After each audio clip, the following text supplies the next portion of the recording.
come on, let's do it. Nothing better than kicking it with Auntie Leah. Oh yeah, yeah, yeah, yeah, yeah. Auntie Leah is in the house.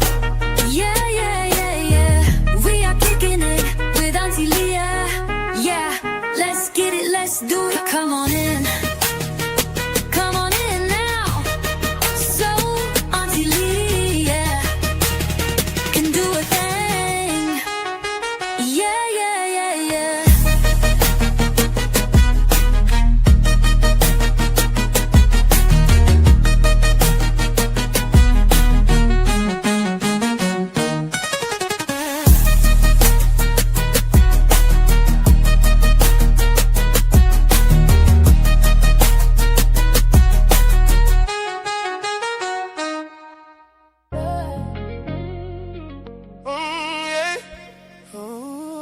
Good morning, good morning, good morning. Welcome back to Kickin' It with Auntie Leah in the Truth Gang. I'm so glad you decided to stop by the channel today, actually. Woo, what a week. We're just waiting on some more people to come in. If I can get you to share the live. Another young soul gone, another family change. We march for the truth, but the pain remains. Different faces, same story, just a different name. We grew up here in freedom ring.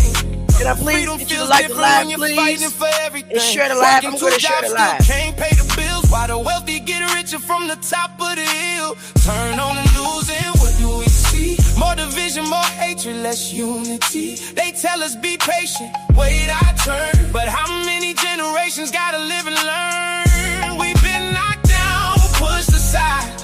Told to be silent when our people cry. But there's a fire that they can't control, a strength that's buried deep within our souls. My people, hold your head up high. Don't let this world convince you not to try. Through the struggle, through the pain. We're just waiting on some more people to come in. Welcome, everybody. Welcome. They can build walls, they can close doors, but they can't stop what we're fighting for. We are the voice, we are the light, and together look at everybody. Please like the live and share the live. Children growing up without a chance. Give me a couple of minutes while we wait on some more people to come in. Shout out to everybody in the back.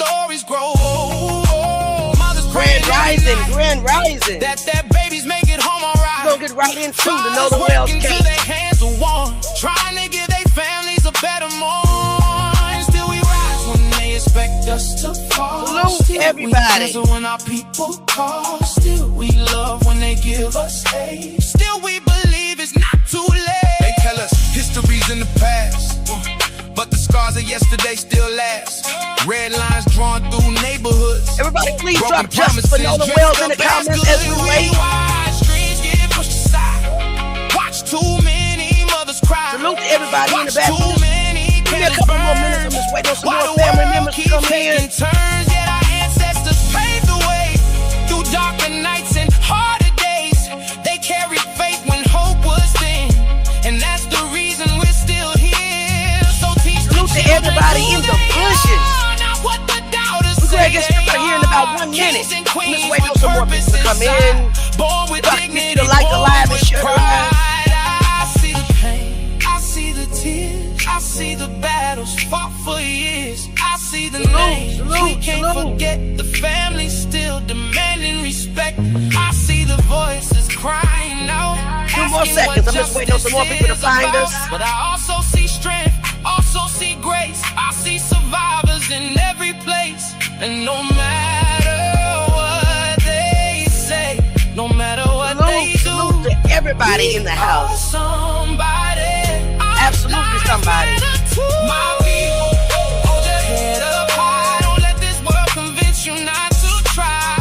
Through the struggle, salute to everybody in the bushes. Keep standing in the pouring rain. Thank you so much. Thank you so much for stopping by the channel and kicking with me. I am Auntie Leah. If you are here for the first time, I welcome you. Shout out to the people that have already subscribed to the channel. I really appreciate you being here. We are gathered here today so that we can watch the press conference that Ben Crump and the Wonsleys are going to do regarding the Nolan Wells case. Thank you so much again for being here. It's not starting for a while, for about, I think it's about 10, 15 more minutes. So while we're waiting, I wanted to go ahead and pull up the video that Nancy Grace put out yesterday. She interviewed the attorneys for the young men that were last with Nolan Wells. So we want to go ahead and watch that video while we're waiting on the press conference to start. Again, I ask you guys if you can please hit the like button, and share the live. Thank you so much. So let's go ahead and get into Nancy's video. It's kind of early for me. I am like super tired, but let's get into it. Tonight, the investigation into the Nolan Wells death bombshell. Joining us tonight, Nolan's friends' lawyers fight back. Who's telling the truth? They think they know, but do they? I'm Nancy Grace. This is Crime Stories. I want to thank you for being with us.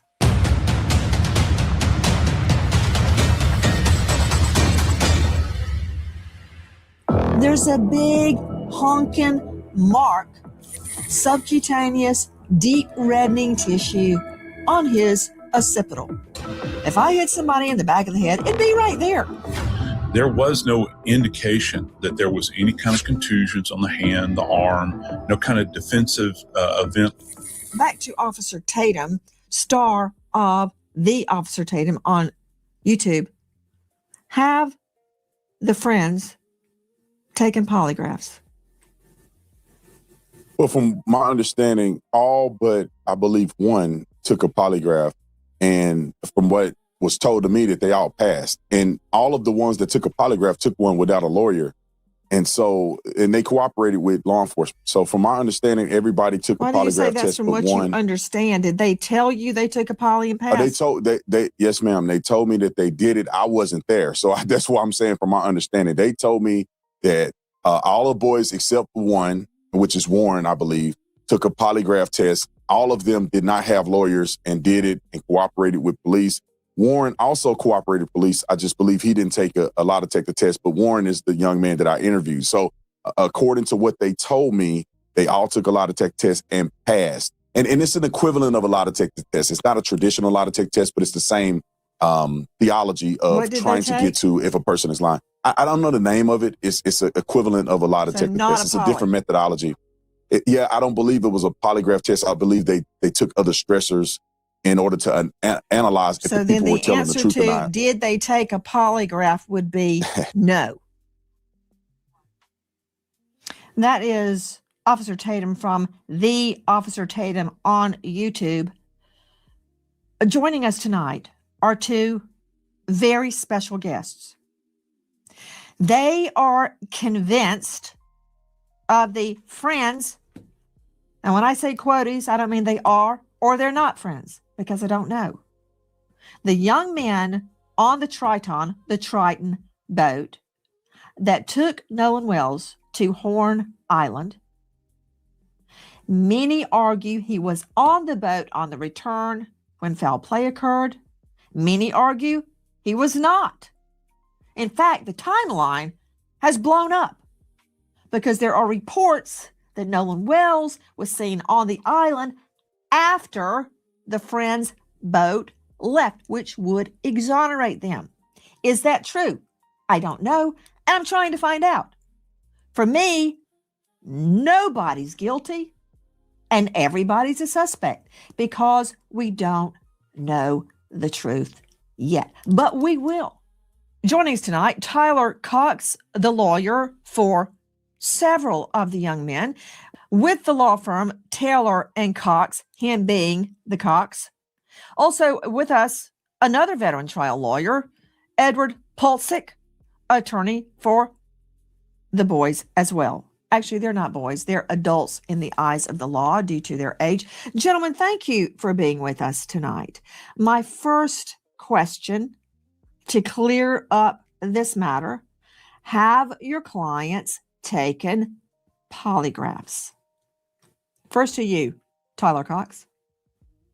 Nancy, my clients have not taken a polygraph test. And I can tell you why. Because any lawyer worth their salt is going to tell their clients not to take a polygraph test under any circumstances. Two of my clients went in and made statements with me. We're not going to not going to do a polygraph test because, one, as you know, they're not admissible in court. And so it wasn't going to be admissible anyway. You should never, ever, if you're a lawyer, allow your clients to take a polygraph test. Now, we allowed investigators from the jump to have access to their phones, their Life 360, everything. We have cooperated implicitly every step of the way. But no, they didn't take polygraph tests. But what I'll tell you is one of the other boys, who I won't mention their name, but I'm sure that you've heard, took one. The girl that Nolan was with took a stress analysis voice test, and so did the other boy. So that's the test they took. Both of them passed.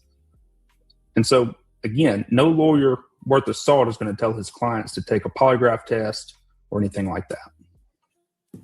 I would like to corroborate part of what Tyler Cox just said. Any defense attorney, whether they're convinced, truly convinced their client is innocent or guilty, they're not going to allow a poly. I've never seen that. I've had a couple of lawyers, maybe 3, in all the years I practiced, all the people I put behind bars, consent before trial to a poly. 3. And they were all criminal cases that carried severe penalties. So what he's saying is true. Even if you think your client is innocent, very rarely will you see a defense lawyer say, sure, take a poly. However, I disagree with you regarding their admittance into court.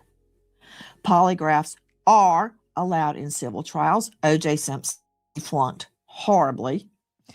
And if both sides stipulate to the polygraph's admittance before the polygraph is taken, it can come into a criminal trial.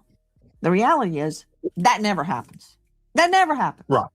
At the time that we first cooperated with police, the first very week, the days after, just 1 to 2 days after the disappearance of Nolan Wells, we're not thinking about a civil suit. We're not thinking about that. We're thinking about how can we provide as much information to authorities so that they can find Nolan Wells. And it was not until after we spoke to officers and investigators that Nolan, unfortunately, his body was found on Horn Island. So, question, Truth Gang, question.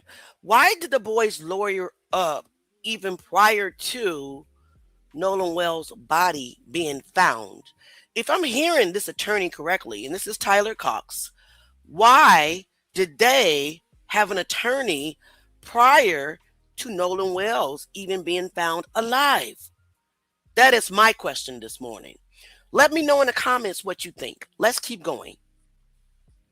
Washed up.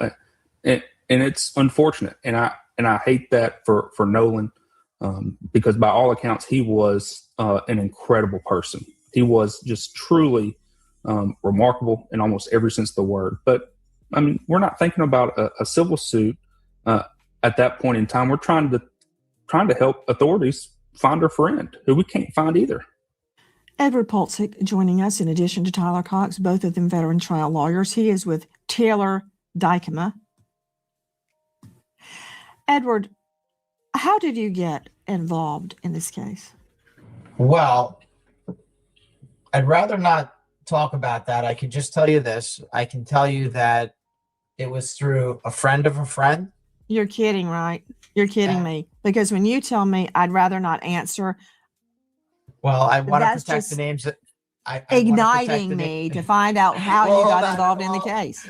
Well, hold on. I can tell you a little bit more. I can tell you this. I can tell you a close friend who knows the Ocean Springs, Mississippi community very, very well. is from the area, connected me to a friend of his. And then I found myself speaking to Tyler here. And Tyler and I instantly became very close friends. We both have blue pickup trucks, so now we're the Blues Brothers. We just became very close. We hit it off. Then I had the opportunity to speak to Warren, speak to Morgan, speak to Jax, and we hit it off also. And I immediately realized these are incredibly fine young men. I realized right away I wanted to help them out. Ed, to you and Tyler, I'm not saying they have lied, and I'm not saying they haven't lied. I don't know. I have no reason to disbelieve your clients or to believe them. But I just want to take a minute to respond to this comment. I don't think you heard what he said. He said prior to Nolan being found, like the very next day, okay, they were preparing. He's their attorney to hand over everything they had to the investigators. So with that being said, my question is, why would they lure up prior to his body being found? They didn't even know he was dead, allegedly, or did they? Or did they? That's my question, okay? Let's keep going. You do know that people can look you right in the face and lie through your teeth, and you believe them. I've done it. I've had witnesses that I found out were lying to me, and it was a huge blow. I've had police officers. I worked a child trafficking case. My first child trafficking case. Worked it. I finally found the little girl. I went into a room full of sex workers. They went, she's in there. I'm like, there's no child in there. They went, she's the one in the white boots. She looked like she was 38 years old. She's 14. That said, we won the case. But fast forward about 10 months later, I was walking through the grand jury room and I saw these horrible federal court sketches. I'm like, oh my stars. Is that who I think it is? It was my vice cops. They had been stealing from dopers and they got indicted by the feds. And I had been out on the street with them every day for months trying to prove a child trafficking case. So just because somebody tells you the sky is blue does not mean the sky is blue. Hold on a second. Did you not just hear it? Out of his own mouth, he said it. Jim Wilson. Out of his own mouth, Tyler Cox said the very next day they were preparing to hand over everything they had to the investigators or the law enforcement. And then the next day after that, Nolan's body was found. So I asked the question. I didn't say anything for sure. Asking a question and stating something that is a fact is very different. Pay attention. Let's keep going. You do know that, right? Well, I can tell you this. They were off Horn Island at 4:30 p.m. on July 4th, and Nolan Wells was seen alive. Now we're getting somewhere. How can you prove that to me other than them telling you? I assume you've got GPS tracking and the call to CETO? We have witnesses, among other things, but I can also tell you this. They were off the island at 4:30 p.m., and Nolan Wells was seen alive by multiple people at 6 p.m., still on the island. And I'm sure Tyler would be happy to elaborate on that. But this is a no doubt 100%. Please tell me, Tyler, Yes. because I don't believe any of these people, and I don't disbelieve any of these people. I want to hear about witnesses that spotted him alive after 4:30, because I believe I can confirm the boat left around 4:30. And I'm referring to the Triton. That's the boat they were on. There are a lot of boats. Let's see the video of all the boats out there. So when I say Triton, I'm talking about the boat Nolan was on the way to the island. There's a lot of boats out there and a lot of witnesses too. This is from the Officer Tatum. Okay. There are witnesses placing him there at 6. And I want to be very clear, gentlemen, that I'm not convinced he drowned just because somebody said so. Even if he did drown, that does not mean that there wasn't foul play. Why is that mark on the back of his head? Was he hit on the head and fell in the water? Was he held under the water? Was it an accident? I don't know. But I am very interested. in witnesses that place him alive at 6 p.m. Please tell me, Tyler Cox. So, Nancy, look, we have had multiple witnesses reach out to us, two confirmed witnesses that saw Nolan Wells on the island around 6 p.m. on July 4th, well after the Triton, as you said, left around 4:30. And so those witnesses have went to investigators, they've talked to the police, and they've done what they're supposed to do. We've cooperated 100%. So has Where did they those see him, witnesses. Tyler Cox? Where did the witnesses see them? Do they know him well enough to make a positive ID? Hey, speaking of a positive ID, control room, please pull up a photo that we showed a couple of days ago. There are 2 or 3 women, white females, walking along the beach, as I recall, each clad in a bikini. There is one, I believe, a white male and one black male walking with them. That can you zoom in a little bit? That's not really helping me that much. For instance, did your witnesses know Nolan? Can they identify him? Because I'm looking right at this and I cannot identify if the male behind the female on the white, the female wearing a white hat, I can't tell if that's Nolan or not. It's a very blurry photo. I can't make it out. So, do your witnesses know him? I mean, let me see my guess, please. Mr. Polczyk, Mr. Cox, I know the two of you. I don't see both of them. There they are. The two of you have tried a lot of cases, as have I, to get in or attack an eyewitness. You, and it's in the code, the official code of Mississippi annotated. There are prescribed methods under which you cross-examine an eyewitness. For instance, does the witness know the target? Was the lighting sufficient? How far away was the witness? What were the conditions of the eyewitness identification? Was the eyewitness inebriated or high or otherwise incapacitated? How far away were they? Do they? As it goes on and on and on. It's laid out in the code. Tell me about these witnesses. How do they know it was Nolan? Hey, control room, show me that picture of Nolan on the boat. He's bent over. All I can see are his legs and his behind. The only reason I think that's Nolan is because it matches his swimsuit. Did they see that? How can they identify Nolan? First to you, Tyler.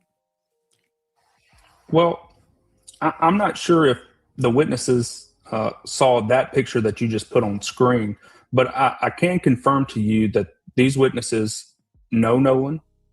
They've known him for a long time. They were able to make a positive ID. And they told that to investigators. They told them that from the very start. Had they been drinking? That I do not know. How are they sure it was 6 o'clock? Look, I'm not saying you're wrong. I'm asking the questions I would ask in court. How do they know it was 6 o'clock? Did they go, oh, there's Nolan Wells at 6 p.m.? Well, I'm pretty sure, Nancy, they were aware of the time.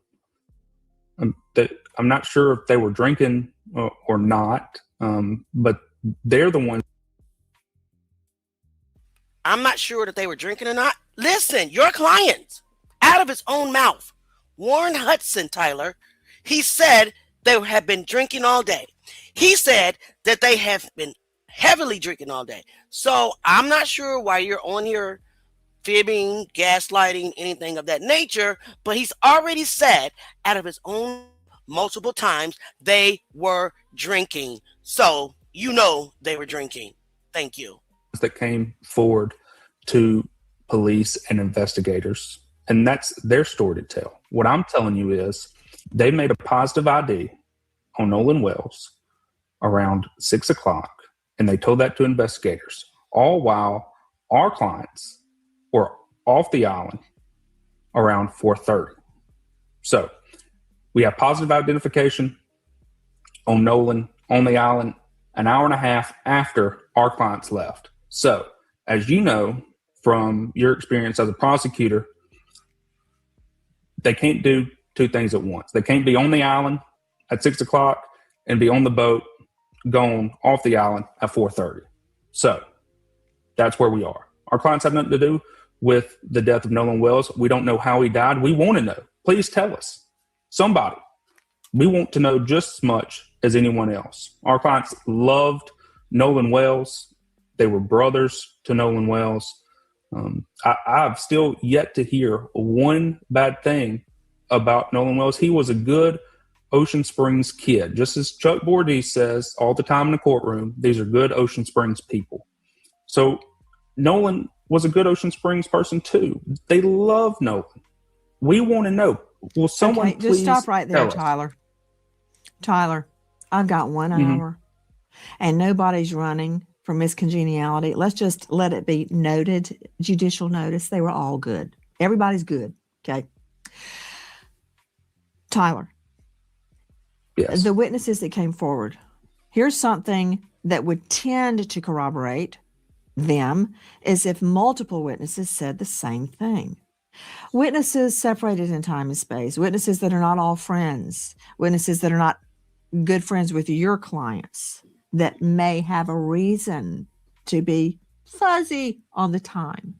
I'm not saying they are or that they're not. Here's my question to you. Are these witnesses friends of your clients? I don't think they're friends, and they're not even the same age. Okay. Next question. How many witnesses place him there on the island at 6-ish? At least 2 that I know. Okay. 2 witnesses out of thousands of people on the island.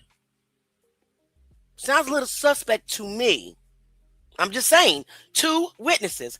And we don't just want to accept the words of a so-called witness, right? We need their statements corroborated. Do you have video? Do you have photos with timestamps that prove Nolan Wells was on Horn Island at the time that these only 2 witnesses claim to have seen him? That is what we're looking for. Let's keep going. 2. Do the witnesses know each other? Yes. Were they together that day? Yes. Suspect. Have they had a chance to discuss their recollections with each other before they came to police? Well, I'm sure they did. Nancy, look, they did what they were supposed to do, and they spoke to police officers. And you know as well as I do that if investigators or a DA's office had any sort of probable cause to make an arrest in a case like this, they would have. Or they may be gathering evidence to make sure they've got all the evidence that there is. I mean, I would wait until I had all the evidence, including a completed autopsy. You know what? I'm going to jump ahead. But regarding the body, regarding Nolan's body, we've heard all sorts of inflammatory things. But the one thing that, well, many things are very interesting and probative. For instance, why was Nolan's neck of so much interest to the original medical examiner that it was removed? His foot wasn't removed. His toe wasn't removed. His ear wasn't removed. Why his neck? The lungs and the neck were removed, which obviously Edward Pulsick touches on COD, cause of death. I understand why the medical examiner took his lungs. He had to run tests on them to determine, did he drown? Of course, all 3 of us know you can drown and there still be foul play. Somebody whacked you on the head. If somebody held you underwater, it could be any number of things, or it could be an innocent drowning. But why the throat? What was curious about the throat, Ed? Were there marks on the throat? Was there a ligature mark? Was there manual strangulation? Was there a compression? Were there bruises? Were there scratches? I don't know. Was a hyoid missing? I could go on, but I won't. Do either of you know what was of interest to the medical examiner in the removal of Nolan's throat? I'll tell you this. Listen, we're not coroners. We're not medical examiners. We want to know what happened to him just as much as everyone else. Quite frankly, more. Because Nolan was their best friend. Warren Morgan, Jax. Nolan was their best friend. We want to know what happened. We haven't examined Nolan's body. We're not scientists. I just thought We can maybe you had been Yeah. somehow told why they took his throat. Okay, that's a note. We don't know why they took his throat. Yeah, we don't want to speculate. Let me start with an open-ended question to you, gentlemen. I started with why haven't they taken a polygraph? I want to hear what your clients are saying happened that day, because my interest is piqued because you stated a young lady, and I assume this is Katie, the mysterious Katie, who turns out not to be that mysterious at all. Much was made of that. Now, one thing about Katie, originally, one or some of your clients said he was with some girl, we don't know her. Then it turned out they had been texting with her, so they did know her. There may be an innocent explanation for that or not. So explain to me, who were they talking about when they said he was with a girl, we don't know her? He had never met her before, but yet they were texting with Katie, the girl he had been with. I'll throw that to you, Tyler. Do you know the answer to that? Sure. So they didn't know Katie, and they believe that Nolan didn't know Katie before that day. But you have to remember, once they started getting suspicious that Nolan wasn't with them anymore, they start asking themselves, okay, well, where's Nolan? They start texting everyone that they knew. Hey, have you seen Nolan? Do you know where Nolan is? Did he make it back home? All before they called Christine Wells that night, they start asking everybody. And so eventually they end up getting, through mutual friends, whoever, Katie's number. And so I believe it was maybe either Snapchat or text message. They got in communication with Katie. And Katie says, I don't know. We thought he was leaving with y'all. Well, I don't believe that's the case, obviously, because he did not leave with our boys. We don't know what happened to him, but that's Katie's statement. That's how they got a hold of Katie's numbers, because they're frantically trying to find out what happened to Nolan. What's your take on it, Ed? Because I think he's saying they did know Katie. I couldn't tell if he said did or didn't. Did he say they all did know Katie? No, they did not. They didn't know Katie. All right. And they determined who she was. Okay. Right. Hey, hold on. Tyler, you stated your clients began to get suspicious, whereas Nolan. When did they get suspicious? It was later that night. I believe it was around 9 or 10 o'clock, maybe even 11, that they start saying, oh, well, has anyone seen Nolan? Where's Nolan? Did he make it back home? Does anybody know? They start calling around, texting, asking everybody. And once they determined that no one had the answer about where Nolan was, that's when they called Christine Wells. And then they stay on the phone. My client stayed on the phone with Christine Wells for about 5 or 6 minutes. And then he tells her, look, I'm going to call the Coast Guard just to make sure. And he did. He stays on the phone with the Coast Guard for 21 minutes. Okay. Ed Pulsick, also veteran trial lawyer. Ed, do you concur with that explanation of why they first said, I don't know her, we don't know her, he didn't know her, and then we find out that they had actually been texting with Katie? What's your understanding of that? Again, I had my favorite trial judge, Luther Alverson, would tell every jury, it is your duty to make all witnesses speak the truth. What does that mean? To reconcile the different seemingly conflicting stories, to make everyone be telling the truth and impugn perjury on no one. So maybe there's an explanation for this. Why do they say we don't know her and then they're texting her? So they did know her. That characterization, they didn't say that. There's no contradiction. I can just tell you this. They didn't know her. Nolan was with her much of the day. And he was still on the island when they left. He apparently spent much of the day with this young lady. That seems to be what happened. But no, there was this young lady was not part of their friend group. That's right. Okay, so when they say they didn't know her, but yet they were texting her, they did know her name.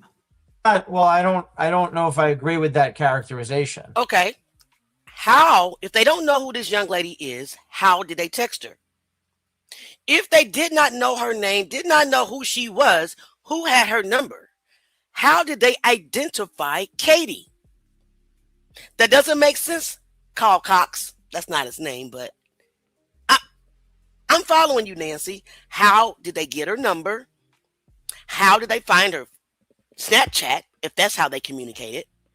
If they did not know Katie, how did they get in touch with her? Let's keep going.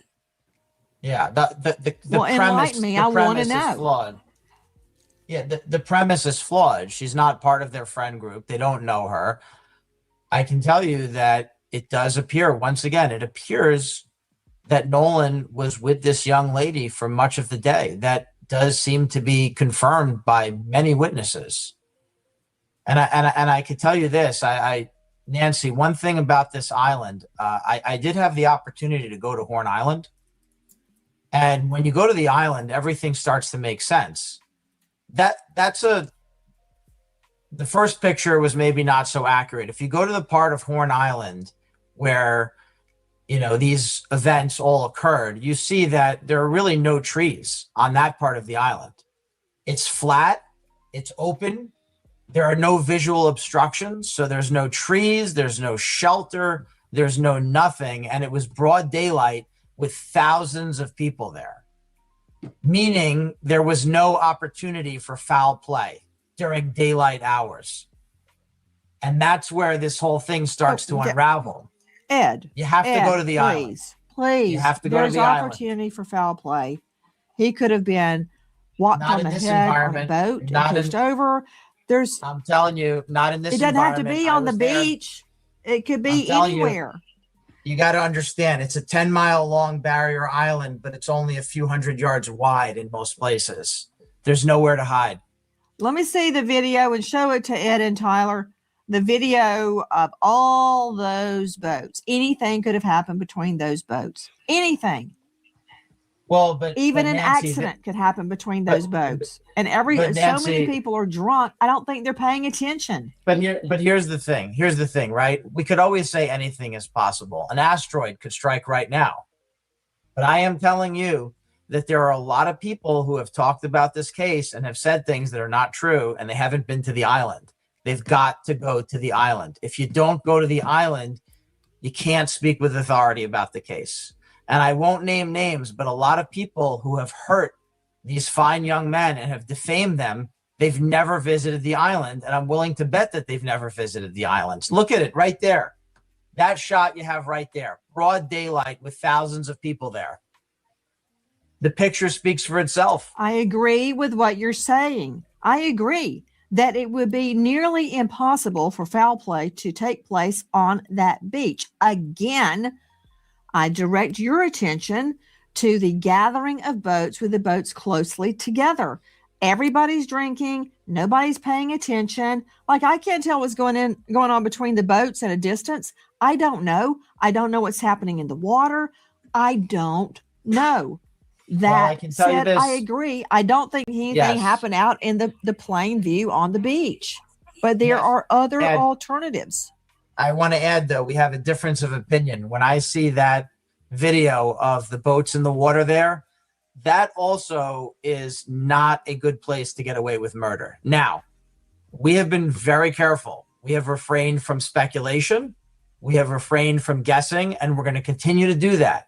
However, plain view of that scene, the beach, the boats, the water, that is not a secretive environment. It just isn't. I agree the beach is not secretive, and I also agree the whole island is not secretive because there's really nowhere to hide there anyway. Guys, let me move to the boat, the Triton. Has the boat been searched by authorities? I do not believe that it has been searched by authorities, but it's been available to authorities this entire time. If authorities wanted to come see it, they're more than able to, and have been. Okay, I find that very interesting, Tyler, and I'll tell you why. In so many cases that I've prosecuted and covered and investigated, You see defendants, targets, trying to get rid of evidence. You see them cleaning the boat. You see them washing it down. You see them trying all sorts of methods to get rid of evidence.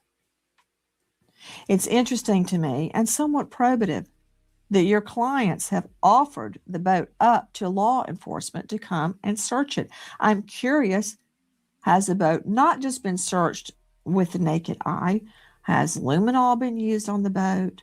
Has alternative light sources been used on the boat? Has a cadaver dog come to the boat? Has a scent dog come to the boat? To your knowledge, either one of you.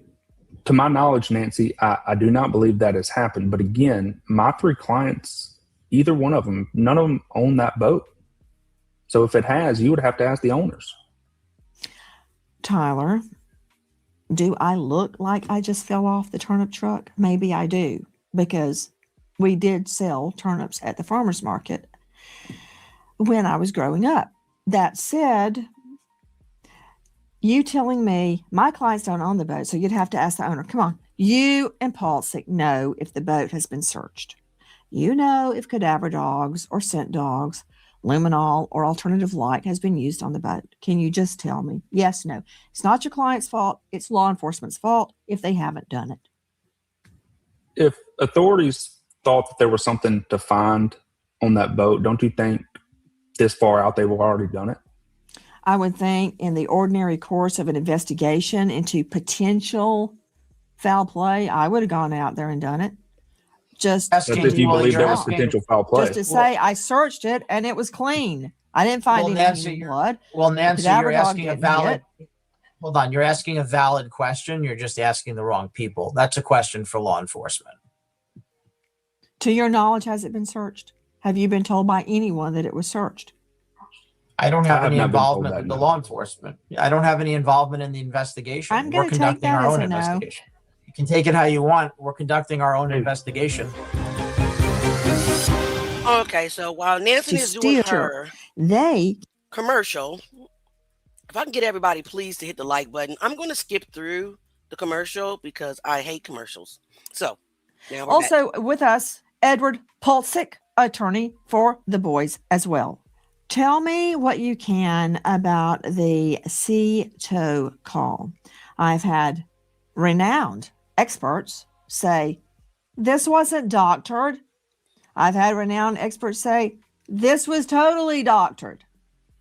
Have you heard the original CTO call from Mississippi Department Marine Resources? Have either of you listened to that call? Because I've heard it so many times, I'm now jaded based on what people think they're hearing, based on enhancements. I even had my own producer, who does not have a dog in this fight, no skin in the game, enhance it. But I want to hear what you guys know about the CTO call. My mind is open. Look, anybody can adjust the gain. Anybody can enhance it or sweeten it. But it doesn't change the fact that just because you put words over some audio means that those words are now attributable to what is on the call. Look, another boy called Cito. We have video that was released of Brandon Tatum. He posted it, and it shows who all was on the boat. At no point in time does this Cito call ever, not once, where you find any sort of mention of Nolan being on the boat, of something happening to Nolan. I cannot state clearly enough, Nolan was not on the boat when it departed around 4:30. Look, the video that you're showing now, does anyone look like, and look, there's the boy that's on the Cito call right there. Does anyone look like there's a body on the boat or something had just happened? Look, Nancy, you were a prosecutor for a long time. None of these boys have a story that is untrue. Don't you think that after all this time, somebody would have snitched, that somebody wouldn't be able to keep their story straight? No. Look, these boys are telling the truth. Typically, you're absolutely right. That's why I usually don't believe in conspiracies, because nobody can keep their yap shut. Somebody blabs. And Nancy, now I'll say something about the CETO call. I have heard a lot of versions of the CETO call, and most of them are either completely fake or AI or doctored. And unfortunately, for folks that are doing that, that may become the subject of one or more lawsuits. It appears that there are hundreds of versions of the CETO call all over the internet, everywhere online. So now nobody can keep track of it. But I can tell you that. I can tell you, look at those photos. Nolan Wells is not on that boat. The photos to me are very convincing. Let's see the photo they're talking about again. Yes, I'm glad we agree about that. I'm glad we agree. Do I know what time that was or what day that was? Is there a timestamp? Look, I'm not saying either of you are lying. I'm saying this is how I would test evidence in court. I mean, I take everything with a box of salt. When was that taken? Where was it taken? What time was it taken? Yeah. I'm curious. Is it timestamped? And Nancy, you've been trying this case for over 30 days. The facts are the facts are the facts.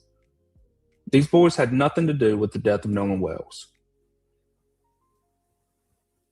Okay, listen, when was the timestamp on that video? Nancy, I'm going to answer it this way. Yes. We don't think that you're accusing us of lying. We don't. Okay. Nancy said, what are the timestamps on the video? That is the question at hand. We have no idea when that video was taken, what day it was. Answer her question. Ridiculous. Don't feel that way. We're just simply saying this. And it's okay. You're asking legitimate investigative questions. And we don't fault you for that. But here's what we're saying. It's been over 30 days. There has never been one shred, one iota, one piece, nothing. There is no evidence that ties Warren, Morgan, or Jax to any crime because they did not commit a crime. They had nothing whatsoever to do. Right. And again, what's timestamp on that video? But that's not our burden. See, that's the problem. You're putting this burden on us. All right. There's never been one piece of evidence. You did that to yourself, Paul, when you said, here's the boat that day and he's not on it. That may very well be true. That may be absolutely true. And I'm saying, when was the video taken? Well, no, I'm telling you. Around 4:30, July 4th. Yeah. And I'm telling you another thing, Nancy. We have multiple witnesses, and we're going to protect their names on the air here. We're not going to air out a private list of witnesses. We are. We're going to protect them. So I want to emphasize that as well. The witnesses that we're talking about, we're not going to do that to them. We're not going to name them here on the air. We're not doing that. I'm not asking you to. Yeah.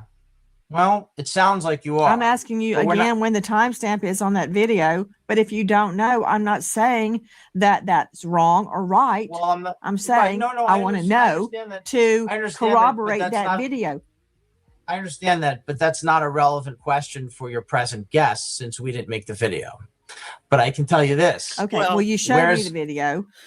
First of all, you're the defense attorney. You should know the timestamp, if there is a timestamp on that video. So now you're trying to gaslight and deflect from Nancy Grace's question, Mr. Paulzik.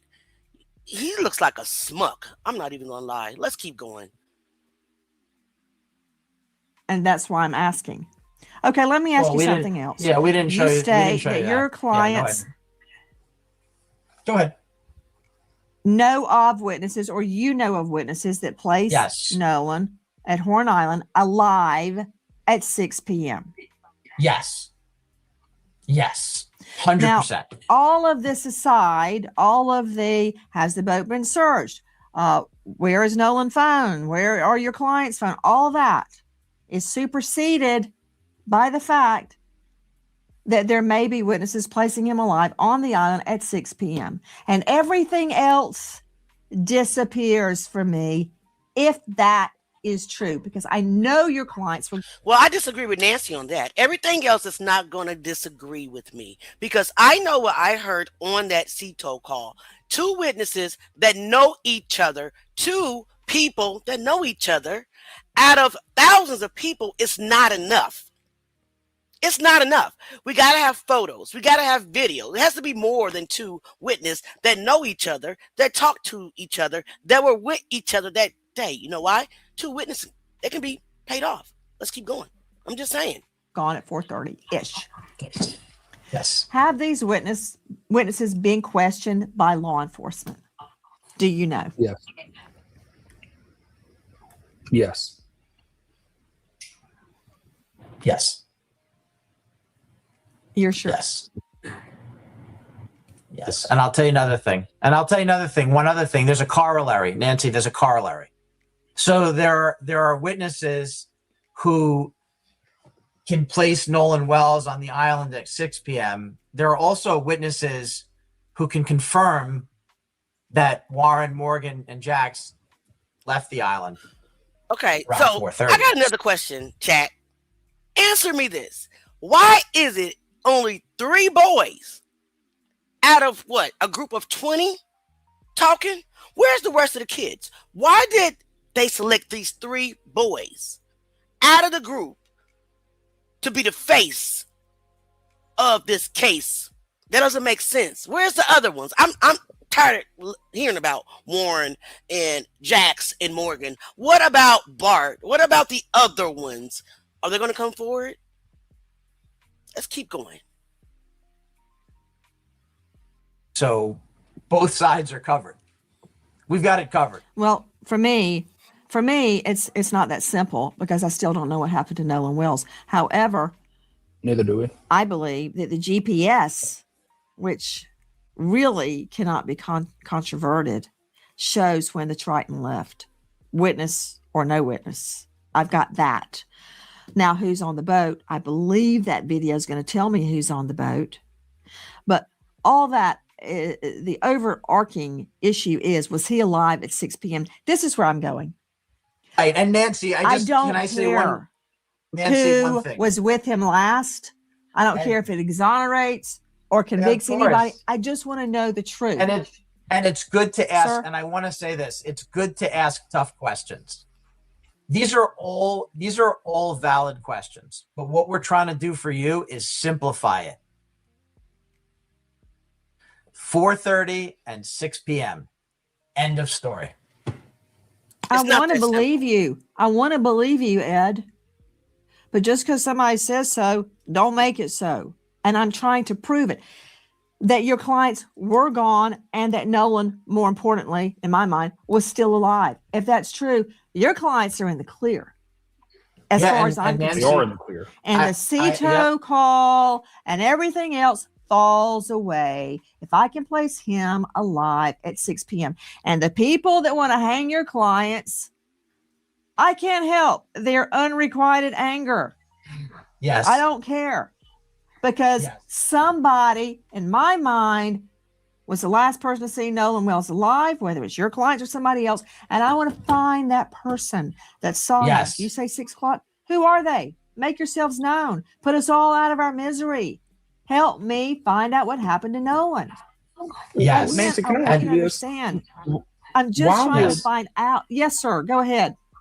Why in the world would these witnesses make themselves public after you've seen more than 30 days of death threats, in-person threats, credible threats, people making threats and getting arrested, all geared towards these boys and others? Why would they become public? Why would Well, they here's come one out answer. public?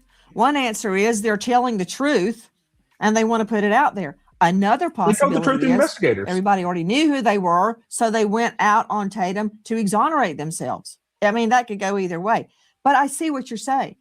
I get it.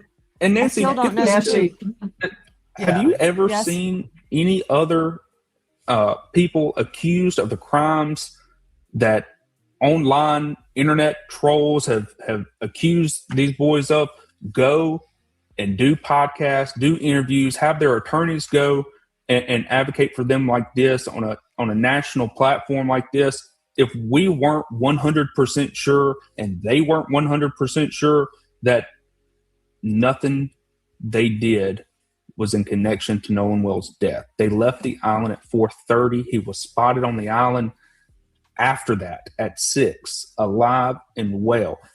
That's it. End of story. Do you think these are actions of 3 boys who, 1, keep their story straight, 2, don't snitch on each other, and 3, have made and had to have made to defend themselves multiple media appearances and have their attorneys do the same? Are those the actions of someone who is guilty? No.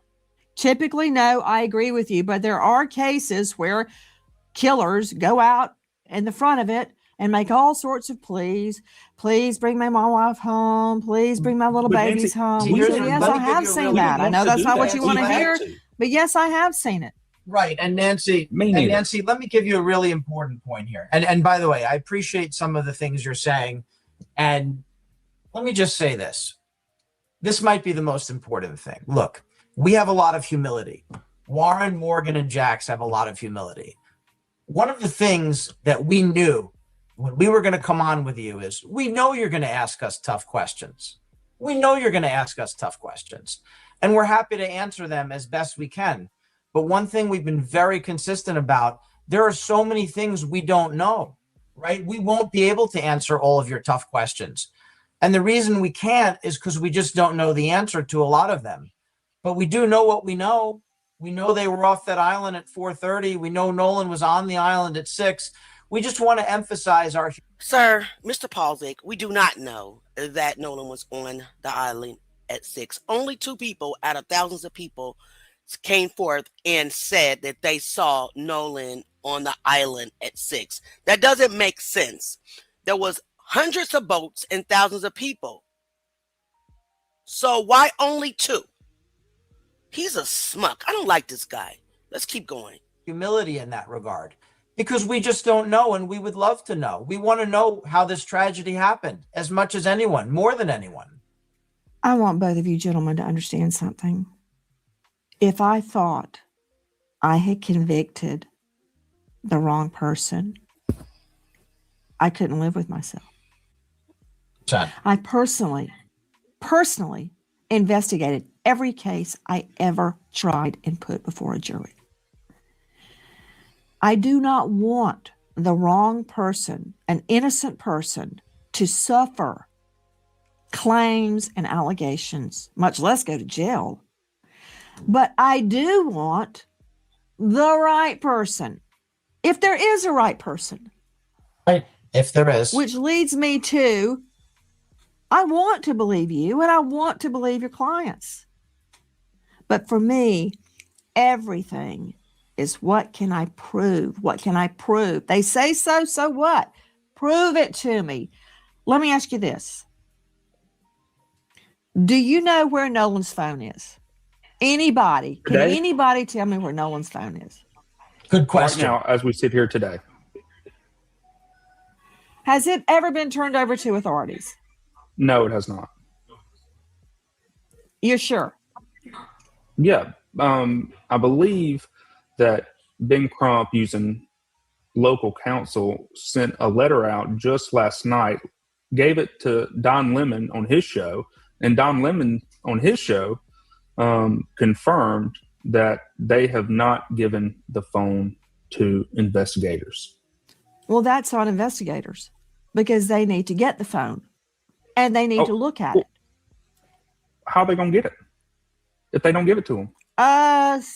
Warrant? Subpoena Duke is taken? Let me say this, because it came out the last 2 days that the Wonsleys have refused to give their phone to the investigators. That is so false. That is not what they said. They agreed to a joint inspection of the phone at the same time. They do not want to hand over the phone. And with history, I can't really blame them. So the fact that this new narrative came out in the last couple of days that, they refuse to give up their phone, they're tampering with evidence, why is Christine not giving up the phone? That is not what they agreed to. I just want to get that out there. Let's keep going. Grand jury subpoena Duke is taken? Sure, but it hasn't been to the grand Nolan's jury phone? yet. Hasn't been to the grand jury There yet. is Are you telling me you don't think a grand jury is convening on this? I think they are. I don't think they have. Did you just stutter? Did you just Look stutter? at You said Wait a minute. Did you just get caught? It hasn't been to a grand jury yet. Good question, Nancy. Because he started to stutter after that, didn't he? Let's keep going. Let's hear that I again. want to believe you, and I want to Let's believe hear that the one more clients. time. But for me, everything is what can I prove? What can I prove? They say so, so what? Prove it to me. Right. Let me ask you this. Do you know where Nolan's phone is? Anybody? Can Today? anybody tell me where Nolan's phone is? Good Right question. now, as we sit here today, Has it ever been turned over to authorities? no, it has not. You're sure? Yeah, I believe that Ben Crump, using local counsel, sent a letter out just last night, gave it to Don Lemon on his show, and Don Lemon on his show confirmed that they have not given the phone to investigators. Well, that's on investigators because they need to get the phone and they need to look at it. How are they going to get it if they don't give it to them? Warrant? Subpoena Dukas Based Teakin? on Grand what? jury subpoena Dukas Teakin? Sure, but it hasn't been to the No grand one's jury phone? yet. Hasn't been to the grand jury There yet. is. Are you telling me you don't think a grand jury is convening on this? I think they are. I don't think they have looked at Well, the you said, case how do yet. you get the phone? You obviously get the phone. Police go say, hey, can we look at the phone? And they go, sure, here it is. That's one way. Well, Or you're what if they don't give it to investigating them? potential crime. You get a warrant and you go, hey, give me the phone. Here's the warrant. That's two ways. Or you get a grand jury or a judge's order. There's all sorts of ways to get that phone. Well, Nancy, You could Nancy, just ask why, and they why, hand it over. yeah, Nancy, Why why, didn't they give it to why him? has the, yeah, Nancy, why, yeah, why is that phone hasn't been turned over? Why? Why? I Why guess would it the hasn't DA's been office asked need to for, get a warrant? But I think it should be, and I think it should be asked for. Look, I am not stirring the Nolan Wells phone pot with you. I got bigger fish to fry with you two gentlemen. I'm just curious. I mean, wouldn't that put a lot to bed if we could look at the phone and look at the GPS? Jax, I'm not racist. I love white people. There are some good white people in this world, and I've always said that.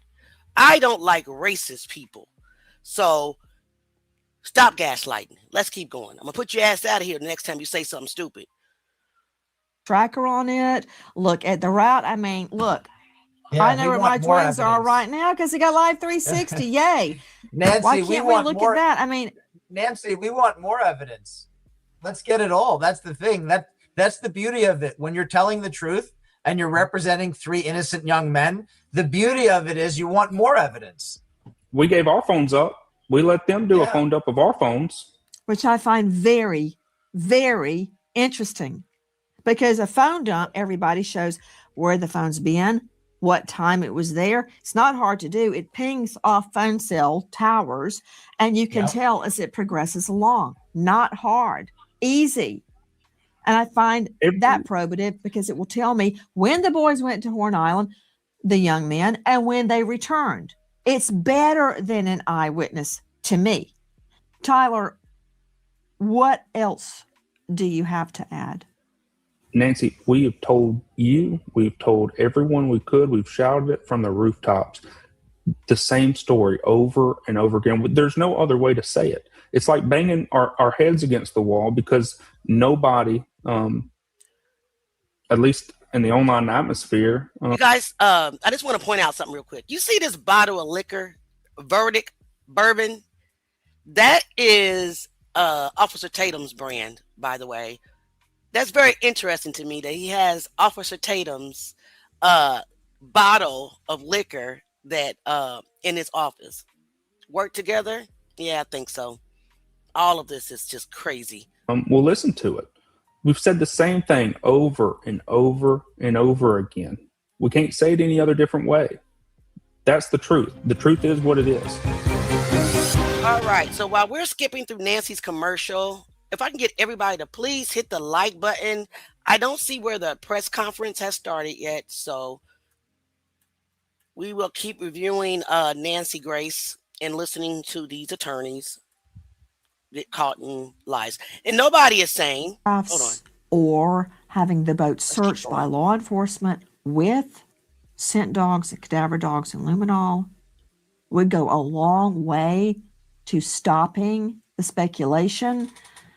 But again, all that aside, if I could speak to or hear from those witnesses placing Nolan alive at 6 after your clients had left the island, I feel that the investigation would take a different turn.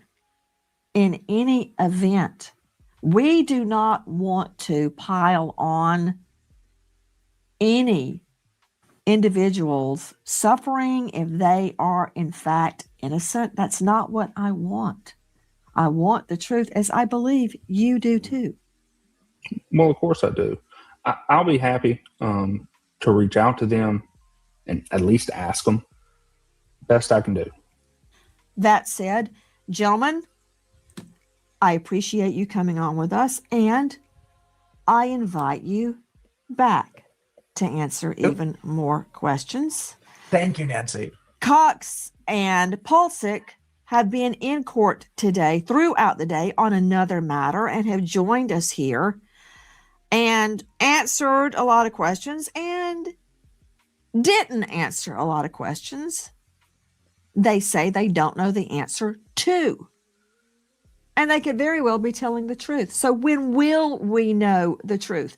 And my burning question at this hour is, if those witnesses are telling the truth, that Nolan Wells was alive at 6 p.m., how did he die? Who was the last person with him? And why tonight, 1 month later, do we not know the truth of what happened to Nolan Wells? If you know or think you know anything regarding this case, and I implore the FBI to enter the investigation, dial 228-769-3063. Repeat, 228-769-3063.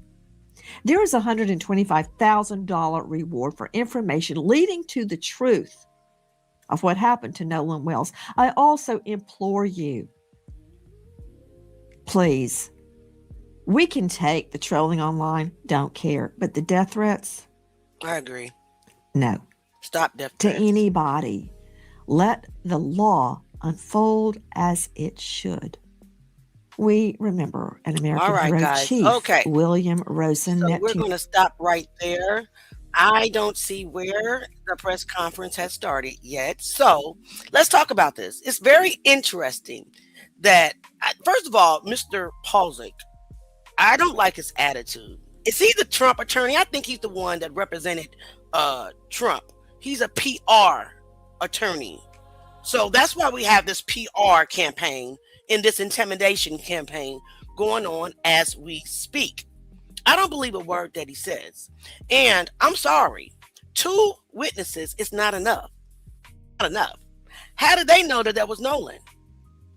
The pictures that were released, we can clearly see that that was not Nolan Wells at all.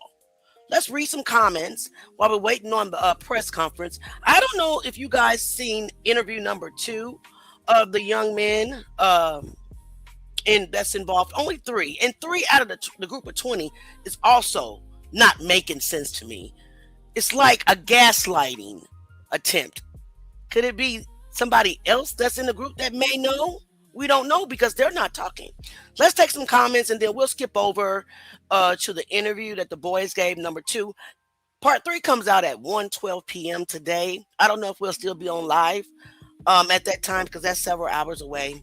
But I do plan on revisiting it this evening. So make sure you subscribe to the channel, hit the notifications button. So John says Katie saw the boys leave without Nolan. Katie said that Nolan told her that he was getting back on the boat. Katie said she heard the boys calling Nolan's name. Now, don't forget that Warren said the last time he saw Nolan was at 3:00 p.m. But then in that same breath, said at 4:30, his friends started to call Nolan to get on the boat, and Nolan was allegedly hugged up with Katie. So make that make sense. So let's go. Nolan drowned. Truth, face it. We don't know that. We don't know that. We don't know how he died. We should know the cause of death because they know, but we don't know that as a fact. So you can't state that as a fact. Nancy, help get the rest of the Epstein files and hold those pervs accountable, please. I agree with that. A lawyer in his jack. Katie needs to talk. She does. Who kicked him in the head? Something happened back there. And why haven't they released the neck? They're done with the neck. So why haven't they given the neck to Dr. Mitchell so that he can complete his independent autopsy? His autopsy is not complete. It's pending. The other parts, the stomach, and the neck parts, the throat part.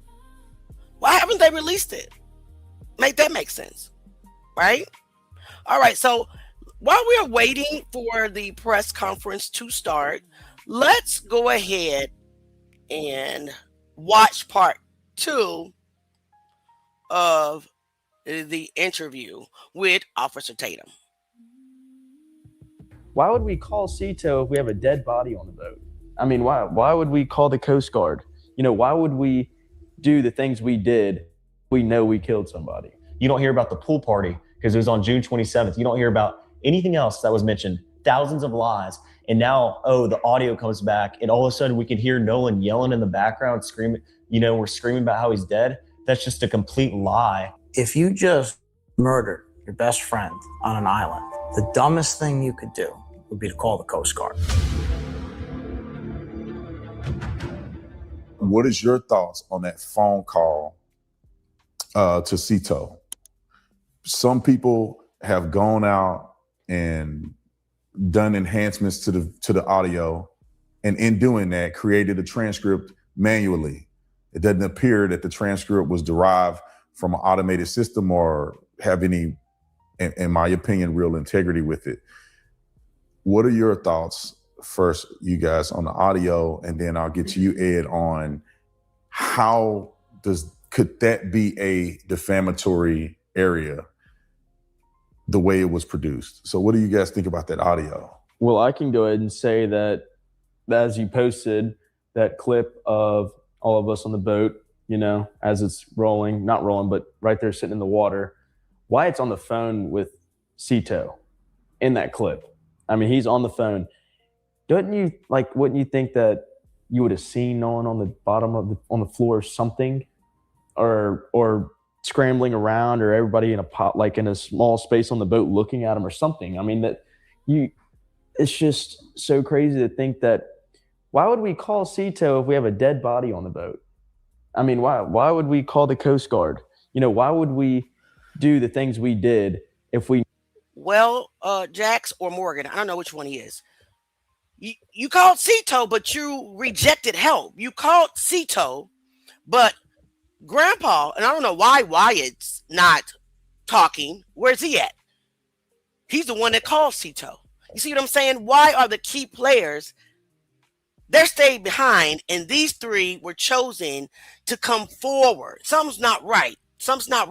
For some reason, I don't know if Morgan or Jax has anything to do with this, to be honest with you.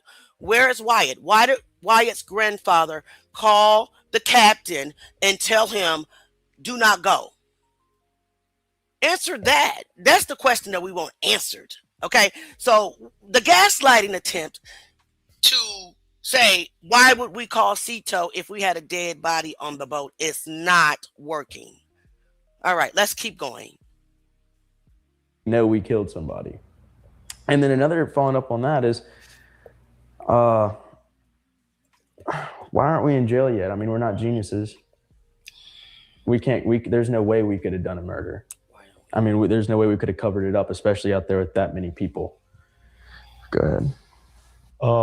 I think, especially about the CETO call, I think people, regardless of who it is going to believe what they want to hear.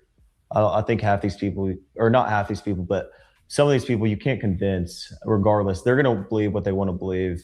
If they want to believe that my friends and I had something to do with Nolan dying, then they're going to believe that regardless of what you put out. But you put out, Brandon, that a clip of the boat when Wyatt was on the phone with Cito, and it is boldly clear that Nolan was not on the boat with us. You can literally almost see down to the deck. And as you can see in that picture, everybody is completely casual while Wyatt's on the phone with Cito. Yeah, we were scrambling around trying to get the boat fixed, but the guys were, in the video, you can see me, I'm sitting on the bow. If there was someone dying on the boat, why would everybody just be sitting there waiting to either get towed in or in the first place, like Jack said, why would Wyatt call Cito? It's crazy. The reason we turned down Coast Guard is why would we call Coast Guard if Cito could pull us in? But we fixed the boat and we ran into Fort Bayou, and that's it. The Cito call was completely enhanced, and these people just want to believe what they want to hear. And that's exactly what they're doing. So it's just crazy to me that people have tried to twist this and twist the audio. When we came out with the first interview, it debunked half these lies, and now you don't hear about any of it. You don't hear about the pool party because it was on June 27th. You don't hear about anything else that was mentioned. Thousands of lies. And now, the audio comes back, and all of a sudden we can hear Nolan yelling in the background, screaming, we're screaming about how he's dead. That's just a complete lie. And it's another lie to push this narrative that people don't want to turn down. It's insane to me. Sorry to interrupt. I know you're enjoying this incredible. No one said that we heard Nolan screaming. To naysayers out there, in your opinion, that are naysayers, I want to give you, a 30-second opportunity to say what you would want to say to people regarding what you're saying on lies that have been told about you. And I could start here and we'll go all the way down to, and we'll end with you, Ed. But Morgan, if you had an opportunity to have this projected to everybody in the United States of America, many people who have made statements about you and about what occurred that day, what would you say to them? Like just a 30-second, this is what you would want to convey. First I would say that, it's proven in evidence that they're all lies. I think that most of these people are just going to, I say most of these people, a lot of these people that have posted stuff out there, they've just been lies backed by no evidence. And if I had one thing to say to them, I'd say, do your research before you go out saying something that's not true, that could hurt someone. Just do your research. It's easy. All you have to do is just scroll like they do all day long and find the evidence that's right in front of their face. And it'll prove its own facts. I could say I would want to add on to that, do the proper research. Sort through all the lies. And a lot of these stuff, you can just tell straight off the bat it's lies. And for one, it's defaming us. And for two, it makes you look like a dummy. You're just saying stuff, just pulling it out of who knows. Let me just stop real quick. First of all, Jax and Morgan, we didn't even know your name until Jax and Warren opened up a Go Send Me. Morgan, the first time we ever heard of you is when you did the first part one of this interview. So, sir, the one in the middle that's talking, nobody is defaming you.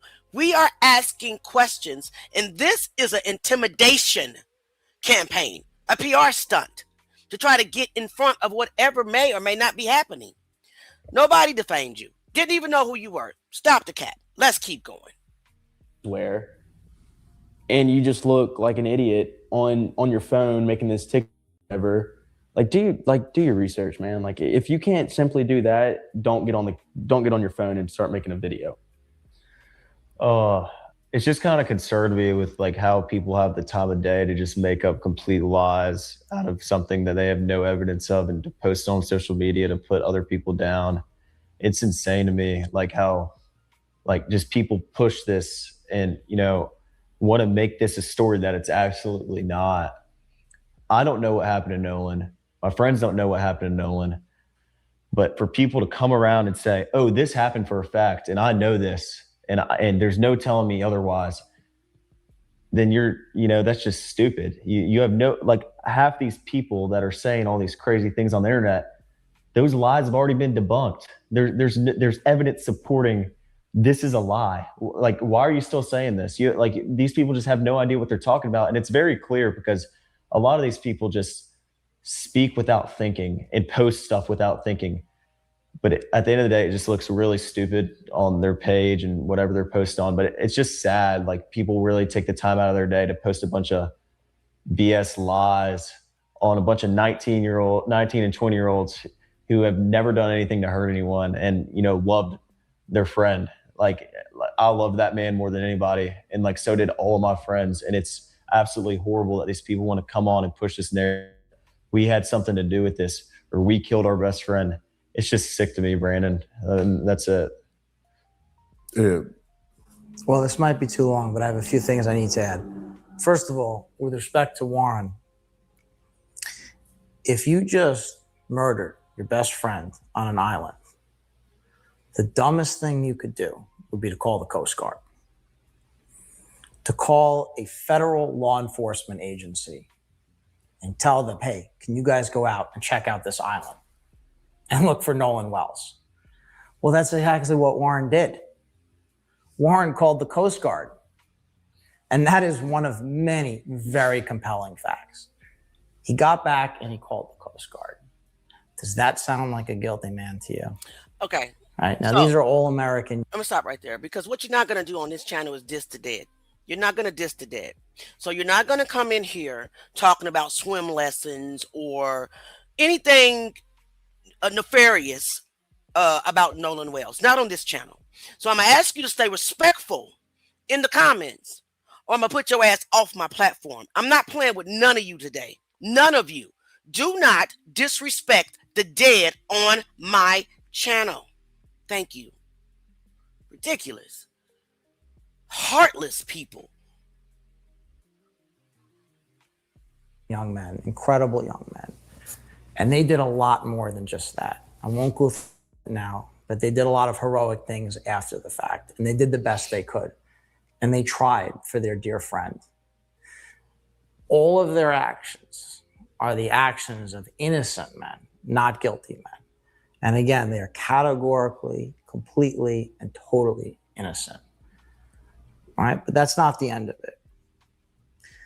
I'll say this again. If you lied, you won't be able to hide. If you lie, you won't be able to hide.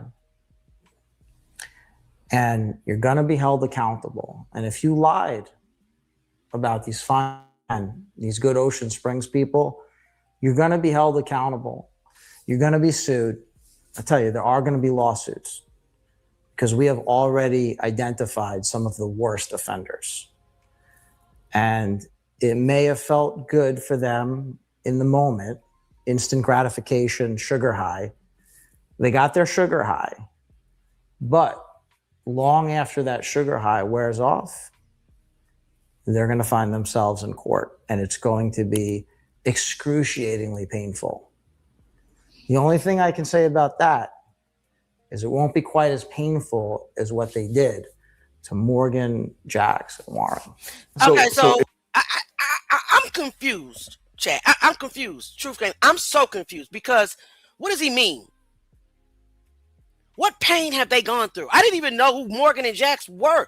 What pain have they gone through? Somebody please help me understand. What pain? I mean, this attempt to flip the world's mind and heart towards them is diabolical. It's crazy work. It's insane. What pain? Tell me what pain has Morgan, Jax, and Warren experienced? What about the pain of the Wonsleys? What about the pain of his brothers and his sisters? What about that pain? I can't believe these people. It's diabolical. I'm going to get back to it because I'll start preaching. Ed, I got one question for you because the way you guys articulate the defamation, obviously, if someone puts out online lies, knowingly and intentionally do them, knowing that they're lies, in part. That's a part of the defamation. But is the racial component, because when someone goes out and says things without evidence, projecting that this was a racial encounter, is that a part of this defamation, or does that not count as far as your tactics on defending them or defending their honor, I guess, in this situation? Well, one thing that we're never going to do is we're never going to speculate, and we're never going to guess like some other folks who got their sugar highs and are sucking up all the oxygen in the room for now, and they'll have their day in court. But we can talk about what might motivate people. Threats. And I won't talk about any particular people because I am not inside their head right now. But I can tell you that racism for profit, what is that? Is a major factor here. Somebody explain to me, And what is racism for profit? Somebody explain that. That's not making sense to me. What exactly is racism for profit? Do you guys see the play? Do you see the game right in front of you? What the hell is racism for profit? Who's doing that? The first thing they want to shout out is for people like myself that really care about the kids that are being unalive on a daily basis. Oh, you're doing this for profit. You're doing this for clicks and views. Is that what he means? Because that's a lie. That's a lie. Why in the world would any African-American person be doing this for clicks and views? They're pissing me off, but we're going to keep going. This is the same smuck lawyer that was on Nancy Grace's show. Unbelievable. Racism for profit. Like we want this pain. We desire it. Let's go. we don't have to name names. Let me see. But racism for profit, generating outrage for profit. In the end, it's all about money. And listen to the gaslighting. We don't even have to think about whether the racism that these people are talking about is real or fake or anything like that. It's racism for profit. And it's part of the motive. Racism but for profit. When you have offenders who defame innocent young men, fine innocent young men, upstanding young men, it might be a constellation of motives. Thank you. Profit, animus, stupidity, ignorance. Maybe they just don't like evidence. See, we really like evidence here. Tyler Cox really likes evidence. I really like evidence.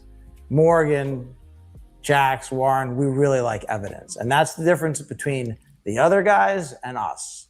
And we have evidence. We have the receipts. We have the goods. And we're going to be presenting it in court. And I will say, once we present it in court, we're going to say, now you can't leave. Do you think that the other side, because I've seen... What does that mean? Once we present it in court, now you can't leave. It's going to be painful for you. These threats are comical. These threats by this smuck lawyer are hilarious. Nobody is scared of you, my boy. Cut it out. Let's keep going. And I will say, once we present it in court, we're going to say, now you can't leave. Do you think that the other side, because I've seen through social media that there's a preparation of lawsuits against the boys. Is there merit, according to your knowledge in this space, is there merit to pursuing lawsuits against them? I am so glad you asked that question, because I can answer that question definitively and unequivocally.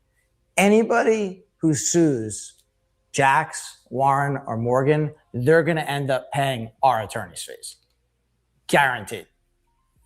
Any lawsuit, and I'm going to warn anyone right now, anybody who is... Let's set the record. Let's be clear. There are no threats of lawsuits against these boys. See, that's my problem with this whole PR campaign.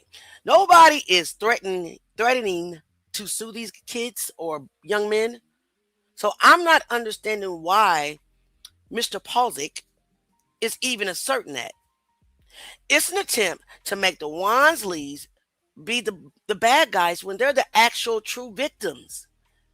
And that's why there's so much outrage surrounding this case. All we asked was what happened to Nolan. That is all that they asked. What happened to Nolan?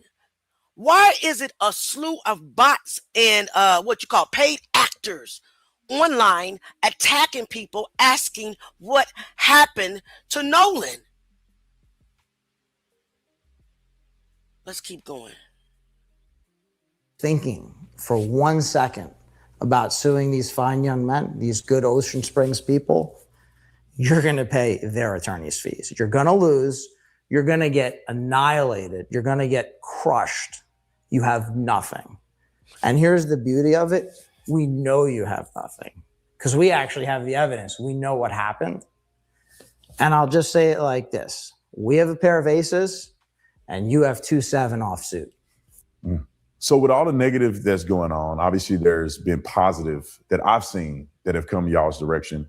I felt like when Warren came out and did the interview the first time, of course, a lot of people decided to say a lot of negative things, but then there's a tremendous amount of people that were very supportive and thankful that they had a chance to hear the other side. So what are y'all's thoughts and feelings on the other side of this, where people have been supportive? You know, kind of what are your thoughts on that? What have you experienced in that area? I want to start off and just say that has helped us tremendously through this. One, mentally knowing that there are people on our side that are here to help and want to help and are actually helping with the online stuff. And I want to say thank you to everybody who has made a video on the positive side of things and showing the actual facts and debunking a lot of false information and giving to the Gifts and Go. Yeah, that's another really big one. Thank you so much for that, giving to the Gifts and Go. That means a lot, more than you could ever imagine.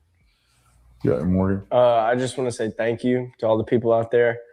I mean, I personally went through and looked at all the, like there's a prayer thing. You can say a prayer on there.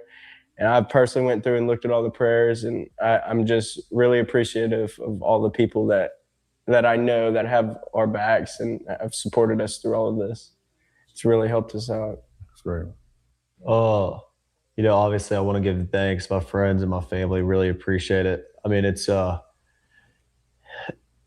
to get by every day without having a group of people behind you. And it really helps my friend and I's, especially like mental side of things, knowing that we have a community behind us that is willing to stand for us and stand for the truth. And, we can't thank them enough. Like seriously with, like Morgan said, the prayers and just even the money and the Gifts and Go. It's a blessing from the Lord. And, we can't thank everybody enough. Seriously, it's been more than enough. So Ed, what are your thoughts on this? I know you see the outpouring of support for the boys. I know that obviously with your credentials, you're taking on this case, which is a huge undertaking, representing multiple young people in this, with so many people that you have mentioned that could be possibly going to get sued in this. So what would you like to say to the people about this? Well, the most important thing is that these 3 outstanding young men who are completely innocent are worth standing behind. It's worth standing behind them. It's worth supporting them, because these 3 gentlemen here, they're going to go out into the world and they're going to do incredible things for society, right? These are 3 young men who want to help people and who are going to help people. They're just wonderful souls, wonderful human beings. So if you want someone to support, if you're looking for someone to support, and if you're looking for people who tell the truth and like evidence and common sense, you should support these guys, not the other guys who traffic in lies. All right. Now there's a Give, Send, Go page. Did you guys just hear that? Did you guys just hear what this smuck attorney said? You guys should support these guys' GoFundMe, not the other guys, the Wonsleys, the one that lost their son, the ones that are truly in pain, the ones that have to live with this for the rest of their lives. Their pain is what needs to be supported. And this is why I don't like this attorney, and I do not like these young men, because they are victimizing themselves. And it's diabolical, because why are you flipping this to you, grifting off the name of Nolan Wells? Okay, I tell you what, this could have been prevented if you would not have left him on the island. If you did, we really don't know what happened. But let's go with your excuse, right? If he was really your brother and if he was really your friend, you would not have left Nolan on that island with no cell phone and no for sure way back. I am so tired of this. Nolan Wells is the victim. Christine and Elmore are victims. Nolan Wells' siblings are victims. Warren, Jax, Morgan, Wyatt, Bart, y'all not victims. My God, today, let's keep going. It's ridiculous. In the press conference, it is coming up. It has something that it'll start shortly. So once that starts, I'm going to quickly switch over to that. Okay. Thank you guys for staying with me. And if you can hit the like button, that'll be great. Right? Those donations are very important. We have an incredible legal team. I'm very, very privileged to be working with Tyler Cox, called Cox. Right? Is that right? So, but we're going to be bringing powerhouse lawsuits, absolutely powerhouse. But it does require support. And any support is greatly appreciated. But there are also things that people can do that have nothing to do with money. All we're asking people to do is embrace reality, embrace common sense, and don't give in to your worst impulses. Do the research. Read. Look at the evidence, right?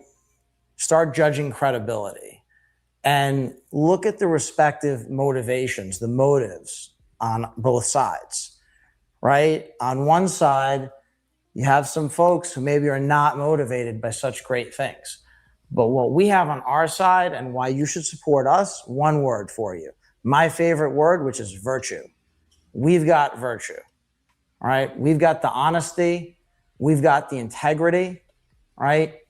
We're doing the right thing here. Honesty, integrity. That's us. Honesty, integrity. You see what he's doing? We have virtue. We are honest. We're the ones. Choose us. What about Christine Wonsley? What about Nolan's dad? And y'all quit calling that man his stepdad. That's Nolan's dad. Okay? What about his brothers, his sisters, his grandmother, his grandfather? What about his friends? Why are you telling people to choose you?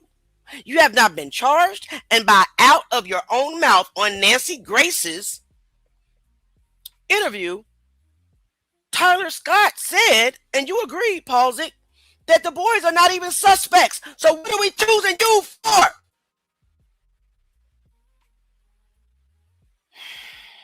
My God. Integrity and the truth. And those are very high virtues. And that's why you should support these incredible young men.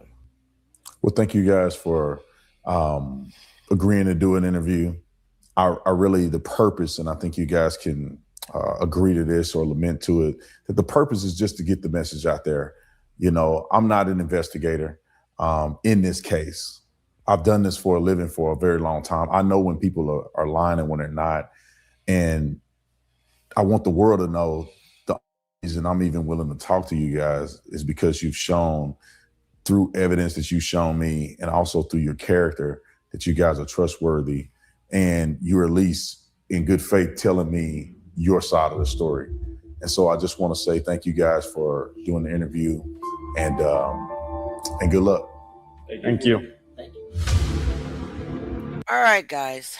First of all, I apologize for yelling. Shout out to everybody who has sent me gifts in the chat. Everybody who have sent me super chat. Archangel Michael, he says, Auntie Leah, they didn't notify me. Sorry, sister. Hit those like, please, people. We need at least 400 likes. Thank you so much for being here. My awesome moderators are in the building. Thank you to the Truth Game. I'm that interview was painful to watch. It was very painful to watch because to see people like flip to being a victim when all we asked was what happened with Nolan, and now you have a GoSendMe saying that you've been victimized. Your pain outweighs the Wonsley's pain. I don't get that. And it hurts to watch it because friends wouldn't do that. That right there tells me, in addition to the fact that you didn't care enough to make Nolan get on the boat with you, allegedly, you said he was drunk, he was impaired. So let's just go with your scenario. If he was drunk, if he was impaired, why didn't you make sure he got on the boat? There's laws that's been broken here. And I don't know why there has been no arrest for underage drinking, alleged drug activity, drug, or even maritime laws. When you didn't make sure the person that you took to an island got back home safely. All right, guys, what we have up, I apologize, is the press conference, but it has not started. It says it will begin shortly. All right, so let's just talk about it. Let's get into it. Let's read some comments. I just think all of this is crazy work. Victoria says, Tatum, you should have just shut up for real. You are denied.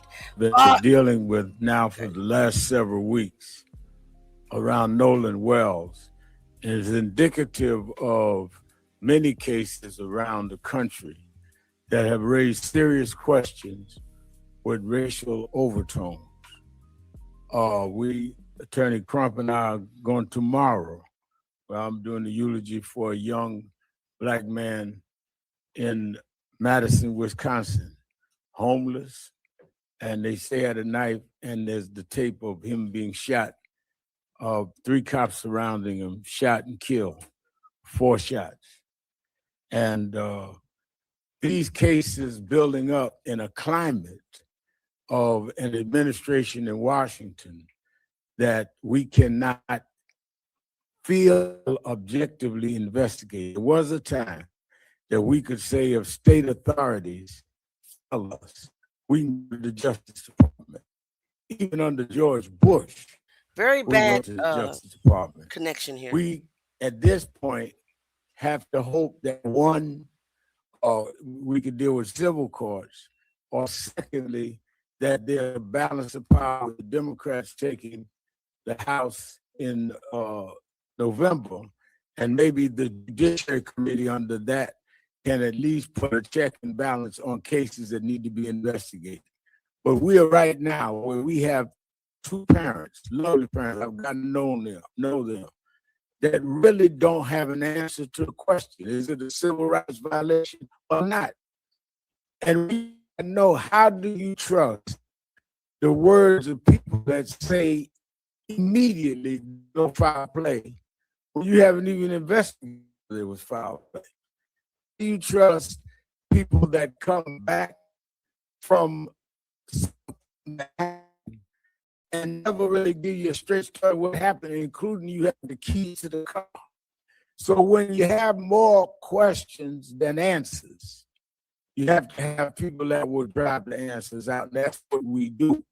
And that's why I've been involved, and that's why we stay involved. And it gets worse and worse and worse. The parents of one of the boys threatening to sue us for asking a question. Imagine that now. So y'all call it, what do you feel about?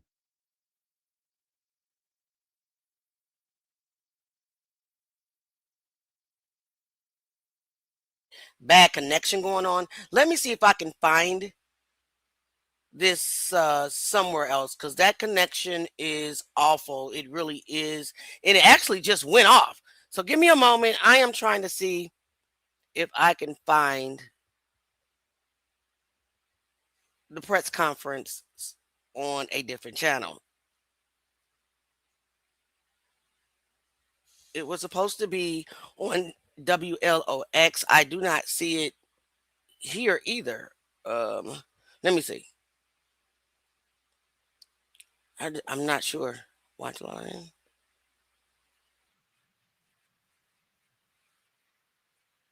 Yeah, the press conference just actually just stopped. So, and I seen somebody in the comments say go to YouTube, but they didn't tell us where to go. Just give me a moment.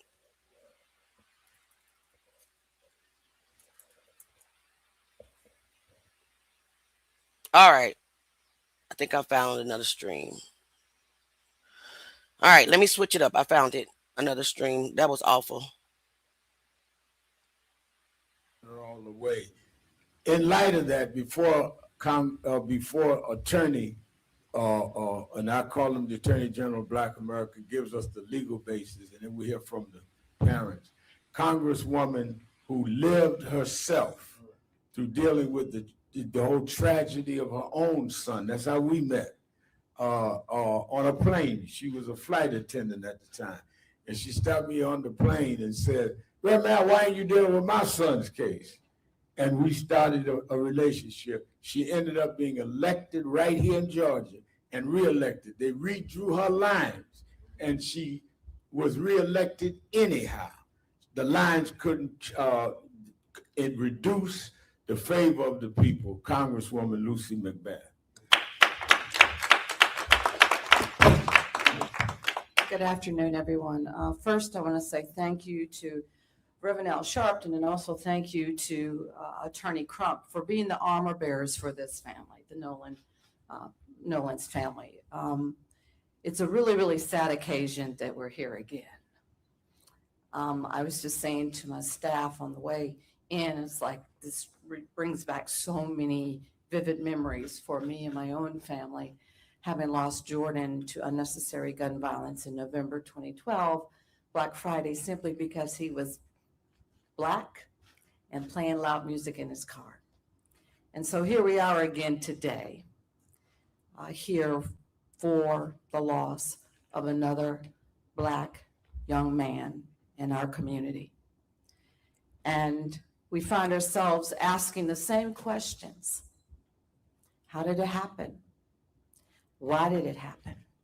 And this family stands here demanding answers. This family deserves answers. I myself sought the same justice for my son, Jordan, that they're seeking for theirs, and they deserve answers. And they deserve justice. Justice that should not be denied this family, or should it ever be denied to any of our children or our lost loved ones.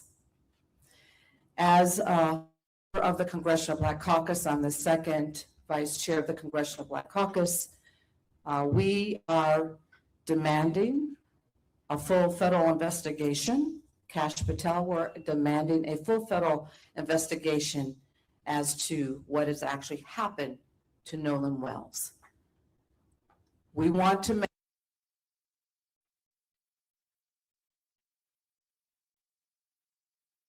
make sure that everyone is unturned, because his life matters. All of our children's and our families' lives matter. And we must fight back. We must stand up, and we must demand accountability for this family's loss. We cannot turn a blind eye to what continues to happen again and again and again. That's the reason why I ran for Congress, to make sure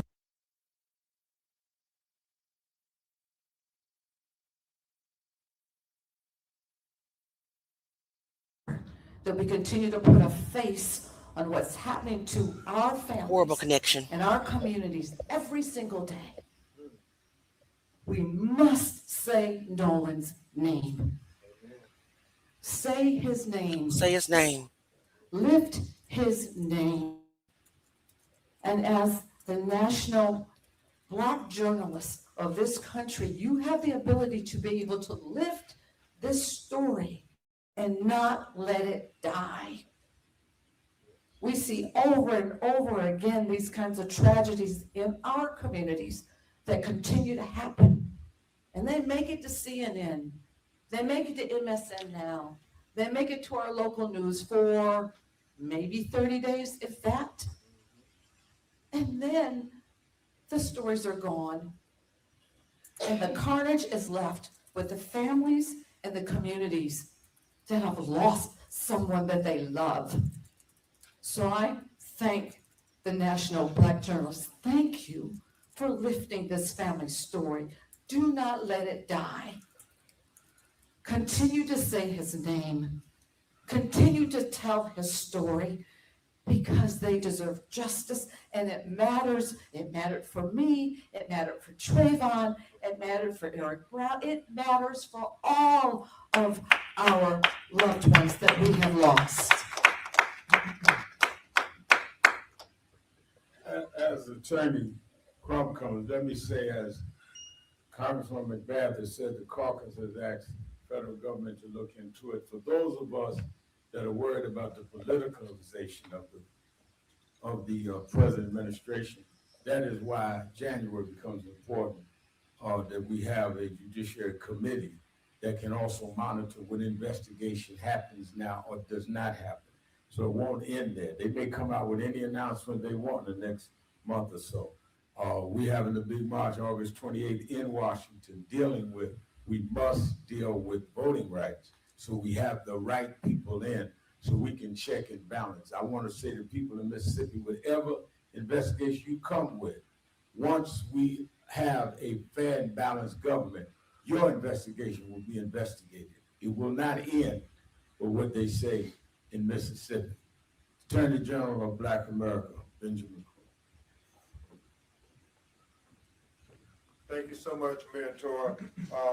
Reverend Allen, thank you for helping not only lead the effort to get to the truth, but keeping this family in your prayers as you have done so many more families, giving them support. I'm Attorney Ben Crump, along with Attorney Eric Hertz, Attorney Lisa Park, Attorney Ahmad Smith. We have the honor of representing the family of Nolan Wells. Obviously, you all have come to know his parents, Christine and Elmore Wonsley. And this is hard. I heard Congresswoman McBath, who lost her son Jordan almost 12 years ago. And it's still raw and emotional when you hear her talk about the loss of a child. I mean, he's not coming back. And that is the story. Everything else is just, you know, how early is distraction. The story is what happened to Nolan Wells. Somebody knows something. Somebody saw something.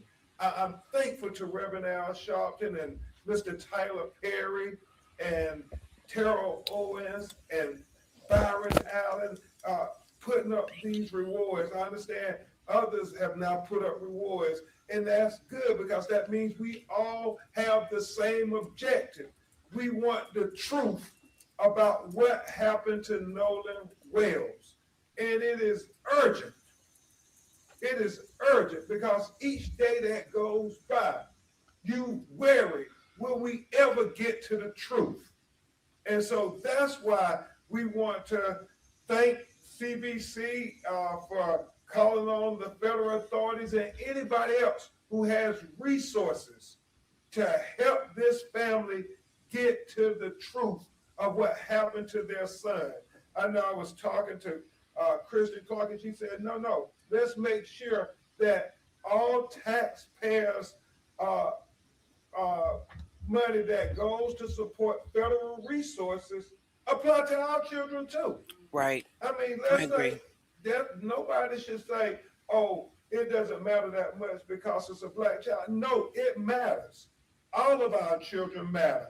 And so we are going to continue every day to say his name, Attorney Hertz, Attorney Park, Attorney Smith, trying to work with the local district attorney to give them what they need to do a thorough, fair, full, impartial investigation.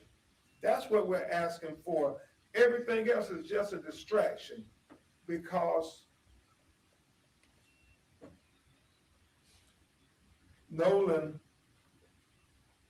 birthday is next Wednesday, August 19th. It is going to be extremely difficult for his mother, his father, and his family.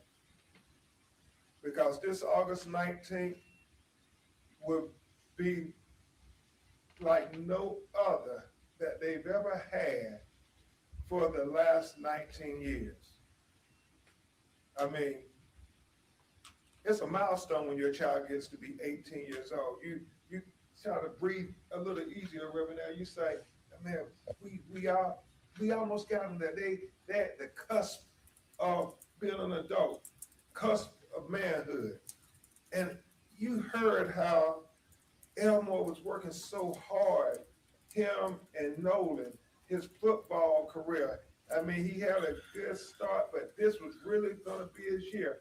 I mean, so much hope, so much promise. And then July 4th came. And 4th of July will never be the same to Christine and Elmore.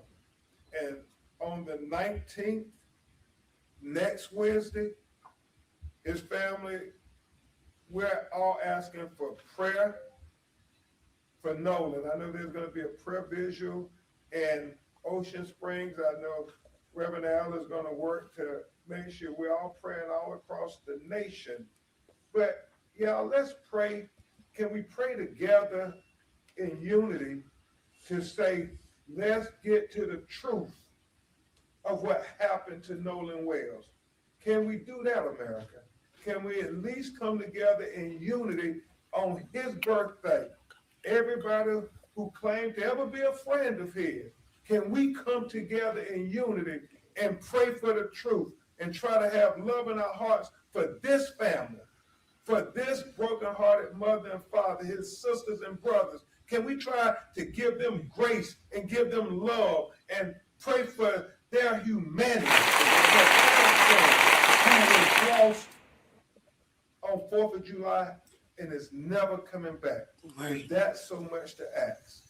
Let's have a national day of prayer on August 19th, next Wednesday, for Nolan Wells. And at this time, we'll hear from his mother and father, then Eric, and us will try to answer your questions. Hello, everyone. Thank you all for having us, for platforming our son's story. As many of you know, his 19th birthday is next Wednesday. And it's, My as God. the days gets closer, and it's definitely getting harder, that realization is really sinking in. That we don't have our son physically here anymore. And I think a lot of people have forgotten. Only thing we want to know is what happened. That's all we want to know, is what happened to our son. Because many parents out there, you still have your children. You still can hug them. You still can call them. You still can celebrate their life with them. And we do not have that anymore.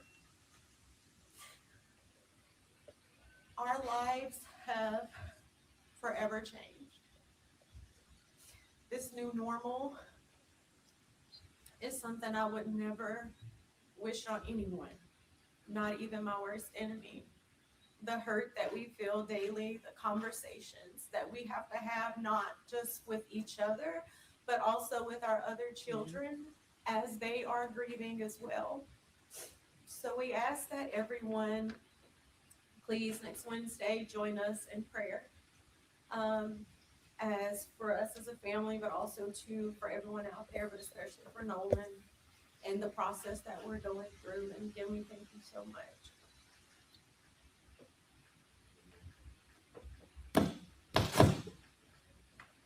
First of all, I want to say thank you to everyone who's constantly keeping our son's story in the forefront. You don't know how much we really appreciate that. Nolan brought light to our family. He was the fun in it. And with his birthday coming up, like my wife said, we have to deal with a new normal. Who knows what these years are gonna bring, but we know that these years on August 19th is gonna bring a lot of hurt, some laughter as we think about memories, but as far as our family, a very big piece will no longer be there. We just want the truth. We just want to know what any other parent would want to know. We're asking the questions any parent would ask. And if you feel that something's wrong with that, then that's a problem that you have to deal with. But as far as us and our family, we're just asking for truth, transparency, and to please keep us in your prayers. Next week is going to be a hard week, and the years follow are going to be hard. Thank you very much, Christian and Elmore. It never gets easier, Reverend. And they're asking, I know Reverend Jamal Bryant is coming to Ocean Springs. Anybody who can come to Ocean Springs to be at the prayer vigil with them on a Wednesday evening at 7 p.m., please come. And if you can't come, please have prayer vigils in your city and your communities. We need to find out what happened. Attorney Hurts, Attorney Parks, and Reverend Allen, as we'll try to answer your questions. Family, obviously, motion, they'll try to answer questions if they can. Any questions? Hello, my name is Logan John with NBJ. Yeah, give us where you're calling, where you. NABJ News. Okay. What do you believe accountability and justice involves? It's very simple. As we always say, if it was your child, what will accountability and justice look like? Well, that's the same thing they want for their child. Whatever it would be for your child, that's the same thing they want. Whatever investigation you would do for your child, that's the same investigation they want. We're not asking for anything special. We just want equal justice for our children too. And I think that we must be very much emphasized is they have said, again here with the press conferences and statements they've made throughout, when they started at our headquarters in Harlem speaking to the press, they're not trying to come to a conclusion. The other side did, saying that there was no foul play. They're trying to tell us what happened. And we're going to stand with them on that, and as well as other cases around the country. Yes, sir. I'm Ezekiel Tomaco with ABC 24. There's been a lot of misinformation and rumors spreading on social media. Is there anything that you guys would like to do that has been out there? Let me just say this. I went real. Well, I mean, I think that social media has distorted a lot. I think for myself and Ben, we're public figures that you're gonna have social media lie on us every day. I don't even know if I'm really here according to social media. But What hurts us is the distortions they've done on the family. I agree. Where they've harassed her in her job and sent stuff to their house. It started with the father's question. They didn't ask to be public figures. They only are trying to get justice for their son. So I would just say, whatever social media people are trying to get likes and hits and all, do that against people like me that offered ourselves. But they didn't ask for this. All they want is what happened to their son. And I'll simply say this, because that question has come up, and I released a statement, and I want to be clear about it. We defend the First Amendment rights of content creators reporting on Nolan Wells' case. We stand with content creators, independent journalists, and citizens who are responsibly reporting on the Nolan Wells case and asking legitimate questions in pursuit of truth and accountability. The First Amendment protects robust public discussion on matters of public concern, and those protections are not reserved just for traditional media. We are deeply concerned when cease and desist letters, threatened lawsuits, or other legal pressure become tools to intimidate or silence lawful scrutiny. There is an important difference between knowingly spreading false information and asking questions. Examining, I want to make sure I get it exactly as we stated.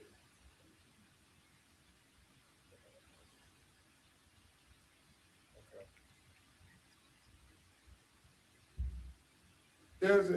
There's an important difference between knowingly spreading false information and asking questions, examining evidence, identifying inconsistencies, expressing opinions, and demanding transparency. Reporting should not be silent. Reporting should not be silenced, and legitimate questions should not be met with intimidation. Those seeking truth and accountability in the Nolan Wells case have every right to continue asking questions and demanding answers, because we are America and we have a right to the First Amendment that includes Black people and all people. Hi, Ms. Clay Murray, Philadelphia Hall Monitor. My question is for Congresswoman McBath. Has the formal request for the FBI from the Congressional Black Caucus been delivered to the FBI, and what deadline have you given them for a response? We've actually we've actually written a letter, a formal letter, and it's already been executed. We've already sent it forth. We are giving them time to respond. We did not give them a specific deadline, but we did say that we are expecting to have an answer as soon as we possibly can. Attorney Crump, Ryan Young from CNN. Thank you to the family again for standing there and talking to us.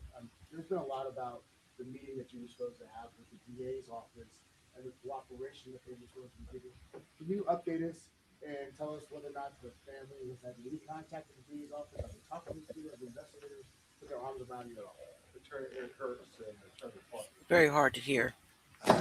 I'm Eric Kurtz, law firm Eric J. Kurtz, PC, and I am heading the independent investigation in this case.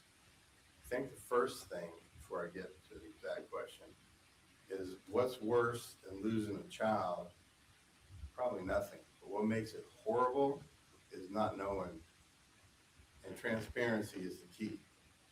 So with us going into this case as doing an independent investigation, we first thank all the people on stage, all the people that have helped, and we thank you, the media. We have had much communication with the district attorney, and I feel that is confidential, We have cooperated, I can tell you that. And we just want to cooperate like anyone else would have to cooperate.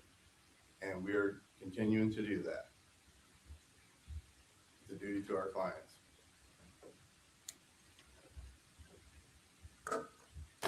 So just to address that specifically, you may already realize and already know, there was a meeting on July 15th in Mississippi with the DA's office.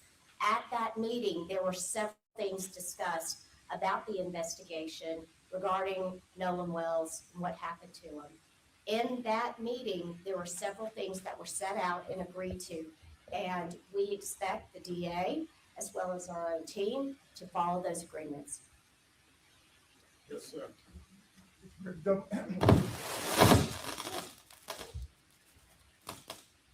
Greg Dunmore from Post Beat Media out of Detroit, WBC Station 220.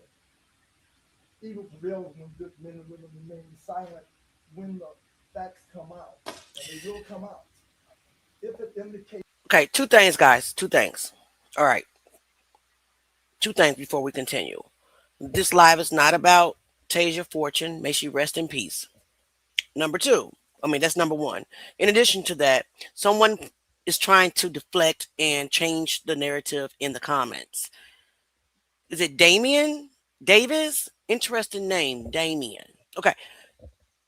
The guy that was arrested was not arrested for the death of Tasia Fortune. He was arrested for a gun charge. So please stop deflecting in my comments, okay? It's not true. Once they do arrest him, if they do arrest him for the death of Tasia Fortune, I will report on that. But you in the comments spread misinformation, talking about he drowned or move on to Chicago and all the bullshit that you're trying, I need my moderators to start putting their ass out of here. Time them out immediately. Stop trying to change the subject while we are trying to find out and get an update on Nolan Wells. Out of here immediately, please. Thank you. That something sinister did not happen and it was a freak accident. Will you believe that the truth is still not being revealed? Because if the truth is not going to indicate on some level that something sinister was done. Somebody blocked Tish Time. She wants to be blocked. It to be something else. If the truth crazy is work. That it was not. Crazy work. This is stupid. This is troll activity. Here this heifer is. Tish Time talking about, yes, please block me. Heifer, don't you know you can just leave? Wench, you don't have to be here. Grow up. Yes, please block me. Stupid ass. Got me cussing and shit. Sick of it. Truth comes out. Yes.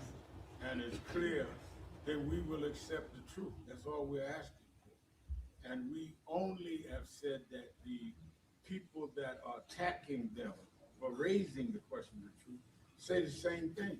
I think that we've leaned over backwards in every press event, at the funeral, me doing the eulogy, saying we weren't going to prejudge. Yet they keep getting lambasted. Imagine this. You're losing your child and you're being attacked for asking what happened. They're not political figures. Why are they under attack for asking for the truth? So it's not about us accepting, it's about whether or not those involved can accept. Yeah. It's Black Wall Street Times. Well, they always try to shut us up. I will not be silenced. Yeah, it's on. Yes, Nehemiah Franklin. Don't move the mic. Okay. Try this again. Okay. Yes, Nehemiah Franklin with the Black Wall Street Times out of Tulsa, Oklahoma. Condolences to you both. My question is for Mr. Wonsley. When you went to Jack's house and he used the past tense and literally said to you, from what you've told us, the media, that the brother, or that he said that Nolan was like a brother a day before the body actually washed up, was that like alarm? Did it send any alarm bells through you at all?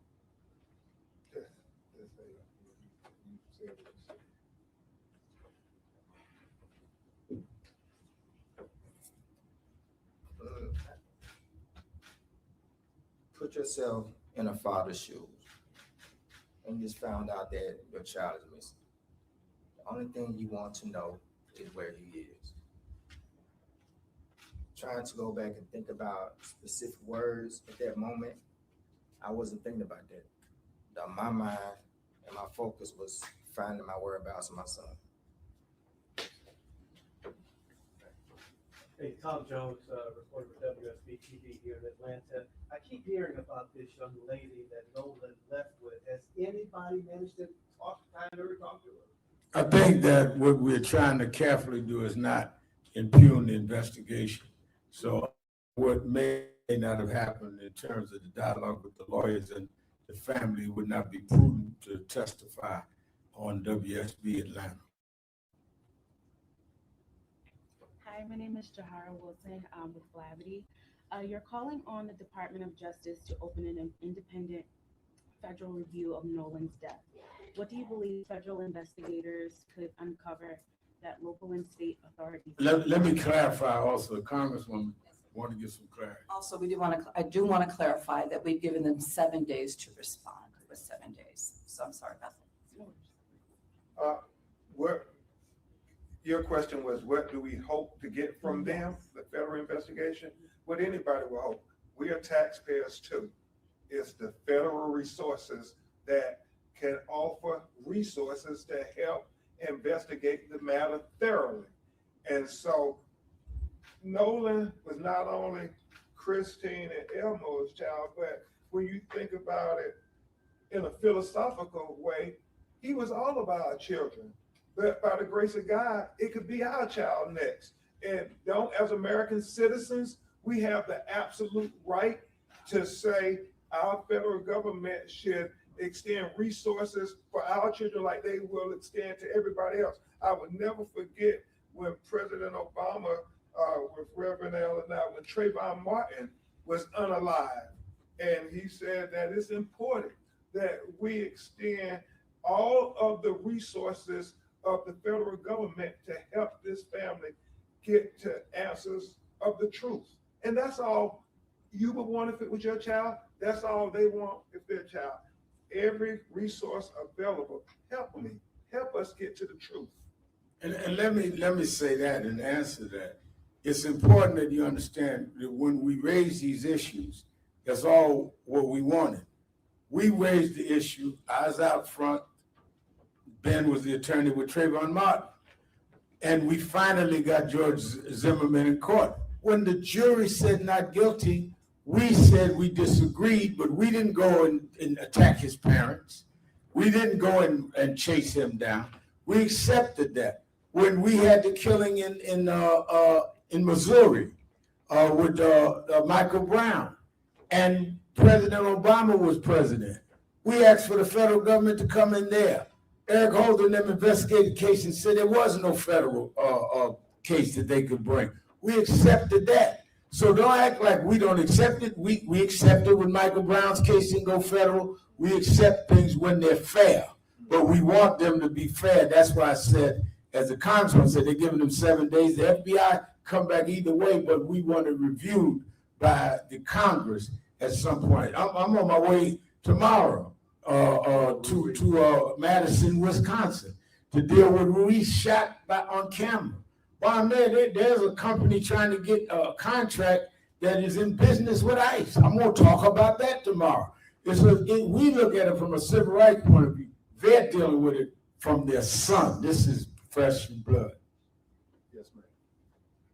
Susanna Capaluca with NPR.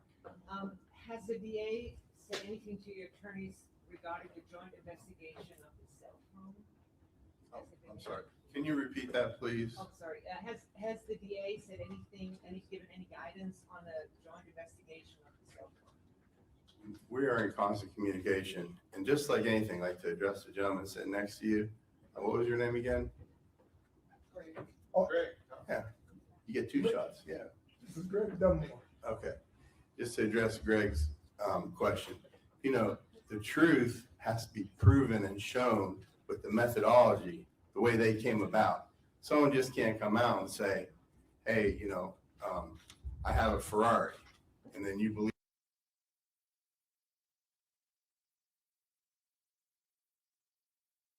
let's talk about this comment right here, and then we'll get back to the press conference. They did not send a letter for a lawsuit.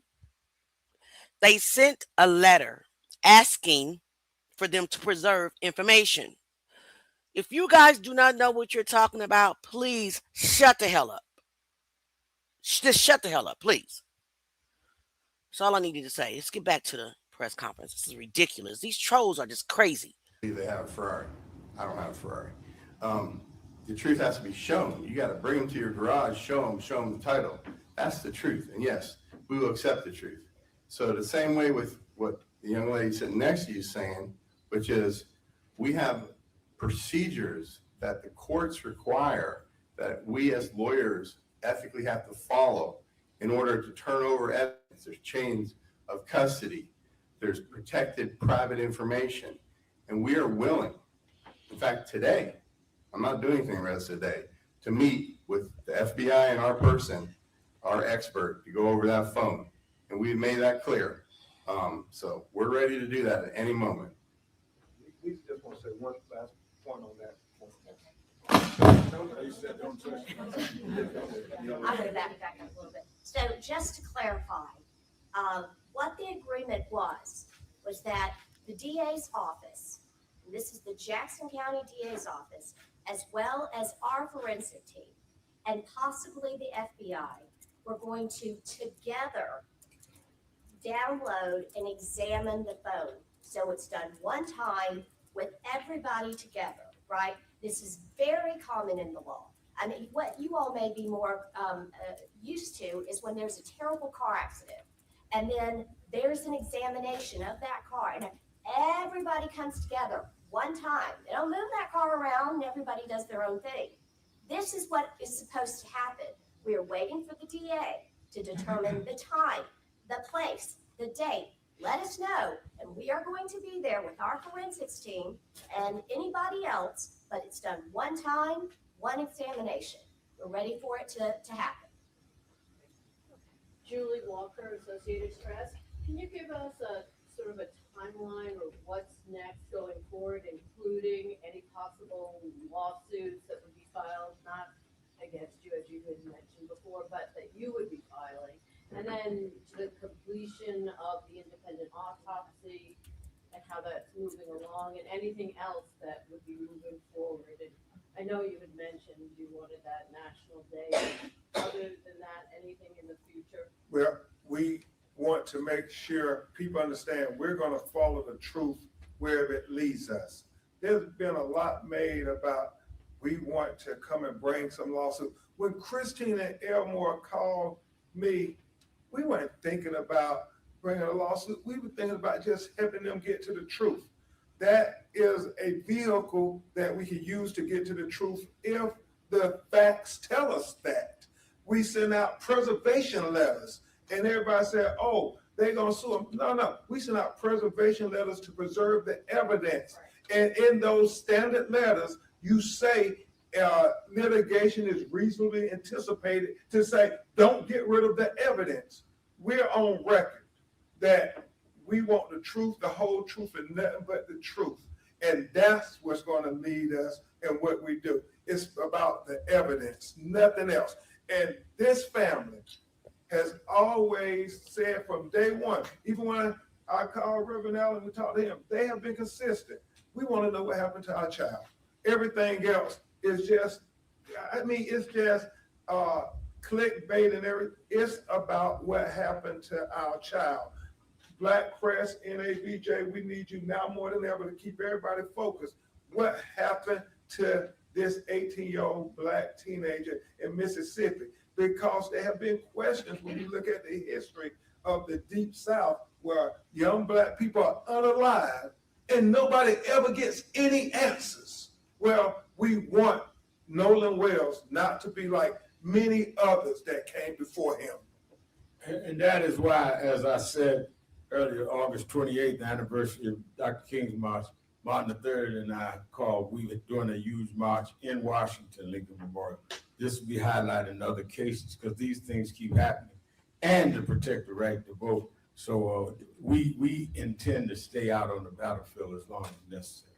Yes. And I'd ask about the independent author. We understand that Dr. Roger Mitchell is made himself available at any point that the district attorney's office and the medical examiner will allow him to come. He's ready, willing, and able to go do it. You mentioned just now that multiple cases have happened like this that are similar. What do you think about this case in particular being called race politics? About this case in particular, what? Being considered race politics. I think that the race politics of this case has been the reaction. I think that we're not predetermining that the case was racial. We're determining that the answer, the investigation, has been racially divided, and that's what made it racial. Yeah, I'll take two more. This is a press conference, not a revival. We're not going to be here all afternoon. Yes, sir. And also to be a loud voice. In particular, piggyback on what Attorney Trump said, is it the fact that this happened in Mississippi why it seems to be so difficult to get answers in regards to the black man's death? Did you say Trump or rather than Crump? I'm just trying to. Yeah, we're praying for you at the prayer meeting.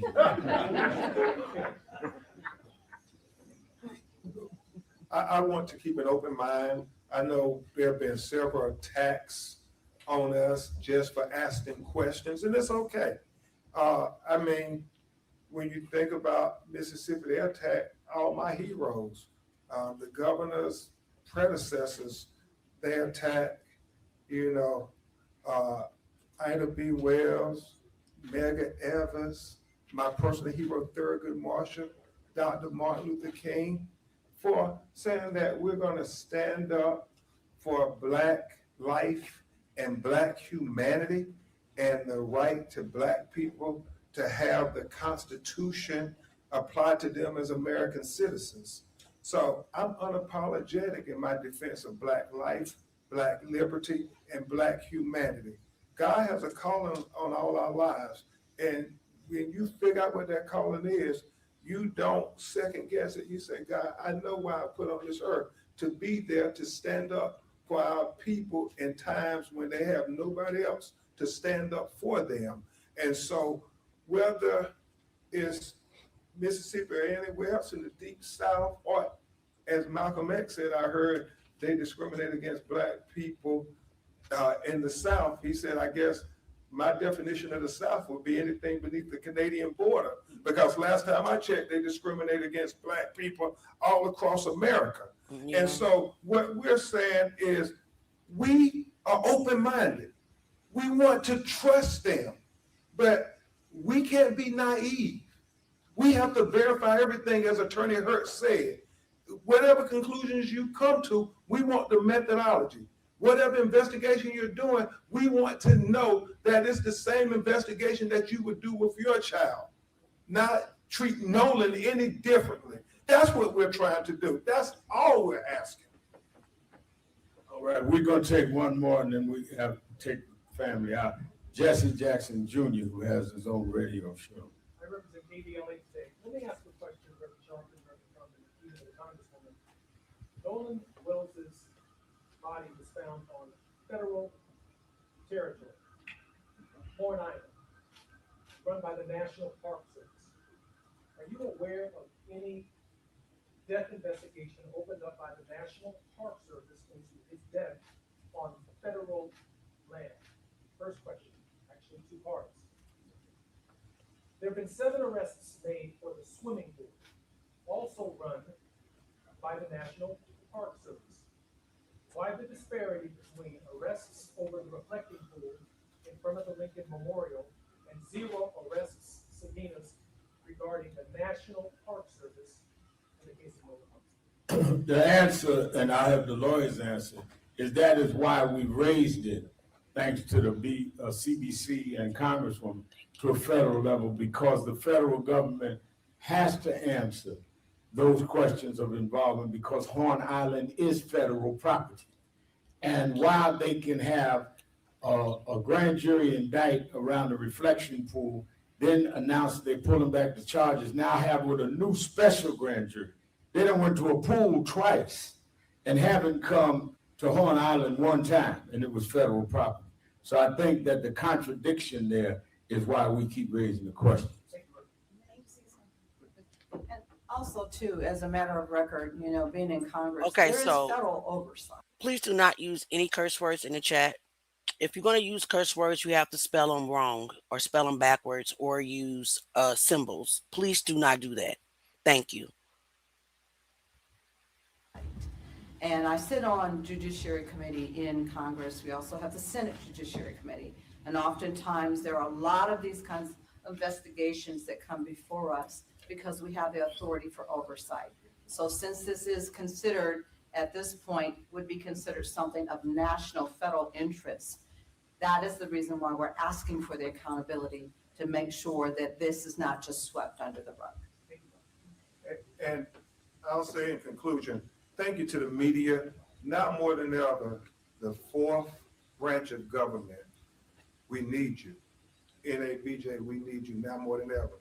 We're talking about Nolan Webb, but remember, there were two other 18-year-old Black teenagers who were unalive in highly questionable situations. Tyler Smith and David Irvin. And we need to be talking about these children. We got, you know, the young lady, Alyssa Hackett, who was, I mean, brutalized by a state trooper and who cursed her. I mean, she's a tiny Black teenager. And, you know, Reverend Allen, as we were looking at the video, as a girl dad, I mean, if a police officer can't have an interaction with a Black teenage girl without body slamming her, cursing her, and punching her in the face, what does that say about where we're at in America in 2026?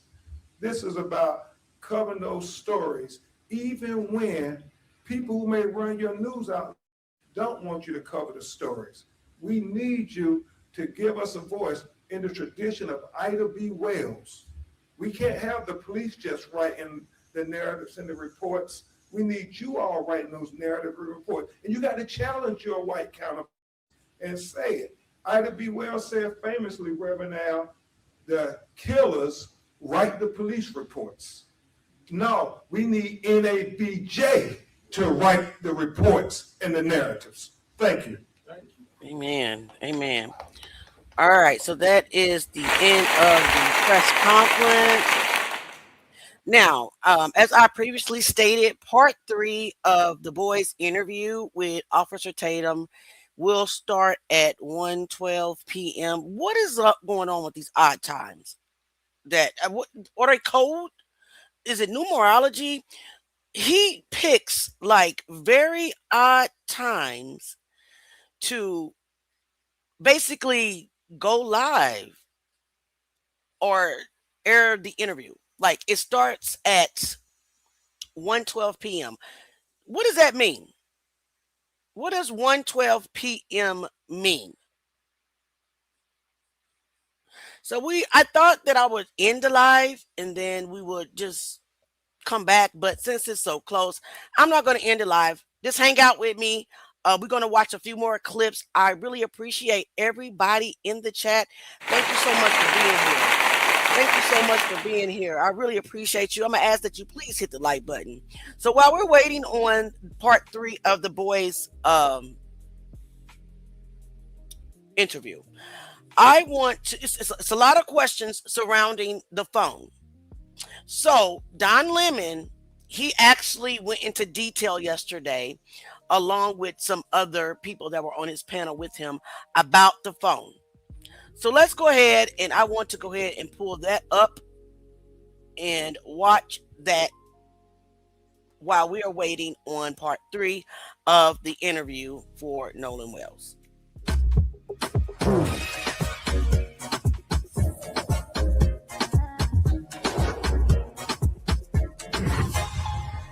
You're welcome, Joyce. Good morning, Lemonheads. Good morning, Lemon Nation. Okay, I got to get to it really quickly because there's a very big show. Lots of developments and updates that are coming from, I hate to say both sides here because one's a victim and the other, of whatever happened of dying. And then the other is, people who are defending themselves against whatever public opinion out there. Okay, so here's the deal. Hit the like and the thumbs up. It affects the algorithm. More people become aware of our conversation on our channel and the journalism that we're doing here in independent media. So first, I want to tell you the breaking news as it relates to, as I said, this exclusive that we had. I'm going to talk about that. And then there's some breaking news coming up from there's a letter that has been sent to the head of the FBI and to the Attorney General in regards to this case. Okay, so like and thumbs up. Let me know where you're streaming from and you're watching us from. Charlotte, hello to you. Hello, Tennessee. Thank you all for joining. Okay, so I want to play this audio and then we have an exclusive response from the law firm or the team that is representing the Nolan Wells case. This was on Dan Abrams' show. Dan Abrams on Sirius XM. You've been on this show. He's been on this show. He's a friend of the show. So I want you to listen to this and then the response from the legal team representing the Wells Wonsley family. Here it is. Was Nolan Wells, were there messages missing out of his phone? And the second thing is Absolutely photos not. have come out. Yeah, they're saying that there were messages missing off of his phone. His phone was wiped. And another thing, there's pictures of, like with the modern day with people with cell phones and social media, there's pictures with adults on that boat. There, and one of the adults they're even saying is like an affluent crowd of businessmen. They were saying there's just kids, but there are adults there. Right, but here's the thing that they're saying. I don't know who the they is, but go ahead. Tyler, you want to take this one? Or yeah, Ed? I'd love to. Yeah. So let me ask you this. I saw a headline a few weeks back that said Ben Crump and the family is going to allow the Jackson County Sheriff's Office access to Nolan's phone. You know what I never heard? I never heard him follow through with that. I have reason to believe, and I do believe, that they have not cooperated with law enforcement. I do not think that they have turned in Nolan's phone. And I'm willing to bet my reputation on it. I don't think they've cooperated at all. They do not have Nolan's phone. They haven't had access to Nolan's phone. The Jackson County Sheriff's Department hasn't. So how can you say that there's text missing or there's photographs missing? Our boys had no reason to do anything with Nolan's phone other than give it back to Christine and her friends later that night. Okay, so my question to that is, why didn't Warren tell Christine when he allegedly called her to ask if she's heard from Nolan that he had their phone? Why did she have to use 360 to track the phone? That's what I want to know. Let's keep going. So anything about missing text messages or Snapchats is completely false. Edward, go ahead. I'll just add something. And again, this is why you Can have to hold on, Andy. So just so folks are asking what we're listening to. And again, I explained in the beginning, if you're not here in the beginning, you probably didn't know. This is an interview with the attorneys for the boys on Dan Abrams' Sirius XM show. And they are saying that the family has not turned over the phone, Nolan Wells' phone, and they are saying that to their knowledge, and that there were not any missing text messages or anything that was wiped or scrubbed. That's what they are saying. Okay, continue on just a little bit. Ground there or in the water. When I went to the island, when I was fortunate enough to have that opportunity on Friday, one of the things you notice right away is that there's no dock. There's not a boat launch. There's not a dock. Okay. when So you what get he's to saying, the, so you heard what he said. He's saying that they haven't turned over, that they have not cooperated, and that now he's and to his knowledge that has not happened. So I don't know what they're insinuating or whatever. Okay. And he's saying there was not a dock. So what you had to do, he says in this, is you swim 50 or 100 feet to go in, and most people don't want to bring their phones in or what have you. So now we had this.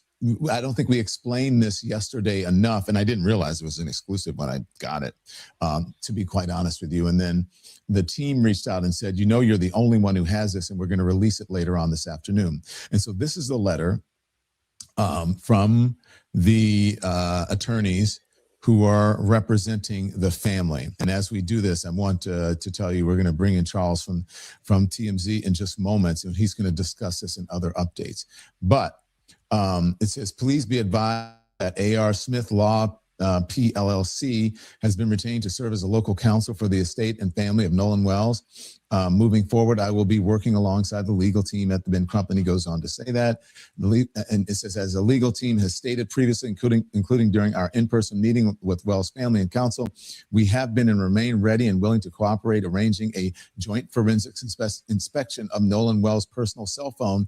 During that meeting, we specifically discussed having an examination conducted through the digital forensics lab at Mississippi Gulf Coast Community College, as well as the possibility of FBI involvement in that process. Our position has not changed. We are prepared to coordinate a mutually agreeable date and procedure for the examination of the phone. Accordingly, to the extent there has been any suggestion that we have been unwilling to have or have failed to cooperate with the investigation, we want to make it clear, that this is not the case.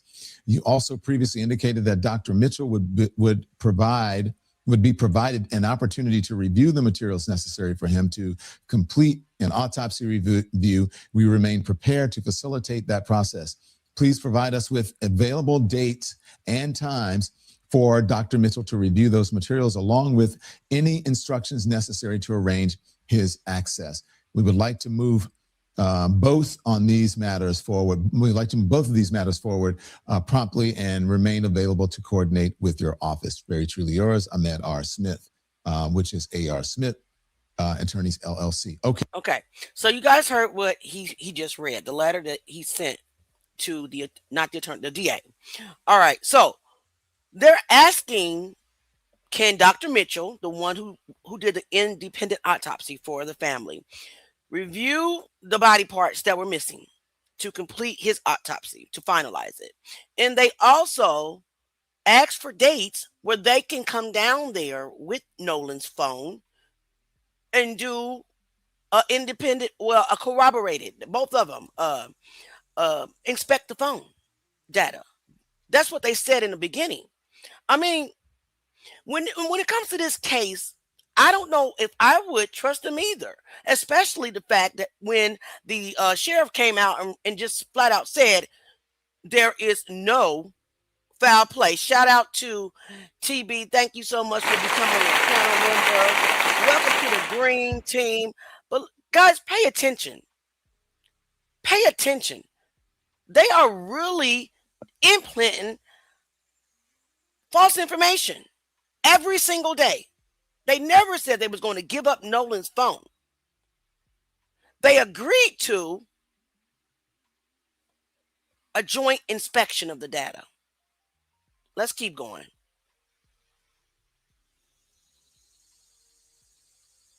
Okay. Thank you for that, for sending that to us. Okay, so here is who I want to bring in, Charles Lataboutier, from his executive producer from TMZ. Charles. Sorry, he's not. Like he walked away for a second. He'll be right back. Oh, he walked away. Okay. Well, we'll get Charles on in a minute. So anyway, yesterday when we got this information, we reached out to the law firm. They have since said that they won't come on to discuss it. It was in the letter, whatever's in that letter, that's what it is. And basically this letter is saying that they have been communicative, that they have done whatever it is, a due process or whatever. But it is interesting. I'm just be honest that the phone has not been turned over. Now, I understand that the family has concerns about the process. They have concerns about the investigative techniques that are being used, or as they said, not being used. And so they may be unwilling to do it because they're, not having trust in the authorities there. However, I don't know. I'm not an attorney. I don't know what that means. Does that mean anything for the family or for for the investigators? I am not sure. It's interesting though, that this grieving mom and the folks who are in the investigators are sort of being pitted against each other. Here's Charles. Charles, I'm not sure. Are you there? Can you hear me, brother? Yeah, I can hear you, Don. Hey, Charles, good morning. Thank you for joining us. Listen, I just, these details seem to be coming in this case. You never know when they're going to come. Again, I don't know if you if you heard me reading the letter and now, this was sent out. What do you make of this? I mean, it sounds like the family, I think you nailed it, saying that they're willing to work with the authorities, but they don't trust the authorities. And what I heard, the key thing there is they said they're willing to do a joint forensic examination of the phone. It does sound like they have been holding on to the phone. They don't want to give it to the authorities and let them and leave it to their device, to them to do their process without having their own investigator there at the same time. So it sounds like, basically what they're saying is we'll hand over the phone, but we're going to send our forensic investigator too, and they will sit there with your investigators and go through the phone. But it doesn't sound like they're willing to just hand over the phone and let the authorities do whatever they want with it. Mm-hmm. So, but it seems, in some of these things, Charles, it seems like a long time, right? I mean, you and I were discussing what happened with some of the other high-profile cases and the toxicology reports and all of that, the autopsy reports, all the things. These things don't happen as quickly as people would think in real life, right? It's not like Law and Order where the case is solved and you get all the information within, an hour, 45-minute period. No, it's definitely not like that. And, we were just talking about it this morning before our morning meeting that it's coming up on, I believe, 7 weeks now. And next week will be 7 weeks. And typically it's around that 7 to 8 week period where you start expecting that there could be toxicology results coming out. Not before that, but every department around the country is different. I'm basing that mostly on cases that we've covered here in LA, but I can't speak to how the process works down in Ocean Springs. But around 8 weeks is when you could say, what's going on here. And obviously people have wanted the autopsy results, the toxicology results. They wanted it 2 days after Nolan's body was found. Just doesn't work that way. But, if this thing drags on to, beyond 10 weeks, beyond 12 weeks, people are really going to start asking questions. And the question is going to be, and I understand why the sheriff has not wanted to discuss a lot of what's going on in this case. It's an open investigation, and I get that. But you also got to be realistic about the fact that this is an incredibly high profile case with a lot of attention around the country and is creating a lot of divisiveness around the country. So, at some point you would think the sheriff has got to come out and say, look, here's where we are. We know everyone wants these results, but we just don't have it yet. And here's what's happening in our lab. They tell us it could be, give people a range or something so they have some expectations. But, that's not happening. And I don't think that it should have happened up to this point. I'm saying that in the next couple of weeks, if we don't hear anything, people are going to get very antsy, more so than they have been. Charles, you've been saying, and now people are finally coming around. I don't know if you remember, I said that there should be a regular cadence of information that is being released or debunked from the investigators, right? Or we can't say that. And that is not happening. So in my opinion, they are helping to fuel this environment of, people who are speculating and just, filling in the void here, filling in the void online. So I agree with you 100%. I'm not saying that they have to come out every single day, but there should be some sort of, update, on the situation. Yeah, I mean, I understand why you feel that way, Don, but I think from law enforcement side, you go, if we're going to come out and start debunking every theory that pops up online, then you got to pick and choose which ones. Becomes this slippery slope. Why did you debunk this one and not that one? Then people think that that's giving credence to the one that they didn't debunk. Maybe they just didn't see that one. I agree with you 100%. There's just so many theories. That's not what I'm saying. I'm not saying every single one. I just think that there should, this some sort of right. When was the last time there was an update, Charles? Wasn't it like when the sheriff came out and said it looks like an accident? We're looking at this as accidental. That was the last one that I've seen. So I think we're on the same page with this one. I agree with you. Not every single thing, but just in terms of, you saw the letter there from the attorneys. I just want to show people when they're basically what they're describing. Again, I'm not an attorney, but I have done these stories a lot. Is what's called a filter team, FILTER team, or they call it a taint team. And if you look on your screen now, you'll see what that means, Charles, because this is not an unusual process. A filter team or a taint team, whatever, consists of prosecutors or agents selected to review material seized in the course of an enforcement action to determine whether any of the materials are protected by the attorney-client privilege. These reviewers are specifically not a part of the prosecution team handling the enforcement action in which the search warrant was used. The taint team members are able to review the seized materials to determine whether any documents or communications are subjected to the protections of attorney-client privilege or the attorney work product doctrine. The guiding principle is the concern that exposure of the prosecuting team to privileged material may result in the exclusion of evidence should the matter come to trial or even the disqualification of the prosecutor. So basically what they're saying is they want an independent third party to be able to analyze this. I know that, Harvey is the lawyer here, but you've been dealing with these cases. So this is not an unusual process in my opinion. No, not unusual at all. It is a necessary step that they would be taking in the background here. But so little, anything that happens here is not going to be in the background when the attorneys get involved. And you're right, people shouldn't read too much into this. It's interesting, they talk about the possibility down the road of prosecution. We don't know. We don't know if there's going to be a prosecution here. We don't know that there's been a crime committed. We just don't know anything. Certainly, I fully understand why a large number of people feel like there was a crime.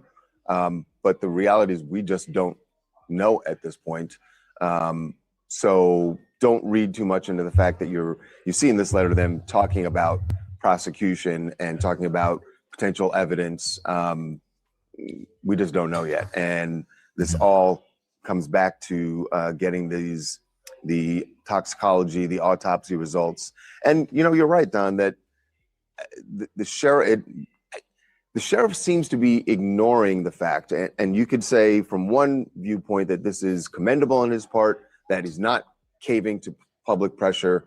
But you could also look at it and say that he's sort of burying his head in the sand and acting like this isn't a huge story with no importance. You could have a news conference where you come out and acknowledge that and say, yes, we've seen there a bunch of theories out there, but we can't start optics matter. Optics matter when you have a case at this level, and the sheriff could really be helping himself out and his department out by acknowledging that. I'm not saying he's got to come forward and start debunking theories, but optics matter when you can have a news conference where you say this to people and explain why you're not debunking and explain why you can't talk about the evidence that you have or don't have or the witnesses that you've spoken to. All those things make a difference and might calm down the public pressure on his department, on the ME's department, to actually come forward with some results. Just one thing, because I know you're very busy. So you guys have I think you had an exclusive with one of the interviews. And also there was I think Nancy Grace reported that there was a new fight, but if you look at the Cajun Navy's report, it appears to be the same fight that was mentioned in that. Was there a new fight? And What do you make of now? I mean, because I don't think you will disagree that the friends are on a PR, PR blitz to change public opinion because they believe that they in the court of public opinion, they're not doing so well, that they have been, sort of demeaned in some way, disparaged in some way. I think it's weird. I think it's weird. Yeah. When Warren sat down with the guy, I know we don't like to say his name, sat down with him, I was like, okay, this one kid and his mom is a judge and maybe he wants to sort of clear his name. But now every week, another friend sits down or another friend sits down and now they've got this lawyer and they're sitting down and doing interviews. It's weird to me. And it's not just weird. There are people who are going to say things on the internet. Why does that rise to the level of you need an attorney to now sit down and do interviews to publicize yourself, to try and change the court of public opinion? Why do you care about a court of public opinion? Because you didn't do anything. And ultimately, if you didn't do anything, and maybe they didn't, let's take them at their word and their attorney that have anything to do with Nolan's death. That's all going to come out when the results of the autopsy come out, when the investigation comes out. So why are you now getting? It's almost like I get like this attorney has probably convinced them, yes, do this and talk about this and it'll change public opinion. But what it really does, it makes some people will look at it and go like, well, what are you getting out in front of? If you didn't do anything, there's nothing to get out in front of. So in some ways it can backfire on you. It's just weird to me. And then you also run the risk of what did happen is that one of these kids sits down and blasts Nolan's mom and says that she was wrong to put out that photo. And that's not going to play well in the public for you, man, that you're attacking the mother of your best friend, who you're so distraught about losing him, yet you're doing an interview where you're attacking his mom. Yeah. It's just stupid. The old saying is, anything you say can and will be used against you in a court of law, but also in the court of public opinion. That's a good question. That is an excellent question. Why are you Nolan's mother? You're saying that Nolan was your best friend. You're saying that Nolan was your brother. You're all of this, but you're attacking his mother. Make that make sense. It makes zero sense. Everything that they're doing in the public is the direct opposite of what they're spewing out of their mouths. Let's keep going. We still got about 30 minutes until the third part of the boys or the young man's video or interview with Officer Tatum. Bear with us. I thank everybody for being here. Shout out to the Truth Gang. I thank y'all.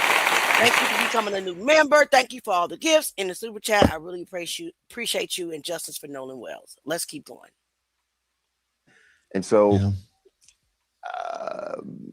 I don't get why they're doing all these interviews. Well, I have been saying, Charles, the kids are young, right? They're young men. To have attorneys and their families, for me, it's about the people who are advising them. First of all, you do a far right-wing, streamer. Okay, that's one thing, right? You're a kid. But then you keep going on, and it just seems like maybe we need to recommend a crisis PR person to them so that they can figure this. Figure this out. So it's not really so much about the young men, and people. The internet is a tough. It's a tough place. Anyway, Charles, I don't want to keep you. The more they say, it's like I get that if you're distraught about the loss of your friend, and let's say they are, talk about that and leave it at that.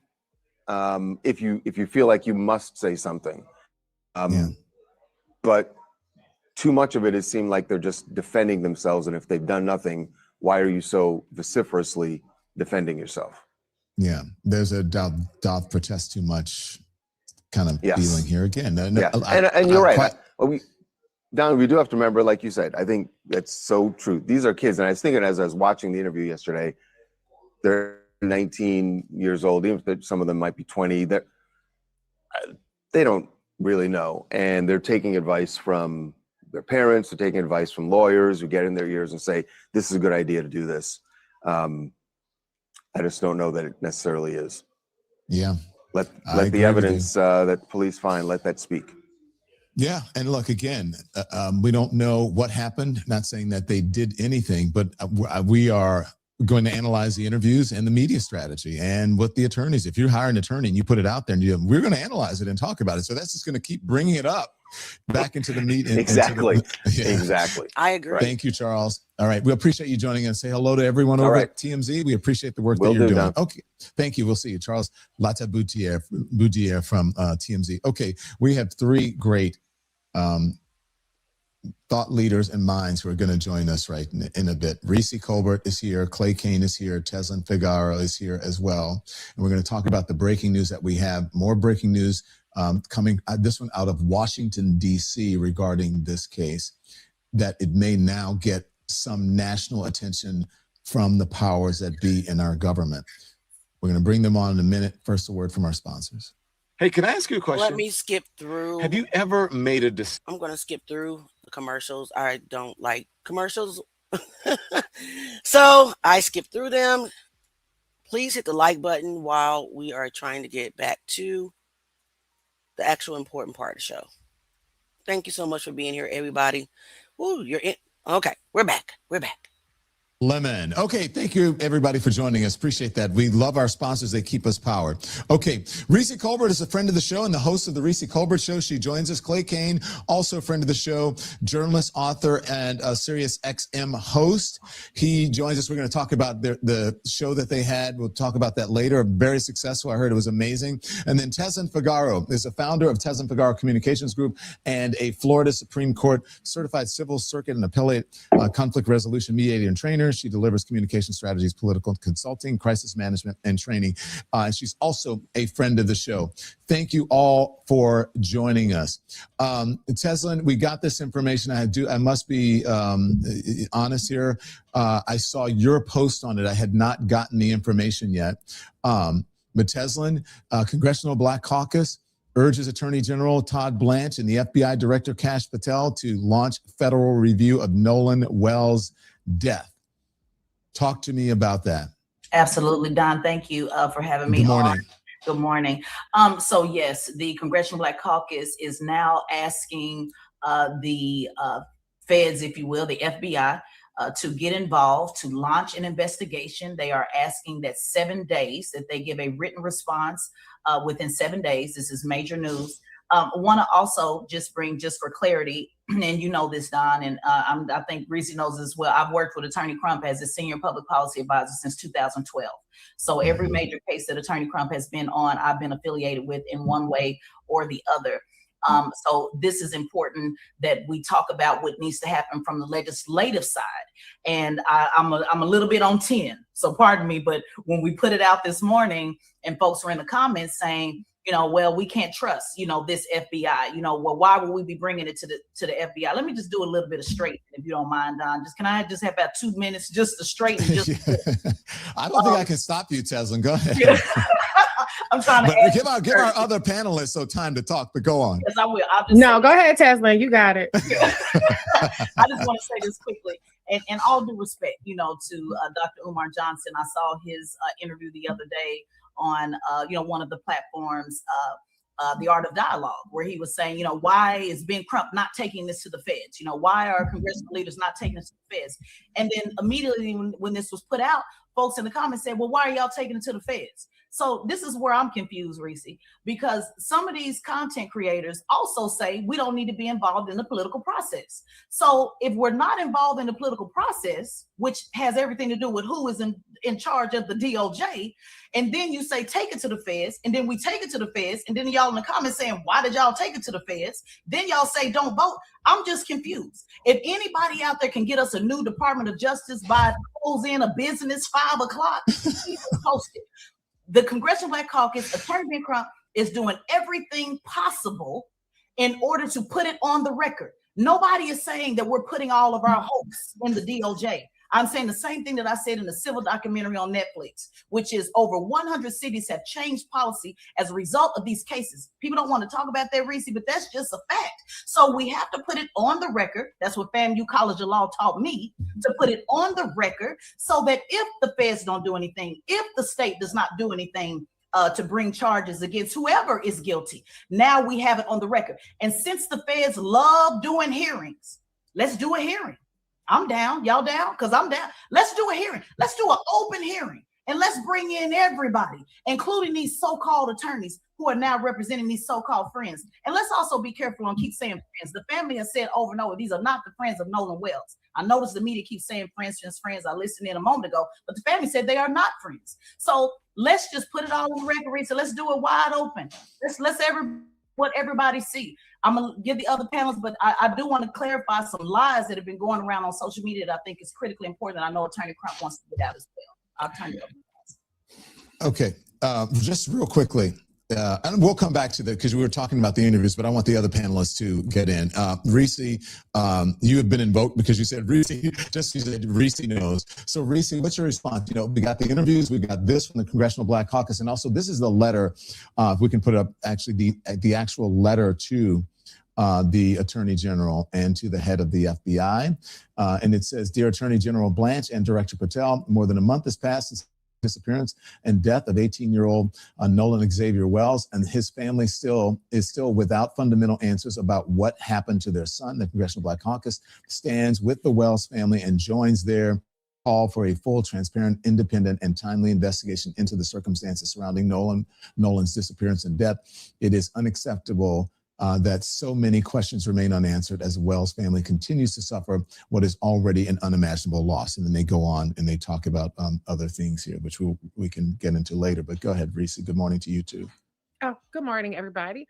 Tasman, I think she broke it down perfectly. The reality is that we want answers.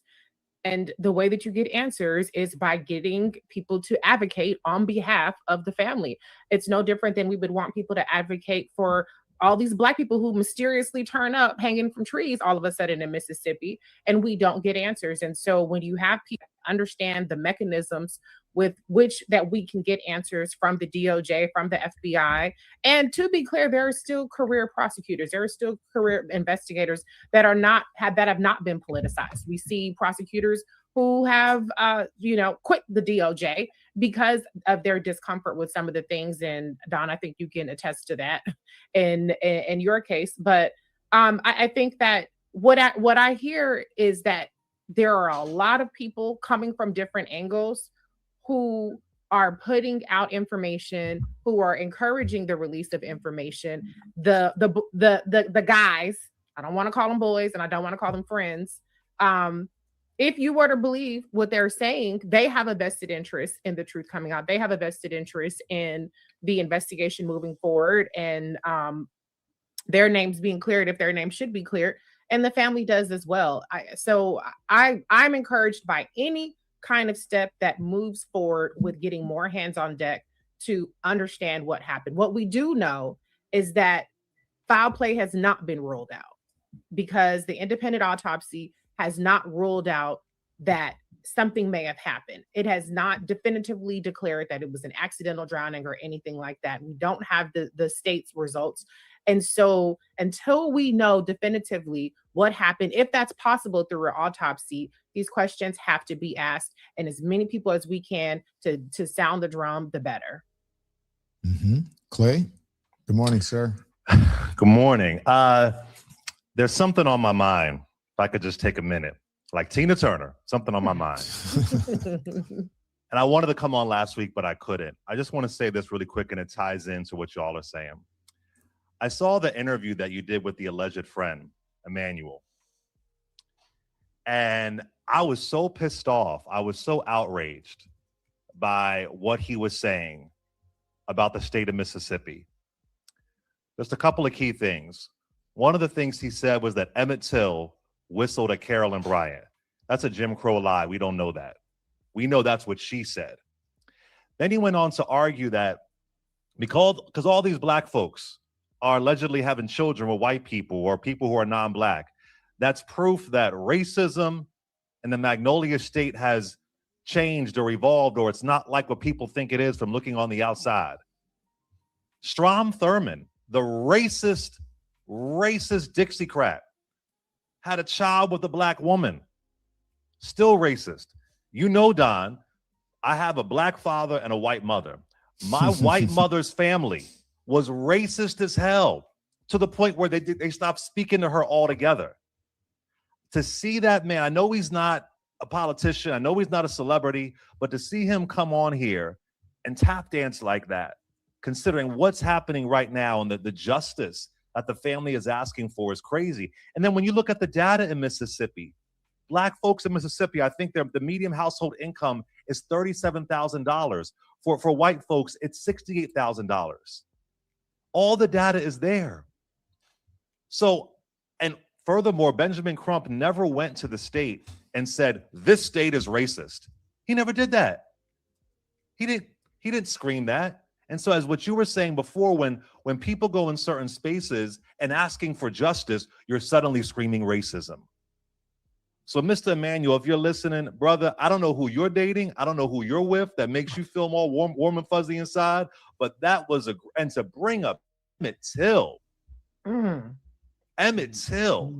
to babble the shit that Carolyn Bryant said, who lived until her 90s. So it is a racism issue, but it's also a deep ignorance issue. I agree. And that's what's frustrating. I and then agree. to see those kids, not kids, grown-ass men, go on the former Officer Tatum show, who is like Candace Owens 3.0. I know Candace Owens has done a remix now and did all her rebranding. But Candace Owens, Diamond and Silk, this is just, as Frederick Douglass said about a man named Isaiah Montgomery. Okay.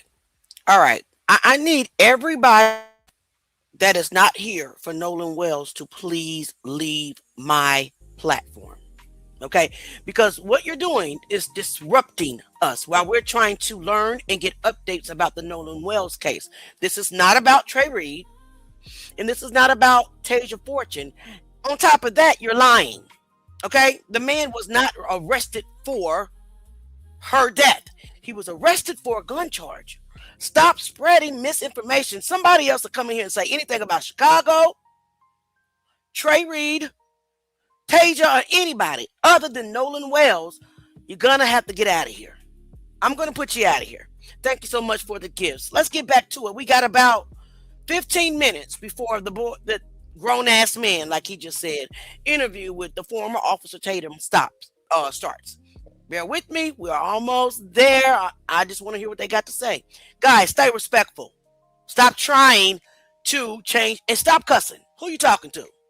So if I'm a racist as F-U-K or C-K or whatever, get out. Why are you here? Jesus. Say something else. You got one more time, Arnold. Let's get back to it. Say something else, please. In Mississippi. Others will be dazzled by fame and imitate their bad example. We're not saying that this case is solely about race, but to not see the intersection of it is crazy. And to say because black folks and white folks had some kids, that proves this thing is, we're past all that. As when I was just in Mississippi, there are still Confederate monuments. They honor places that were former plantations. And whether it's Louisiana, Mississippi, my hometown of Philadelphia, that's the shit that's driving me crazy about this case. And if racism was a non-issue in the state, then all these issues wouldn't be coming to the surface.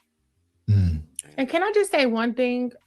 One person that we know we can rule out as a suspect, not just one, but I'll say this, Christine Wonsley is not a suspect.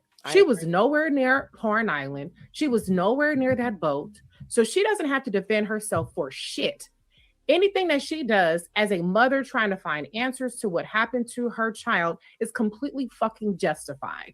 She doesn't have anything to hide. You already broke down the letter as to their stipulations for which they will turn over the phone, because I think with reasonable suspicion and skepticism, they want to make sure that there's going to be independent and professional investigation into that phone.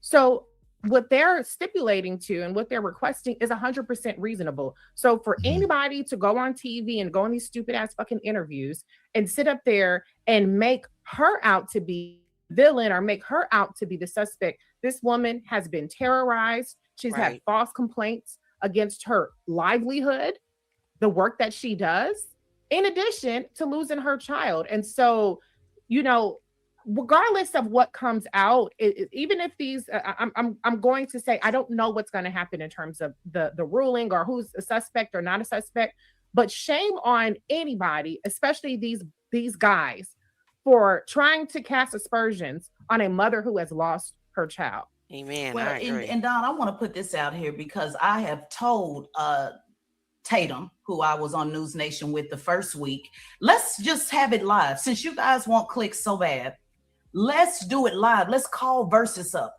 I want a me versus Tatum. See, it's really easy, and I say this respectfully, but it's very easy for him to go back and forth with other commentators, to go back and forth with everybody else. Why don't you talk to me? I'm the only woman in the Ben Crump, and I'm not saying that to flex. I'm just giving facts. I'm the only speaker in the documentary for attorney Benjamin Crump, the only one in civil, Don. Why won't Brandon sit down with me, who actually talked to the family? Sit down with me that's actually worked with the attorney for over 15 years. Let's go line by line by line so that I can debunk. Because see, a lot of folks get on and say, well, we don't know. See, I actually do know. I actually do know that when the prosecutor, that lie that they had out yesterday saying that Ben Crump never turned over the phone. See, I actually do know that the letter was given to them that said, give us the date and the time. We will go through the phone line by line. Let's stop bullshitting around, Don. Ask Tatum. Let's do it live. Let's not do, he said I can come to his show. I don't want to go to your show. I don't want you in charge of editing. I don't want you in charge of producing. Let's do it live, him and I, and let's go line by line by line, the timeline. I'm in contact with this family. I'm in contact with Attorney Crump. Tatum, you've been called to the front. Come on to the front. And I disagree with the comment saying that Tatum would blow her away. Tatum would be too busy tap dancing. Let's be realistic to blow this young lady away. I believe that this young lady, and this is my first time ever hearing her, would destroy Tatum. He speaks off scripts. He's not going to be able to have any comebacks on a live review. Let's be real. Let's keep going. 10 minutes until this video starts. I know Attorney Crump's record through and through like the back of my hand. Let's really talk about it, Don. And these attorneys, who are Trump attorneys, by the way, the lead attorney is Trump attorney that has sued CBS on behalf of Donald Trump. Let's let the people go through and decide, do they want to believe Trump's attorneys or do you want to believe Ben Crump? Do you want to believe Brandon Tatum when he says that Ben Crump only defends when white people are involved? Or can I run down to you the last 10, 15 cases where everybody was black, plaintiffs and all, defendants and all? Do you want to believe Brandon Tatum when he says it's only about race? Or do you want to sit down with me so we can go through the 95% of the other cases that have nothing to do with race? See, it's very easy to sit up here and talk, Don, with people that don't have the information. I say that respectfully because I know everybody's doing their best, but I want to come on in the room, Brandon. Oh, you don't want that much truth, though. But hold on, Tyson, do it here. Do it here, and I'll just sit and let you guys talk. If you don't, no live, no edit. He's been called, okay? So all these Tatum lovers that are in my comments, he's been called to the front line. Let's see if he comes to the front line. I want to see. Brandon Tatum is a tap dancing coon. That's what he is. And I said what I said. And I can say that. Period. Let's keep going. Editing. No editing. Officer Teslin from the United States Air Force. Let me look in the camera. Teslin Figueroa, the security police officer called AKA Defender for the Air Force, is here to serve. Let's do Officer Tez versus Officer Tatum, and let's get to it, and let's do it live, Don. We don't have to worry about no panel. Let's go through the timeline. Let's go through what the mama said. Let's go through what the friend said. Let's go through it each and every one. Let's stop talking the ring lights and let's get in the ring. Oh. I like her. I like Teslin. her. Wow. Okay, so Teslin, let's just a couple of things that I want to ask you about. Because the friends have been doing these interviews. Let me just play this. I want to play this and then and then I'll ask my question. Play this. Roll this, Andy. So like his mom blasting us on social media from the get-go, saying that he was out there with Warren and another guy. That's where it first started to take off. And then also the fact that she posted a picture of me and Morgan and another guy and Nolan on the boat together, blasting that out there, pushing this narrative, kind of, I guess. I wish that would have never happened either. And I don't think if those would have never happened, a lot of this stuff wouldn't have been as viral or gone all over the country at this point. I mean, this is a countrywide news story that is just blown out of proportion. And the fact that it was our best friend and it's not what people are saying it is what hurts the most. I mean, that was our brother. I mean, straight up. That's what I told his dad the night that he came over to my house. He was like, well, saying something. I was like, dude, He was not your brother. If he was your brother, you would have never left him on that island, as you say you did. So stop calling Nolan Wells your brother. Siblings don't leave people on. They don't leave each other on remote islands with no phone and no for sure way back. And you said that he was drunk. I cannot believe these people. Sometimes I just don't even want to listen to this, but we have to. that was my brother. All right, so listen, let me just say this. To say that the mom is, blasting, it's wow, not. And look, again, these are young people.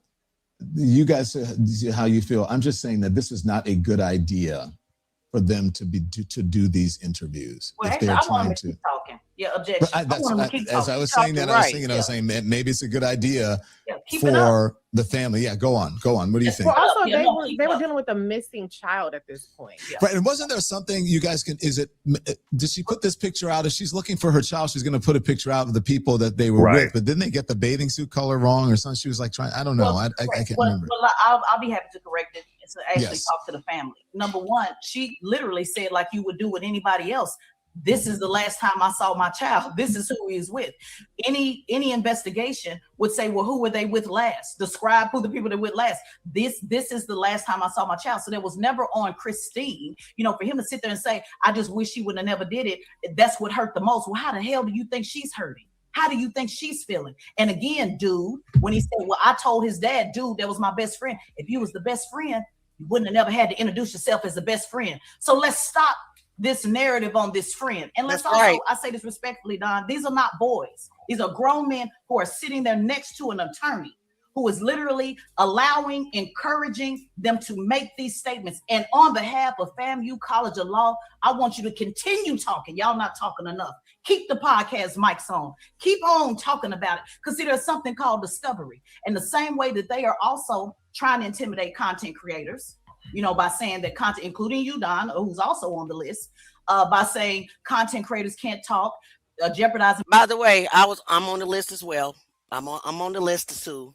I don't give it a goddamn, but I'm on the list. So shout out for me being on the list. I must be ruffling some feathers. Let's keep going. People's First Amendment. Yeah, let's keep it going so that we can bring everybody's statement into discovery. So yes, this is a national case. It should be a global case. Let's really get down to it. So I appreciate you, Don, saying they're doing the wrong thing and they shouldn't be doing. I'm here to say, keep it up. Y'all not talking enough. Well, I didn't say that they were boys. I said that they were young men, and I think the adults are at least wiser than they are. I don't think it's wise because to go out there and blast a mother. That's what I mean by that. I don't think it's wise. They don't care about that though. But see, that's the whole thing. See, this attorney. Let me just go ahead and call a thing a thing. In the letter, in the donation, it says they're coming after Attorney Crump. So even though you're looking at it from a crisis comm standpoint, I have a crisis comm firm. I get that, but they're not looking for wisdom. They're looking for how can I make sure that I take down Black America's Attorney General. This is way bigger than just Nolan Wells. We've never seen a lawyer from the other side, because typically being is suing the state. So you don't see a lawyer pop up and say, I'm willing to take on Attorney Crump. His name is mentioned all throughout the donation, notice how they mentioned it there. Brandon Tatum is very clear about who he is targeting. So they're not concerned about getting to the root of this. They're concerned with making this a larger issue to say that anybody that comes and defends Black life, we are now going to counter. We're going to counter with lawsuits. We're going to counter with social media. We're going to counter with interviews. And I'm saying we're here for it. We got lawyers too. We got ink and toner too. And do. We too can countersue. So they're not concerned, Don, because if they were, any lawyer would tell them to shut their mouth. So why don't we have the hearing so that the grown men who were last seen with Nolan Wells, I'm not accusing you of anything except being the one that was last seen, according to his mother, with Nolan Wells. We would love to know if somebody else saw Nolan Wells. Let's have the hearing so we can see it, because as it stands right now, Mississippi has not given information to the parents. That's just the facts. So to say that he's not, that they're not cooperating is a lie. For Brandon Tatum to say, well, why didn't Ben Crump give him access to the boat? Dr. Umar said the same thing. It wasn't Ben Crump's boat to give them access to. So let's stop bullshitting, and either we're going to do a real case or we're going to do a media case. And if we're going to do it, let's make sure we get all the witnesses involved who actually know the information, and let's stop speculating. I was very clear in the beginning when I said, if you don't want people to speculate, investigate. Christine has never accused anybody of racism. Right. She has never said it's about race. She's never said things.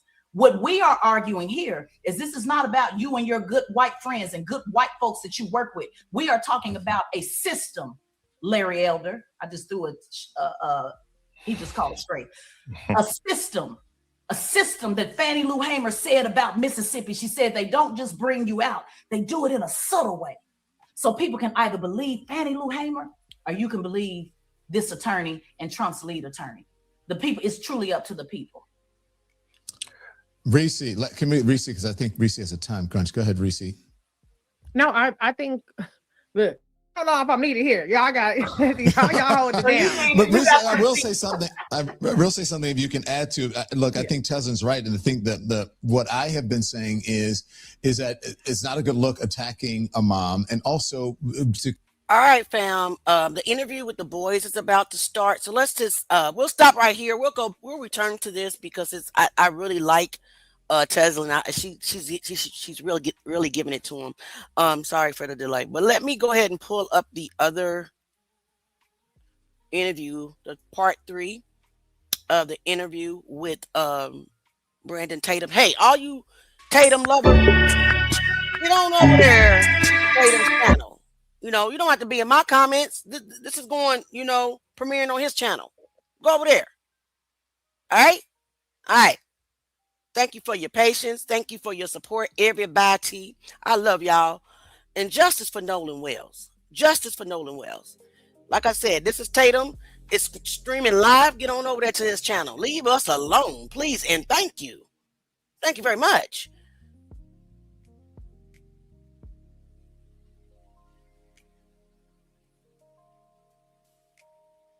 Come on. All right. Let me take it down.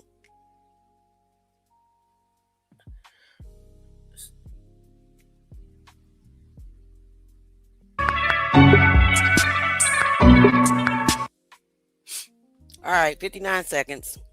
I can't play that music. It's a copyright, so I apologize. But again, I'm grateful for everybody that's here. Appreciate you. Head on over there to, yes, please, go on over there to Brandon Tatum's channel. Please and thank you.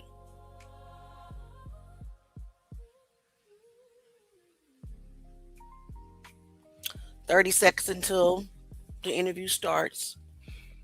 Why has Crump stopped responding to Trey? I don't know. This is not about Trey Reed.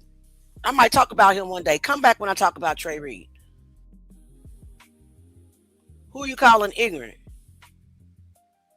Who are you calling ignorant? Why is his intro so long? Well, I do have a long one as well, but it's ridiculous.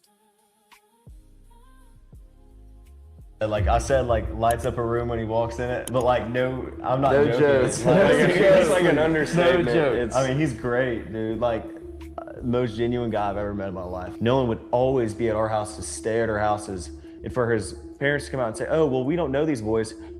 Well, then does that mean you don't know where your kid's staying at night? Because he was staying at our houses. As far as the Did you hear what he just said? He really just attacked Christine again. This is diabolical to me. They were never his friends. This is what makes them look guilty. You just attacked her motherhood again. Investigation is concerned. Did you guys give your phones over to investigators? All right, we have Morgan, Jax, and Warren here. Now that I got you guys all here, what I want to do, and I want the audience to be able to have an opportunity to hear some of the things that have been put out there cleared up. You guys know better than anybody else what happened. I only had, from the perspective of Warren last time, and now that you guys are here, I want to get the full perspective so that people can know what happened and they can judge for themselves. And the first thing I want to start with is your relationship with Nolan. What was y'all's relationship like? I'm sure, jump in however you feel, but there has been talks on social media that you guys are fake friends of Nolan. You weren't really his friend. Can you explain that to me and the audience? Yeah, I mean, I don't care what anyone says about my relationship with someone else. I know my relationship with Nolan. Nolan knew his relationship with me. I know who my best friend is, and he knew that too. I mean, he knew our relationship. But so basically, like, no one can tell me how I feel about someone or how someone felt about me, especially someone who's gone now. I mean, Nolan knew the relationship we had, but describing Nolan, like, that man was the funniest dude ever. Always had a smile on his face. Always. I mean, dude. Like, if you needed to laugh, I think Nolan would be the only person, one of the only people I would call. Man, I ain't ever seen him like mad. Dude. He was the peacemaker He of was. our friend group. I mean, anytime anybody had beef over somebody, over a girl or whatever, he would go over there and start talking to him. He's like, man, I think this guy's actually pretty cool. Yeah, this guy's I don't think cool. I think we should become friends with this guy. Yeah. And lo and behold, we would somehow become friends with the dude, even though he's getting with one of our other buddies' exes or whatever. But yeah, he was all. Yeah, Nolan's What great. did he just Like, say? I'm like most Great genuine kid. guy ever. Getting with one of his buddy's exes. Is that what I just heard? Let me rewind that. Or was that a joke? I want to hear that again. Awesome. Yeah, Nolan's great. Like, He's I'm serious, awesome. like most Great genuine guy kid. ever. Yeah. Man. I mean, like I said, lights up a room when he walks in it, but like, no, I'm not No joking. jokes. Like, It's like an understatement. No joke. It's- I mean, he's great, dude. Like, most genuine guy I've ever met in my life. And like, I know when people I know I've seen like when people pass a lot, everybody says good things, obviously. And, this isn't just me like being respectful to know him. Like, dude, that was like one of the best guys I've ever met. I've Man. only ever seen him mad once. Literally once. That's it. One time. And it was over something stupid. Yeah.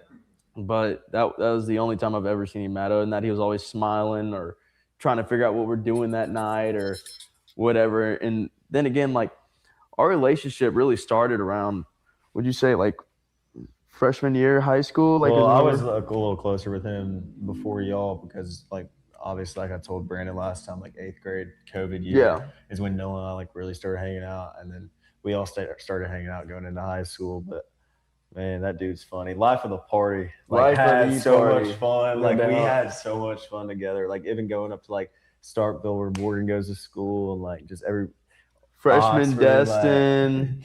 Like, it's fun. Yeah, Yeah, dude, it's fun. He's awesome. Great. And so there was a conversation that we had, Warren, last time about you not going or ever being at his house, and people took that as if you weren't his friend.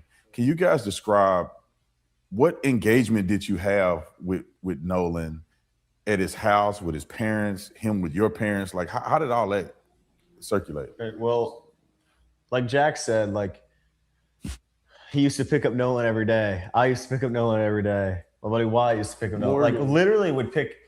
We didn't make Nolan drive anywhere. That's how much we loved him, bro. Like, we just always wanted to be there. That's how much, like, everybody knows this too. Like, Nolan didn't drive. Like, especially, at least in our friend group, because Nolan, we always pick Nolan up, regardless of where it was. Like, literally on. Okay, so why did you tell that lie? Why did you just tell that lie? Was it Nolan's car parked at one of you guys' houses? Bart's house, Wyatt's house, something like that? Didn't you guys have his keys on top of the Xbox console? Why did you just say Nolan never drive? You guys are just flat out gaslighting the world at this point. Let's keep going. But keep talking. I want you to keep talking, Warren. And do you got another shirt? That's the same shirt you had on the very first interview with Officer Tatum. I'm just saying. Let's keep going. July 3rd, Nolan rode with me and like rode with me to Wyatt's because we had to get parts for remote. But anyway, just for, you know, it's crazy that like, I think it's kind of sad that like people, I have some friends of mine that I'm very, very close with, and I just don't know their parents. You know, we're grown men. You don't have to know someone's parents to be close with them. And for someone's like, for, you know, them to come out and be like, oh, if you don't know their parents, you're not best friends. Oh, well, y'all aren't friends with somebody. Well, how are you going to tell me like my relationship with somebody else? You know, it's crazy. Like they've said this all about us, like, oh, we're fake friends. Well, that's really horrible to say, because if you go look on every social media post on Nolan's Instagram or Facebook or anything else, the only people in it are us and his football guys. Like that's just so real. Every time Nolan's in Starkville, he's with us. Every time Nolan's anywhere, not even just Starkville, but anywhere. Oh yeah, we went on countless vacations and prom, homecoming, everything. Nolan's with us because we were his friends. It's not that hard to understand. I mean, I don't have to prove this to anybody, but that's the truth. I don't have to prove my friendship. And these guys feel the same way. We don't have to prove our friendship with Nolan, but I know it's right. Yeah, so was Nolan around your family then? Oh, yeah. Nolan was always around our houses. I mean, I can even say this. Nolan and Wyatt's dad had a secret friendship that we weren't even in. Yeah, we were like best friends. We would go over to Wyatt's house, and Nolan, we would all be in the backyard, whatever, doing something, and Nolan would be inside on the couch with Wyatt's dad, and they would just be cutting it up all night. Yeah, watching movies together. Like Scarface was their favorite movie. Yeah. They'd watch Scarface all the time. It shows you like the effect like all this has had on everybody, not including just our friend group, but like our friends' parents and my parents. Like our friends were really, and families were really close with Nolan. And I mean, this has been a horrible tragedy, not just for us, but for our families and friends too. My mom knew Nolan because she used to drive us from Waffle House to school once a week. My stepdad knew Nolan because he used to drive us. My dad, everybody, like, and he would always come to the house too all the time. And not just that, but like I'm talking about like from a young age, like from 8th grade. But Nolan would always be at our houses, stay at our houses, and for his parents to come out and say, "Oh, well, we don't know these boys." Well, then does that mean you don't know where your kid's staying at night? Because he was staying at our houses. So shots fired. Shots fired. And we don't know if that is true, Warren, because Nolan's not here. Because you guys allegedly left Nolan on a remote island. You said it.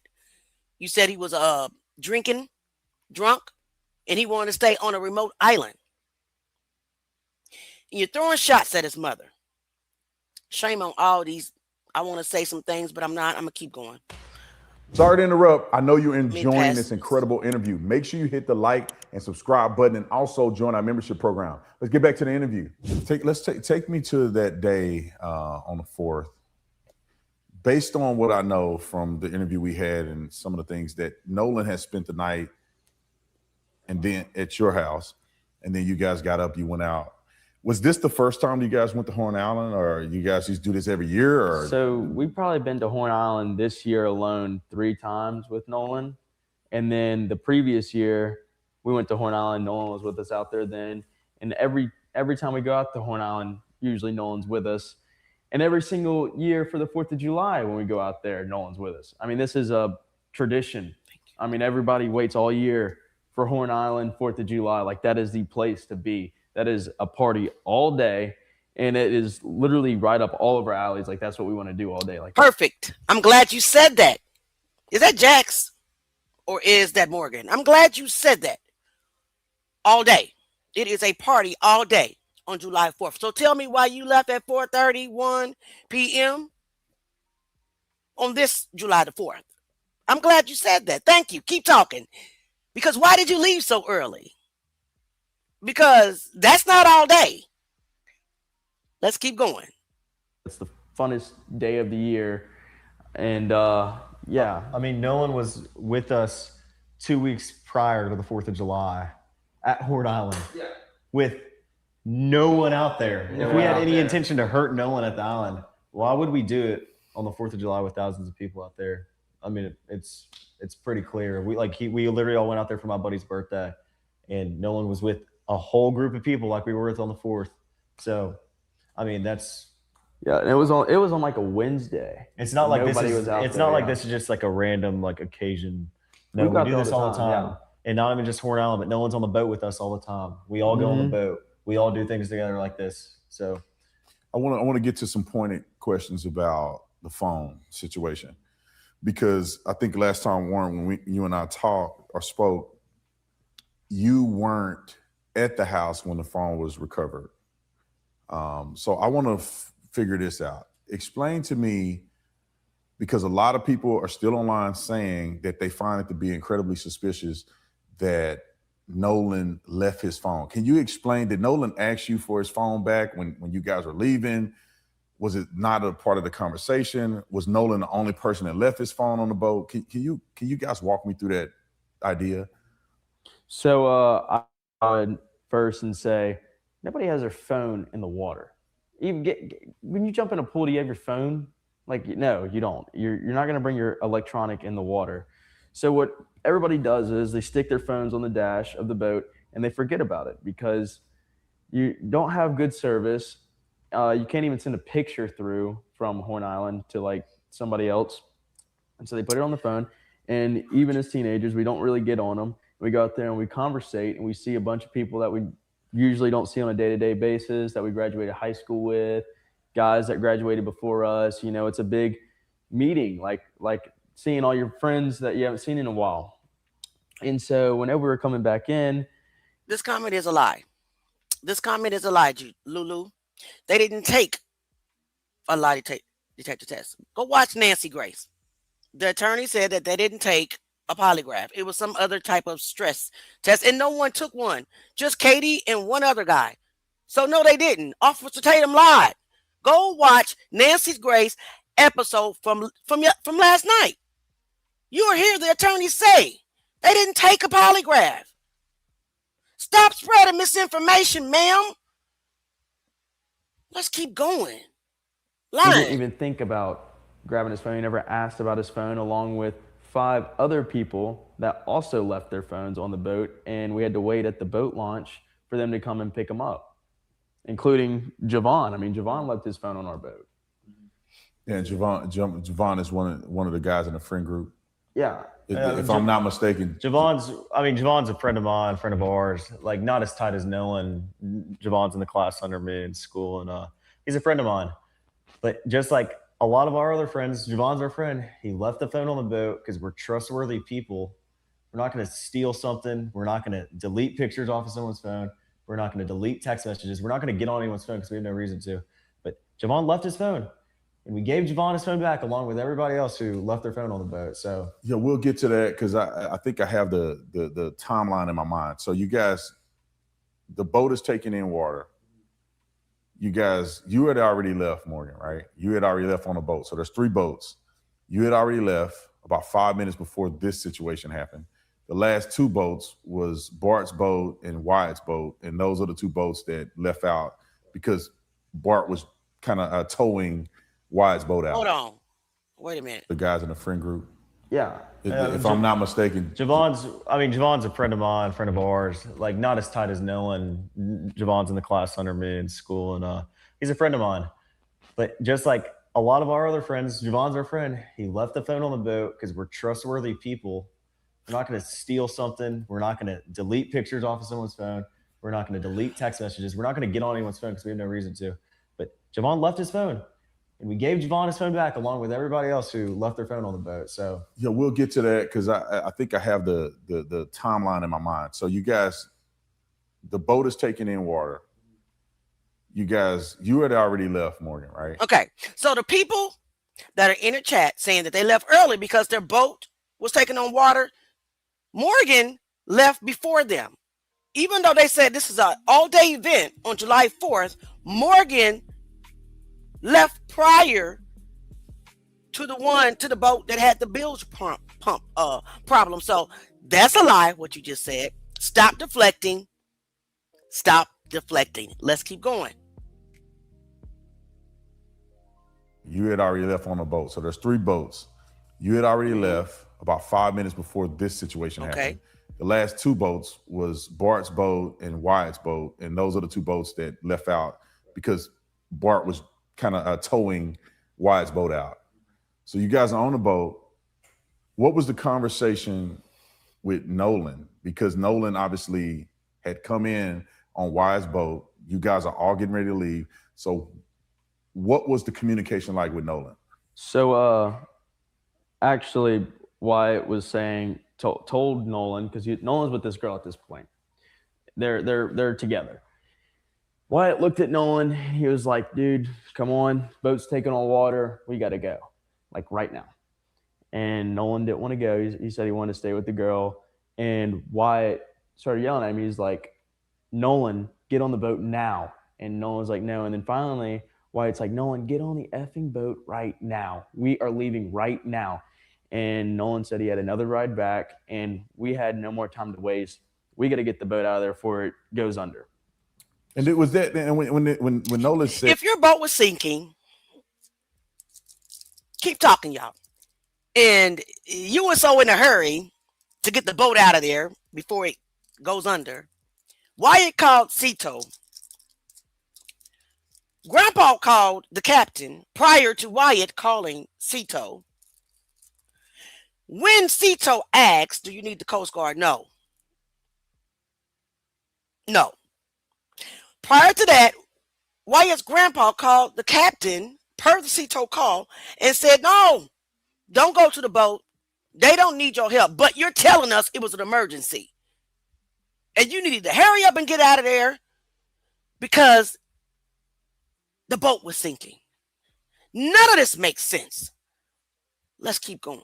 That, like, was there an issue that you believe that Nolan would be able to get back, or were you concerned with, like, so what I can say is I've been out countless times on one boat to Horn Island and came back on another. I've done it before where I went out on one boat and my friends left, and I just know so many people out there. I didn't even think about, do I have a ride already set up? I just know so many people out there that I'm like, okay, there's 100% sure I can find a ride back, and which I have before, you know? And it's one of those things where it's at Horn Island, you don't even have to know somebody to ask for a ride back in. They're going to bring you in. You know, it's not like, oh, are they going to bring me in or are they not? Should I ask? No. So why didn't nobody bring Nolan in? If that's the case, why didn't Nolan Wells make it back to land? Please explain, Jax. None of you guys make sense. None of you. I don't even know why Morgan's here, because Morgan's boat left before Bart's and Wyatt's boat. So why is Morgan speaking? Where's Bart? Where's Wyatt? Where are the people that were on the boat? If you ask anybody out there, 100%, they'll bring you back. Southern in. hospitality. Yeah, You're in South Mississippi. I mean, we had somebody. The boating community is so like tight knit. Like it doesn't matter like who you are. If someone sees you struggling on the island, no matter the case, they will come and help you. They will do anything in their power to help you and bring you back to the mainland. I'll put another example out there. We know another kid who was pretty intoxicated out there, and he couldn't find his boat. And he asked somebody random that he didn't even know if he could catch a ride back with them. And they were like, yeah, got him on the boat, called his parents, told them the situation was going on, and then took him back on inshore. And that happened this time, or is 4th of July? This 4th of July. This current 4th. So again, why didn't Nolan make it back? If people on the island will take you back and don't know you, what happened to Nolan Wells? Why didn't he make it back? So you guys you leave. Nolan is there. I'm based on what you're telling me, I'm perceiving that you guys are accepting that Nolan's going to get a ride back somewhere else. Y'all taking on water. Explain to the audience, what does this sinking boat thing like? Because I think that people are in good faith. Ones who are. Let me address this comment. What happened to Nolan Wells? How would they know? Because they left them on the island. Are you stupid? First of all, dumbass, they're the one that's stupid. because they're saying that they are best friends with Nolan's. That's his brother. Why did they leave him on the island? And then they said he was drunk. So who's stupid again? Those 3 kids that are talking, they the stupid ones. Now I'm gonna put you on up out of here. Take you on about your misery real quick, because you don't talk to me like that, sir. I don't know who the hell you think you are. Let's keep going. For acting in good faith, or genuinely curious of like, are you sinking? Do you think you're gonna sink? Because you hear Wyatt on the phone and he's like, we're sinking, we're going down. And obviously you never went down. So can you explain what he was saying about going down? Was there a little bit of water? Was he just panicking more than normal? Or like, what was that? And I want you to explain too, like, what happened to the boat? How did you recover the boat? And how did you get back to the mainland? So I'm going to go ahead and first off explain a boat. So a bilge pump is in the bilge. The bilge is underneath the deck where you stand in the very bottom of the boat. And there's a space in there where you have all your electronics, your batteries, everything that controls everything throughout the whole boat. So the first thing that fills up on a boat when it starts to sink is the bilge. And it goes in the bilge and it starts filling up. Well, then the bilge pump kicks on, senses the water automatically, and starts pumping it out. In this situation, the bilge pump had a malfunction. It didn't kick on. And it got all the way to the very top of the bilge, which is the floor level. And then we started to see the boat actually sag down in the water, and we're like, okay, what's going on? So there's a cap in the back of the boat that you can unscrew and look inside the bilge. When we unscrewed it, there's so much water in the boat, it started overflowing onto the deck. Really, it did. And so at this point, we're like, okay. Because Wyatt couldn't tell the dispatch at Cito how much water was on the boat. So it's overflowing in the boat and you're sinking, but Wyatt doesn't know how much water it is. I swear, man, I'm going to keep my composure, but this is diabolical. Okay, this boat's going down. It's going down quick. We don't know where the water's coming in from. We don't know what's going on, and we just go into full-on like panic mode. Get this thing out of here now. So we hook up the boats. No, call Cito. Okay. Let's get to that part. Because you called Cito first? No, they didn't. We had the boats hooked up first. We had the boats hooked up first. Yeah. Okay. So we hook up the boats and we start towing them out. And he's on the phone with Cito. Because, hold on, let me go back a second. The electronics completely glitched out. Nothing is working on the boat. There's so much water in there. Nothing is working. The batteries. Nolan didn't say, not Nolan. Wyatt didn't say anything about nothing's working. Wyatt didn't say that the electronics went out. Wyatt didn't say that on the phone with Cito. Wyatt said they don't need the Coast Guard. They're also the batteries were completely underwater. Like they're everything's fried basically. So we have it connected, kind of towing them out. And let me explain to you why they introduced that lie about the battery. You remember that part of the Cito call that says, "Is he dead?" You guys remember that part, right? They're trying to say that part of the Cito call was about the battery. You see the play?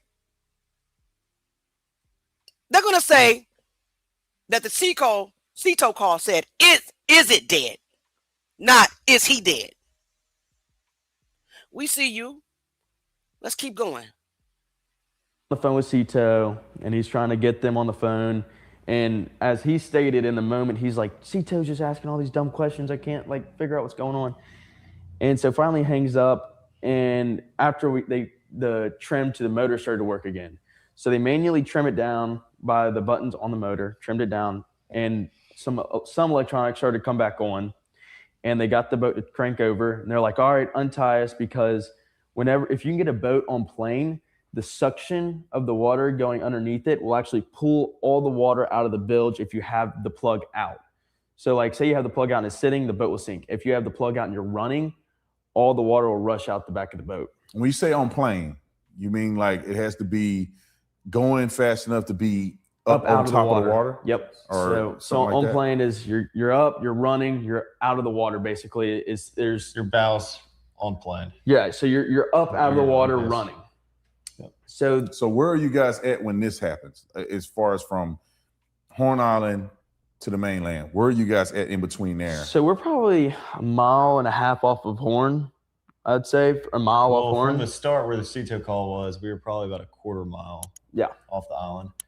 Like you could see, it's visible in the picture that you posted that Wyatt is on the CETO call, and it's that video of the boat panning, of the video of the boat getting panned, and you can see everybody in the boat. If you look in the background, the island's right there. So, I mean, going back to like what you said earlier, if we killed somebody or hurt somebody, the whole island is literally not even a quarter of a mile away to see, with hundreds of boats lined up on the island.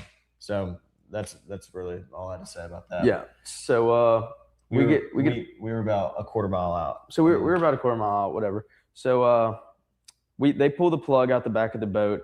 They have the motor running and everything like that, and they go to take off. So the boat's having trouble trying to get up, and it's slowly coming up because the weight of the water. Finally, it planes off, and the water gets sucked out the back, and they're full speed running.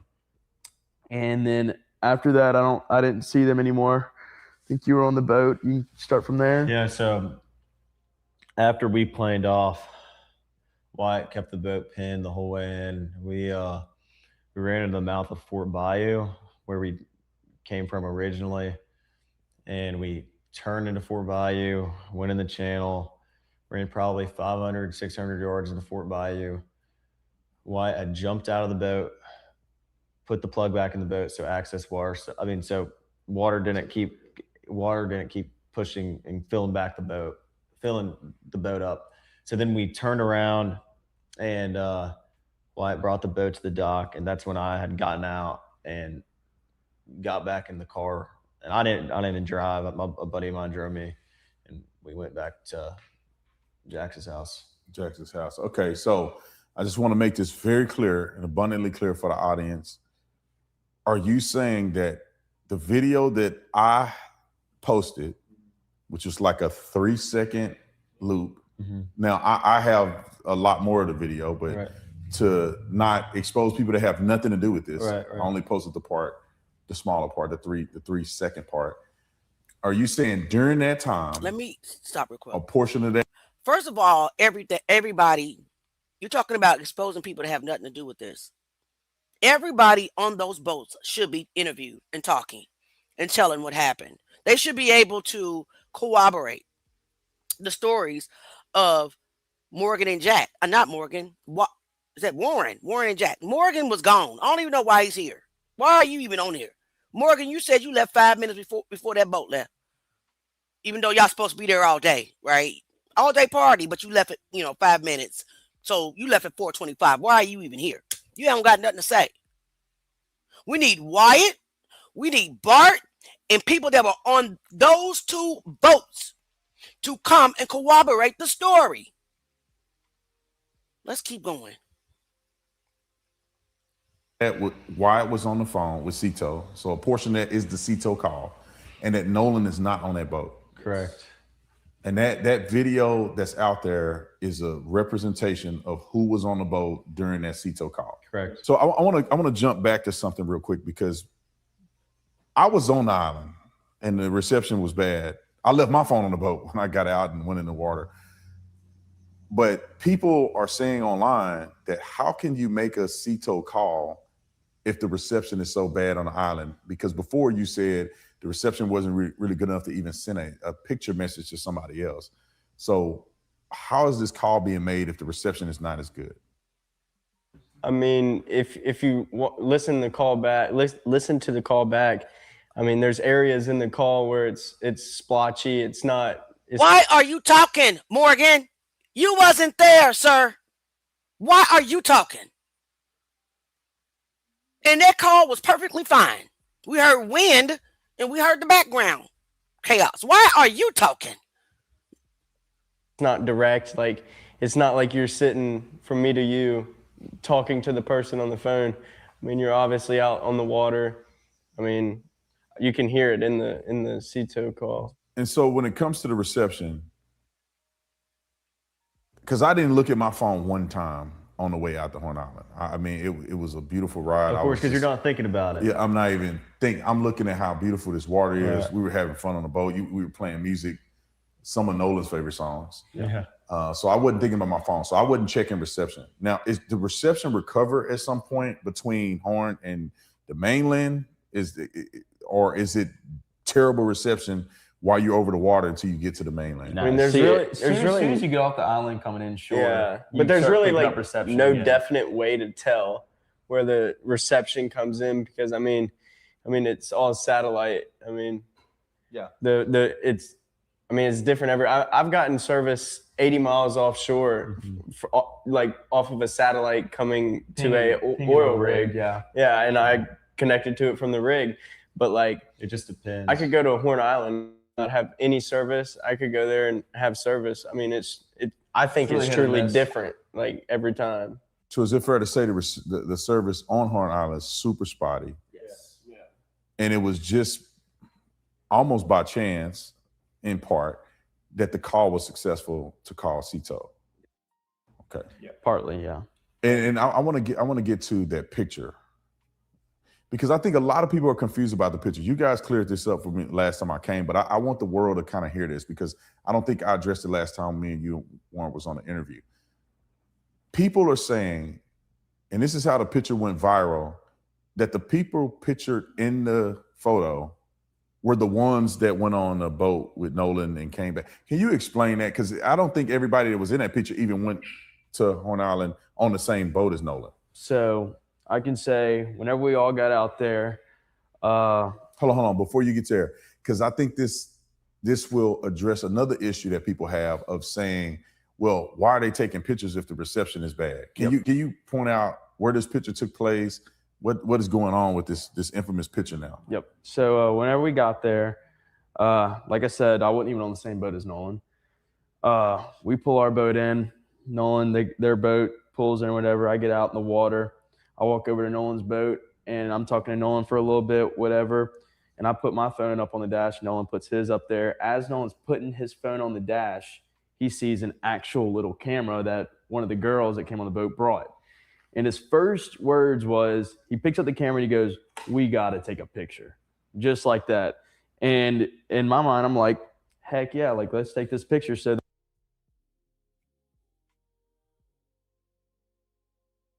Hold on. You got to take a picture, but your boat was sinking. Do you see how none of this is making sense? He picked up his phone and said, "We got to take a picture, but the boat is sinking." I cannot believe this. And I don't even know why Morgan's here. I guess they needed 3 people, one for the Father, one for the Son, and one for the Holy Ghost. I guess that's what this is, symbolism. Let's keep going. that's where you got me and Nolan and one picture. And then as we're taking that picture, Morgan and another buddy of ours come up and they're like, all right, like let's take a picture all together of us on the front of the boat. We're like, all right, yeah, let's do that. So we got on the front of the boat, and that's where that picture is taken. So that was it taken from a phone or no, like an actual little camera. Okay. Like and was it taken taken from where you docked at, or was it taken out there at Horn Island? It was taken at Horn Island. Okay. So but wasn't on the phone. No.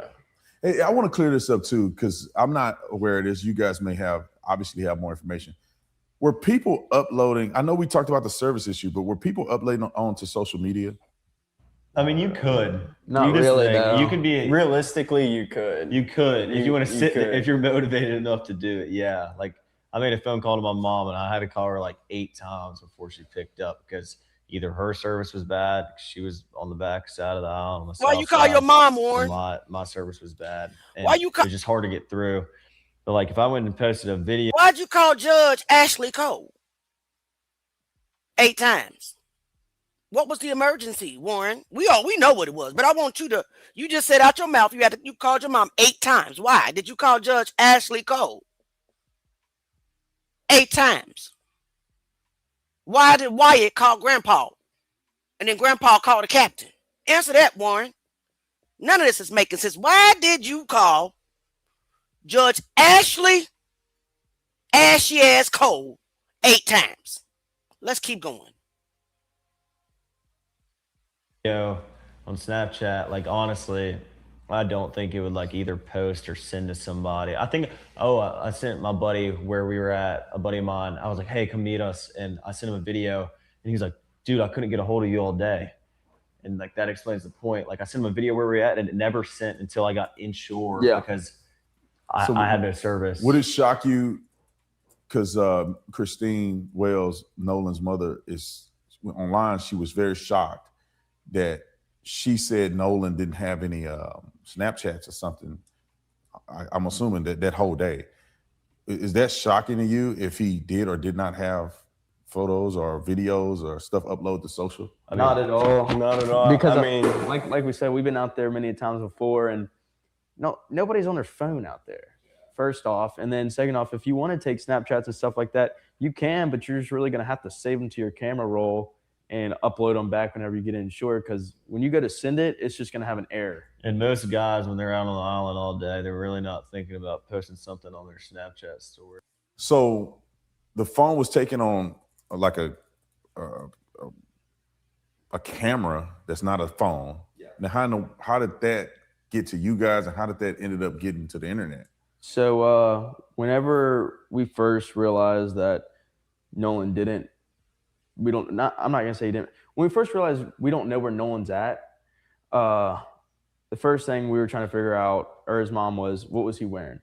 And so we were trying to remember what color his shorts were. We couldn't quite figure that out. I said black. Yeah, I think we said black. I really did. He was wearing navy blue shorts. Yeah, there was like dark blue shorts. Dark blue. Dark. I just said black because I was trying to piece everything together and help out. And so at this point, we're freaking out. We don't know where our friend's at. And the girl that took the picture, those shorts were not dark. She was like, navy okay, blue. Well, I just took this picture of today. This is what color. You know what they're trying to set that up for? His shorts were not navy blue. We saw his shorts. They were like a grayish, grayish blue, lighter side. You know why he's trying to say navy blue, dark? You guys remember that photo that Nancy Grace pulled up of the three girls and the one African American guy that looked like he got a bra on and got hips and very much, like it looks like a black girl to me. But anyway, they're trying to set us up with that by him saying that Nolan Wells had on navy blue dark shorts, and we see the shorts. They're not navy blue.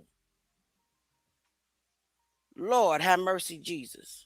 And his mom asked for that to post on Facebook to say, if you've seen him, whatever, this is what he was wearing. And so that's what we sent to her, or that's what she sent to her, because we were just trying to help. We weren't trying to cover up anything. We want to know where our friend was just as bad as everybody else does. I mean, that was our boy.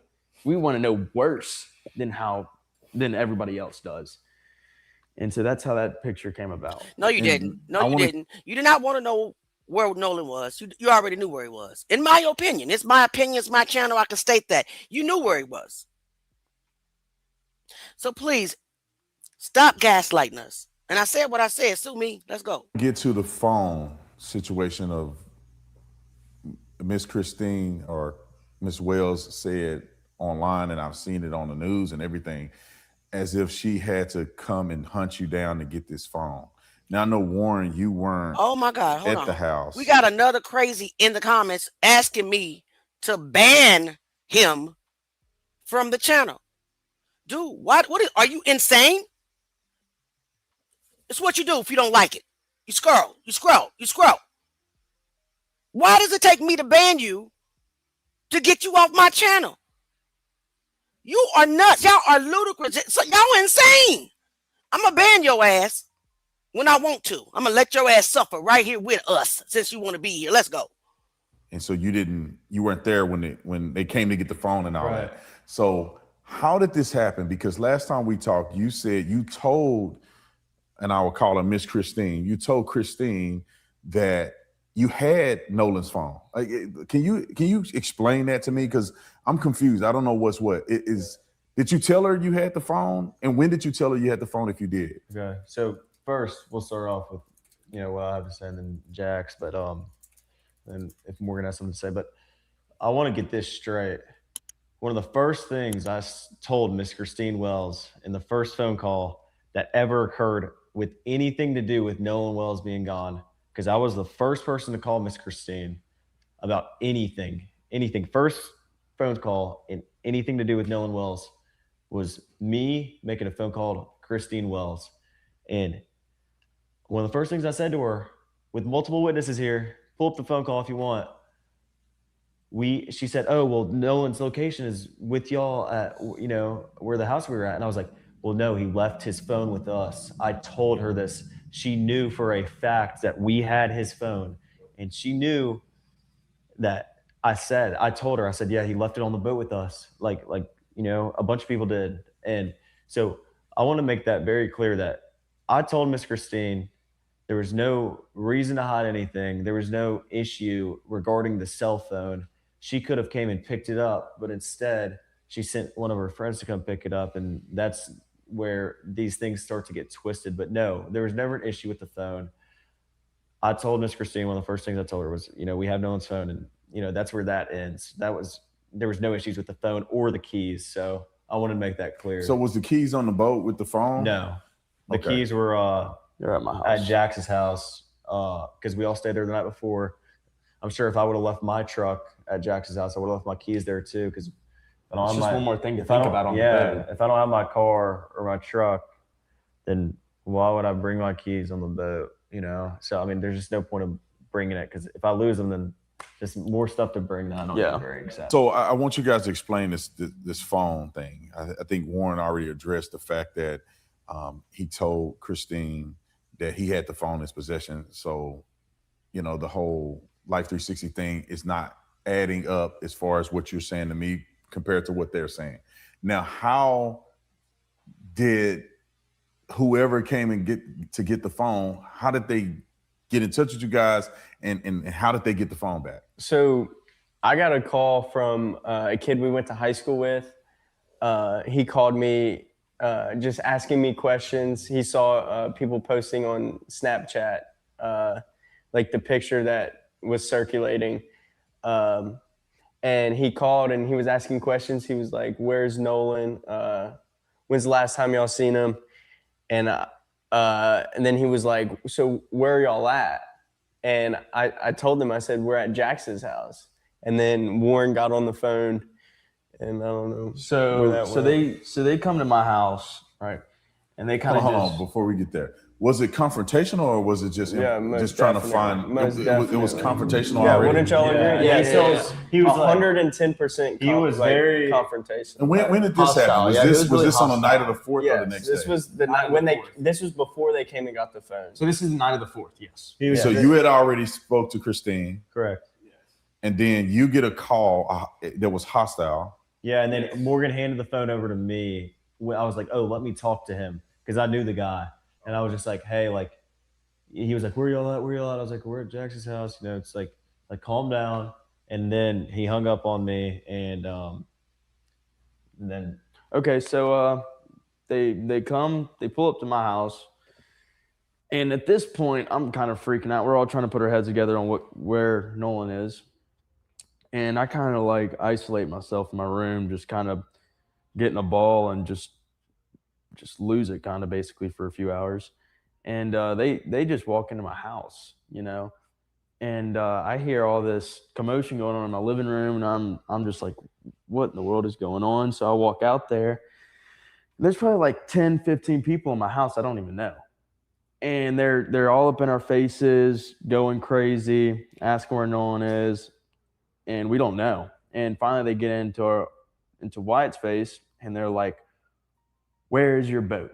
Where's the boat at? Demanding his address. Demanding his address and stuff like that. And he finally ends up giving it to him. And then let me go ahead and state that while they're there, we give them the phone. They have the phone at this point. Then they get the address to his house. Then they go to his house. And they're searching all over his boat, what I heard and stuff like that. Well, anyways, I don't really know much about that, but they come back to my house at around 1:00 in the morning, and it's his dad this time.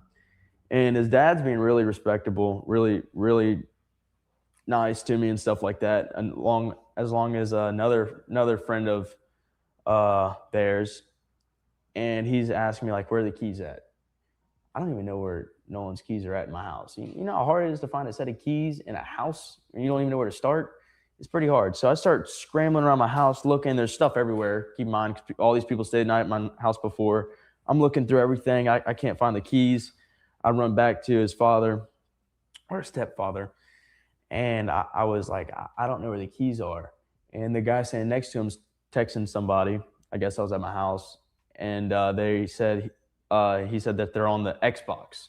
So I run in, I see him on the Xbox, grab him off the Xbox, and I go and hand it to him. It's plain and simple. It didn't even take 30 seconds. No trouble. No trouble at all. So this narrative that they're pushing that there was any argument over the phone or the keys is completely false. Like, let's get that clear. Yeah. Okay. So they just Guys, I wanted to remind you that Warren is the one that said that Nolan's dad came to the house aggressively. You the one that said that, Warren. Nolan's dad did not say that he was being aggressive when he came to your house. So let's keep going. kind of hang around my house, taking pictures of all the cars' license plate in the driveway, stuff like that. And so When you say they, how many people are here this time? Like 15. 15 people that you don't know? They had 4 or 5 vehicles. I mean, I knew some of Full them I of went to high people. school with, and then some of them I just didn't know. Now, walk me through this. How do you think it got to this point so fast? That's one thing that I'm curious about. Like, you jumping to conclusion. I guess so. I mean, that's plain and simple. They went and searched Wyatt's boat. Yeah, they went and searched Wyatt's boat. Like we're we were hiding them in there or hiding something. Nolan in his boat or something. Like, what is wrong with Yeah. him? Like, yeah, 100%. We called law enforcement. I was with Wyatt at the time after we left Jax's house that night. I was with Wyatt, and one person we were with saw that their location was headed towards Wyatt's house. And so Wyatt got on the phone with 911 and was like, hey, these people are on the way to my house or already at my house. My mom and my dad are there alone, and they know nothing about this. But Wyatt's mom actually, when they were looking at the boat, they were actually walking from the boat, and she came out and started talking to them at that point. But did the police get involved in some degree here? Yes, that's what I'm about to get into. So whenever they were at my house hanging out, just hanging out in my front yard, finally they wouldn't leave. And one of the people there came up and started banging on the door again for whatever reason, I don't know. My brother actually had to call the cops. And I think they came around 2:00 in the morning and removed them from our property. And after that, we really haven't spoken to them since. But yeah, we had to call the cops and make them leave. The cops came, you told them to leave. And then is there anything else that you addressed with the cops while they were there? Yeah, so the cops were asking me why these people are at my house in the first place. And I told them straight up, we don't know where our friend is at. I don't know where my best friend's at. These people don't know where their friend's at. We're trying to figure it out. And they're basically assuming that we did something to our friend, which we didn't. And he said, okay, just taking notes, and then remove them from there. Do you think that this had anything to do with race at this point? Meaning that they approached you because of race, or they approached you because you were the last people with no. So at this point, they just want answers. I don't think this was about race at this point. They're mad and furious, and they don't know what's going on. But I also want to get this straight. Like, I know some of these people, and these people are like good people. Yeah. And I went to high school with these guys. Like, they know me and I know them, and they know my friends and they know them. This wasn't about race. They just knew for a fact that Nolan went on the boat with us. And they were worked up, and that's okay. And they were mad, but that wasn't handling things. That wasn't trying to help. You getting mad isn't helping anything. But instead of solving the problem and trying to figure out, hey, where is Nolan? They were just getting pissed off and not handling things the right way. And I mean, that's what happened. I said you ended up going and looking for Nolan the next morning, but you said you were thinking about doing it that night. Yes. And why didn't you do it that night? So we already called the Coast Guard at this point. We didn't have access to a boat that was already in the water ready to go, other than one that I'm just not allowed to use at all. And I was still this close to taking it out. I mean, I was right there. So you guys go the next morning, you look for Nolan.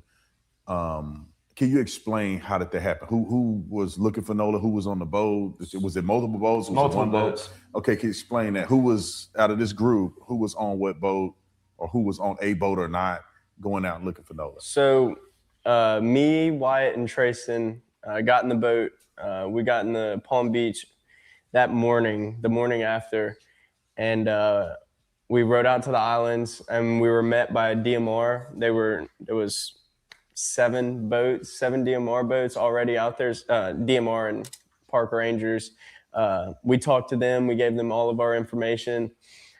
They personally asked if any of us were on the boat with him that day. We told them yes. They just said, all right, well, I mean, we got the area scoped out. I mean, and then after that, we just went up to the beach. I think we met up with y'all in the water. I took my boat out with Jax. And a couple friends of mine, and then my mom and my stepdad. And they were out there too with you? Correct. And I just met Morgan and Wyatt and Trayson and his girlfriend out there. And we actually, when I rolled up, I parked up next to Morgan and everybody who was with him. And I was like, well, y'all can run around, or we all planned this out. Morgan was going to run around the south side while we covered the north side. And we were just going to try to cover as much ground as possible. But I mean, there were so many DMR boats and helicopters and drones and everything else out there. I don't really know what an 18 and a 25-foot bay boat is really going to do. So, I mean, we sat out there, we went for a couple hours and we looked around and we searched, but we also don't fit the requirement that DMR has and the tools that DMR and United Cajun Navy and all these departments have to look for somebody. I mean, we didn't put that much of a help out, but yes, of course, we went out there and looked for our friend. That's not a question. Who else in the friend group was out there? Did you see Nolan's family? Did you see some of the other kids that showed up at your house? You see anybody else out there? We did see a couple other. We met up with a coach that was previously Nolan's high school coach. We met up with him. They said that they had previously already been on the island. They walked a good bit down the island both ways, and they were just driving around the island like we were doing. And we eventually got off the island. We got on this rip current. It was going west out towards Ship Island and then back towards Biloxi. And we drove that for a couple miles. People were also looking on that too. There was multiple boats out there not associated with DMR with binoculars. There was people fishing the rip, and we asked them, they rode it all the way from Ocean Springs all the way out to Horn Island. And we were like, did you see anything, blah, blah, blah. Because, I mean, if a person is floating in the water, treading water, they are going to be most likely in the rip. And that all comes into play with the washing machine. I mean, you got Horn Island. The washing machine for me. Horn Island and Ship Island, I mean, they come like this, and then there's no island right here. So it just tons of water flows through. The tide goes out. I mean, sometimes it gets pretty gnarly in there, and it creates this big old pool, basically. Yeah. And I mean, if someone was floating, treading water out in the water, that's where they would be. They could be hung up. They could grab onto a log and float with a piece of driftwood or something, or they could find a channel marker or buoy and grab onto that. So, I mean, there was just main keys that you search for, when you're trying to search for a missing person that has to do with water. And I mean, it's either the island, the buoys, or the rip. And then after that, there's not really anything else you can do, seriously. And when did you guys communicate with law enforcement? Because the internet, I think, has this false information that you guys never contacted authorities, and that Warren actually talked to me, or you guys talked to me first. before you engaged. So when did you guys actually talk to law enforcement and give your statements to them? So as soon as we got off the water from searching for Nolan, which is on the day of the 5th? Yeah, the 5th. As soon as we got off the water, I got a phone call. I believe he got a phone call too. Yeah, I and got a phone call while we were out there. You got I got a phone call too as well. So basically what it was saying was, hey, take a few questions over the phone, answer the questions, and then they had a date for us to come in for actual questioning. Okay. And mine was the 6th. There was like the next day or something like that, you know. I think theirs was too. I believe mine was the 7th. I would like to say, but not for sure. But mine was around. regardless, like we all cooperated fully. It's not like we had something. Yeah, like full we were trying to hide. cooperation from the start. Yeah, really. And what? How deep did they go in this interview with you guys? Oh, they asked all the way. I mean, they asked. I mean, how long was the interview? Like, was it an long hour and interview? a half. I dotted every I, crossed every T. Yeah. I told my friends, like, listen, go in there and like say every detail of like even what you like ate for breakfast that morning. It doesn't matter, everything you have, because like anything could help. You literally never know. And like it's what we all did. Like we all cooperated. We all wanted to help. We all did everything that we could to help. Like regarding this situation, it's not like we just like. I could say blindsided this. I could say personally, I started my story from the night before. Yeah, I started whenever I got off work on Friday. I started my story from last 5th of July. Like she was like, all right, take me back to day one. And I was like, all right. I mean, we've been talking about this since the 5th of July last year. Like what we're going to do, like how we're going to make this better. How are we going to make this funner? Like, as far as the investigation is concerned, did you guys give your phones over to investigators? Yes. We gave our phones over freewillingly. It was our choice just to give our phones over, let them look through them, whatever they wanted to do, and got them back. Because we have nothing to hide. We wanted to be fully transparent with, you know, the sheriff's department, everybody else including the FBI, and you know anything to do with justice. We wanted to help out, and that's what we did. We gave our phones up, and like Jack stated, we literally have nothing to hide. So. Yeah, and everybody gave their phones up. Correct. Yep. To be forensically evaluated by the FBI. Yes, sir. Okay. Yeah. So while on the topic of phones, did you guys have any access to Nolan's phone? Did you delete anything out of Nolan's phone? What's your thoughts on Miss Christine saying things may have been deleted? My thought is that's a blatant lie. I know for a fact that this is the thing. We have no reason to get on Nolan's phone. I have no reason to get on any of my friends' phones. If I had a reason to get on Nolan's phone, I wouldn't be able to get on it because I don't know Nolan's password. I don't know any of my friends' passwords. If I handed Jax my phone right now, he wouldn't be able to get on my phone. I have nothing.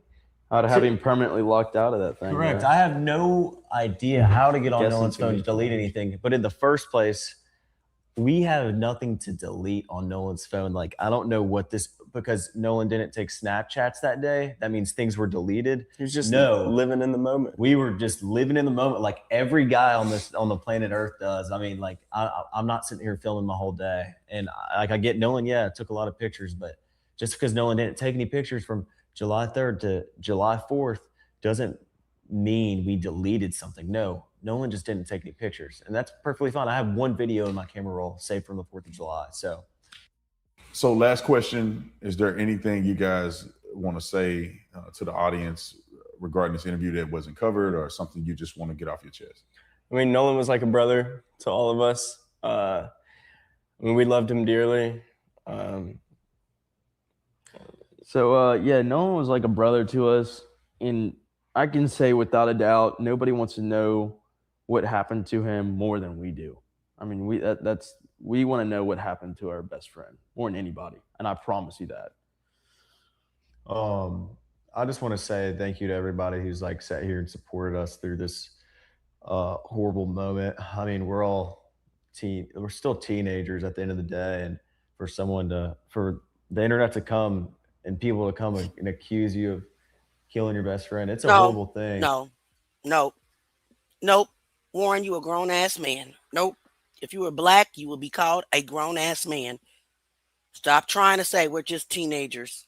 Okay? By law, you are a grown ass man.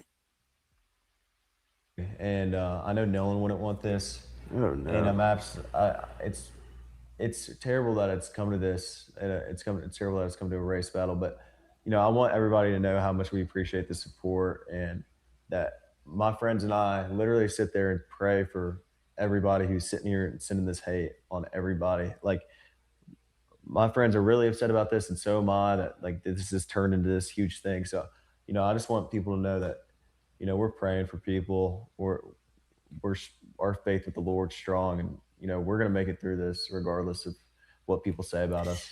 Yeah. Does the law say that you grown at the age of 18? Because Tanya Taylor is acting stupid. I thought the law said at 18 you're an adult. So what are you talking about? Let's keep going. I'm gonna get you up out of here. You don't belong here. You don't belong here, ma'am. I just want to say one more thing. Nolan is turning in his grave right now. This is the last thing he would ever want his friends to be going through. Yeah. Like the absolute last. Like, this is he's gosh, he would not want any of this. He wouldn't want this publicity. The fact that we couldn't even go to our best friend's funeral because, one, we didn't want to take the attention away from him. I mean, that was his day. We didn't want to do that. And the fact that we couldn't even go to our best friend's funeral is horrible. That's something we got to live with. The rest of our lives. So you say you couldn't go. Can you explain that a little more? Yes, please explain. Were you told that you couldn't go, or was it something that you derived from the feedback from the family? What made you ultimately make the decision not to go to the funeral? So it was a little bit of both. It was one. Well, at first we had our heads down. We're like, all right, we're gonna go. We want to go. This is the last time we ever get to see our best friend. We're gonna go. And then as soon as we made up our minds with that, everybody was like, no, you're not. No, you're not. No, you are not. You are gonna either get jumped, hurt, something bad's gonna happen to you. You go to that funeral. And then on top of that, they point out another fact that we're going to take the attention away from him, and that's the last thing we want to do. Yeah, 100%. And then, like they both said, like Nolan's like a brother to us, and now me and all my friends have to live with. Imagine you were 19 years old and your best friend just died, and now the whole internet's accusing you of killing him, and on top of that, you can't go to his funeral and say your last goodbyes to one of your best friends. Because regardless, and Morgan and Jax feel the same way. And so does White, everybody else. I can speak on their behalf about this.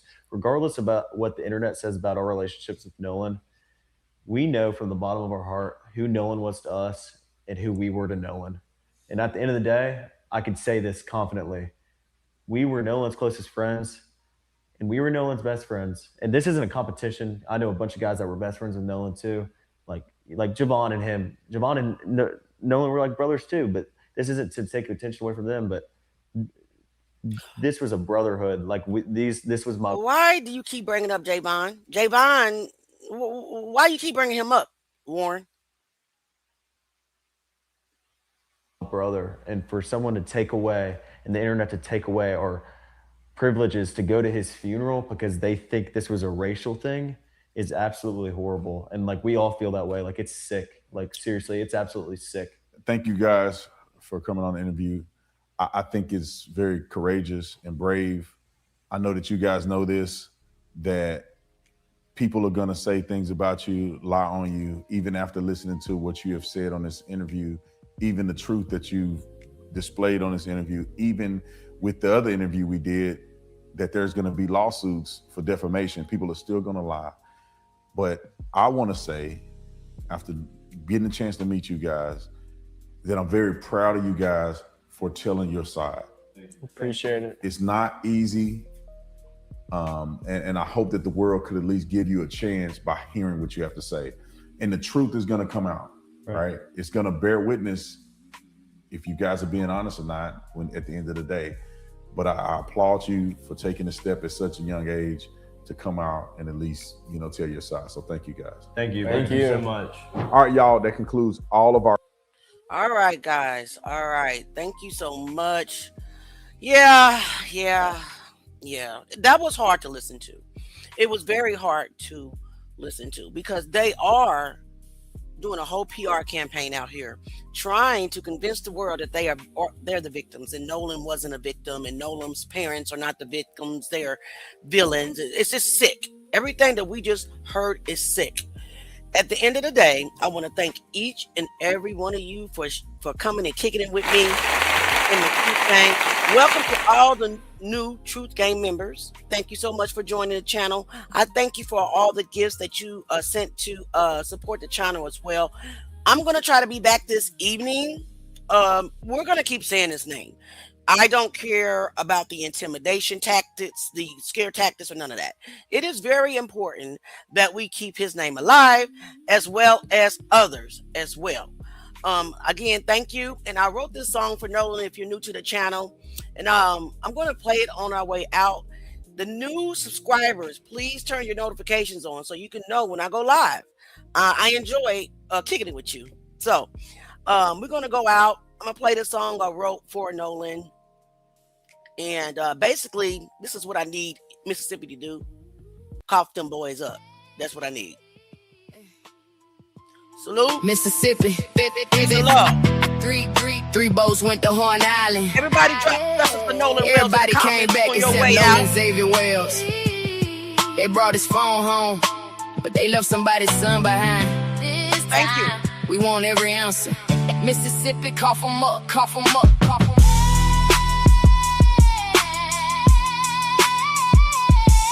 Yeah. Justice for Nolan Wells, guys. 4th of July, headed out in the sun. 3 boats on the water, but they came back -1. Nolan was 18 with his whole life plan. College football dreams and the future in his hands. They went to Horn Island, everybody there together. Sun on the coast, clear summertime weather. But something went wrong before the end of the day. When the boats left the island, Nolan somehow stayed. They said he made a choice, said he wanted to remain, but he cannot tell his side, so the question still remains. Why would he stay without his keys or his phone? Why would everybody leave and assume he made it home? Who was the last one to see him on the sand? Who counted every person for the boats left land? Everybody got a story, but the timeline got a hold. Mississippi, tell Christine what happened to her soul. Hey, her baby didn't come home. Her baby couldn't call. Everybody had an answer, but nobody knew it all. If you were there with Nolan, come forward with the truth. A mother needs an answer. What happened to her youth? Cough 'em up, cough 'em up, cough 'em up, cough 'em up. Mississippi, cough 'em up this time. Bring them boys forward, put the truth on the line. See y'all later, love y'all. We are demanding facts. Tell us what happened to Nolan and don't hold nothing back. Cough 'em up, Mississippi. Every phone and every boat, every picture, every message, every word that they spoke. His mother needs the truth, his father needs it too. Cough 'em up, Mississippi. Tell us what happened to Nolan Wells. Cough up the truth. Bring every hidden detail to the light. Cough up the truth. Mississippi, get it right this time. 4:31, they reportedly pulled away. But when was Nolan last independently seen that day? There's a window in the timeline, questions in between. What happened after 4 and what did witnesses see? One boat taking water, bills pumped, acting strange. A call went out for help, then the energy seemed to change. Voices in the background, confusion on the line. Who was on which vessel at that exact time? They reached the mainland, moved from place to place, but nobody turned around to search the island for his face. His mother knew her baby would not vanish on his own. After midnight, she reported that her son had not come home. Search teams hit the water when the morning brought the light. Then July 6th, the living news has shattered every life. Nolan's body found, but the questions only grew. Finding him was not the same as finding out the truth. Her baby didn't come home. Her baby couldn't call. Everybody had an answer, but nobody knew it all. If you were there with Nolan, come forward with the truth. A mother needs an answer. What happened to her youth? Cough 'em up, cough 'em up, cough 'em up. Mississippi, cough 'em up this time. Bring them boys forward, put the truth on the line. We are not declaring guilt, we are demanding facts. Tell us what happened to Nolan and don't hold nothing back. Cough 'em up, Mississippi. every phone and every boat, every picture, every message, every word that they spoke. His mother needs the truth, his father needs it too. Call from up Mississippi, tell us what happened to Nolan Wells. Cough up the truth, bring every hidden detail to the light. Cough up the truth, Mississippi, get it right this time. They did the autopsy, held the findings for review. The family sought another because they need answers too. Independent examination left the cause of man opinion. The family's lawyer said the investigation was my ending. Questions about his neck, questions behind his head, questions about the tissue and what the findings really say. Where is the final report? What will the evidence show? How did Nolan lose his life? His family deserves to know. FBI assistant county still leading the case. Grand jury expected to review the evidence in place. Ben Crump still beside him said examine every fact. If the light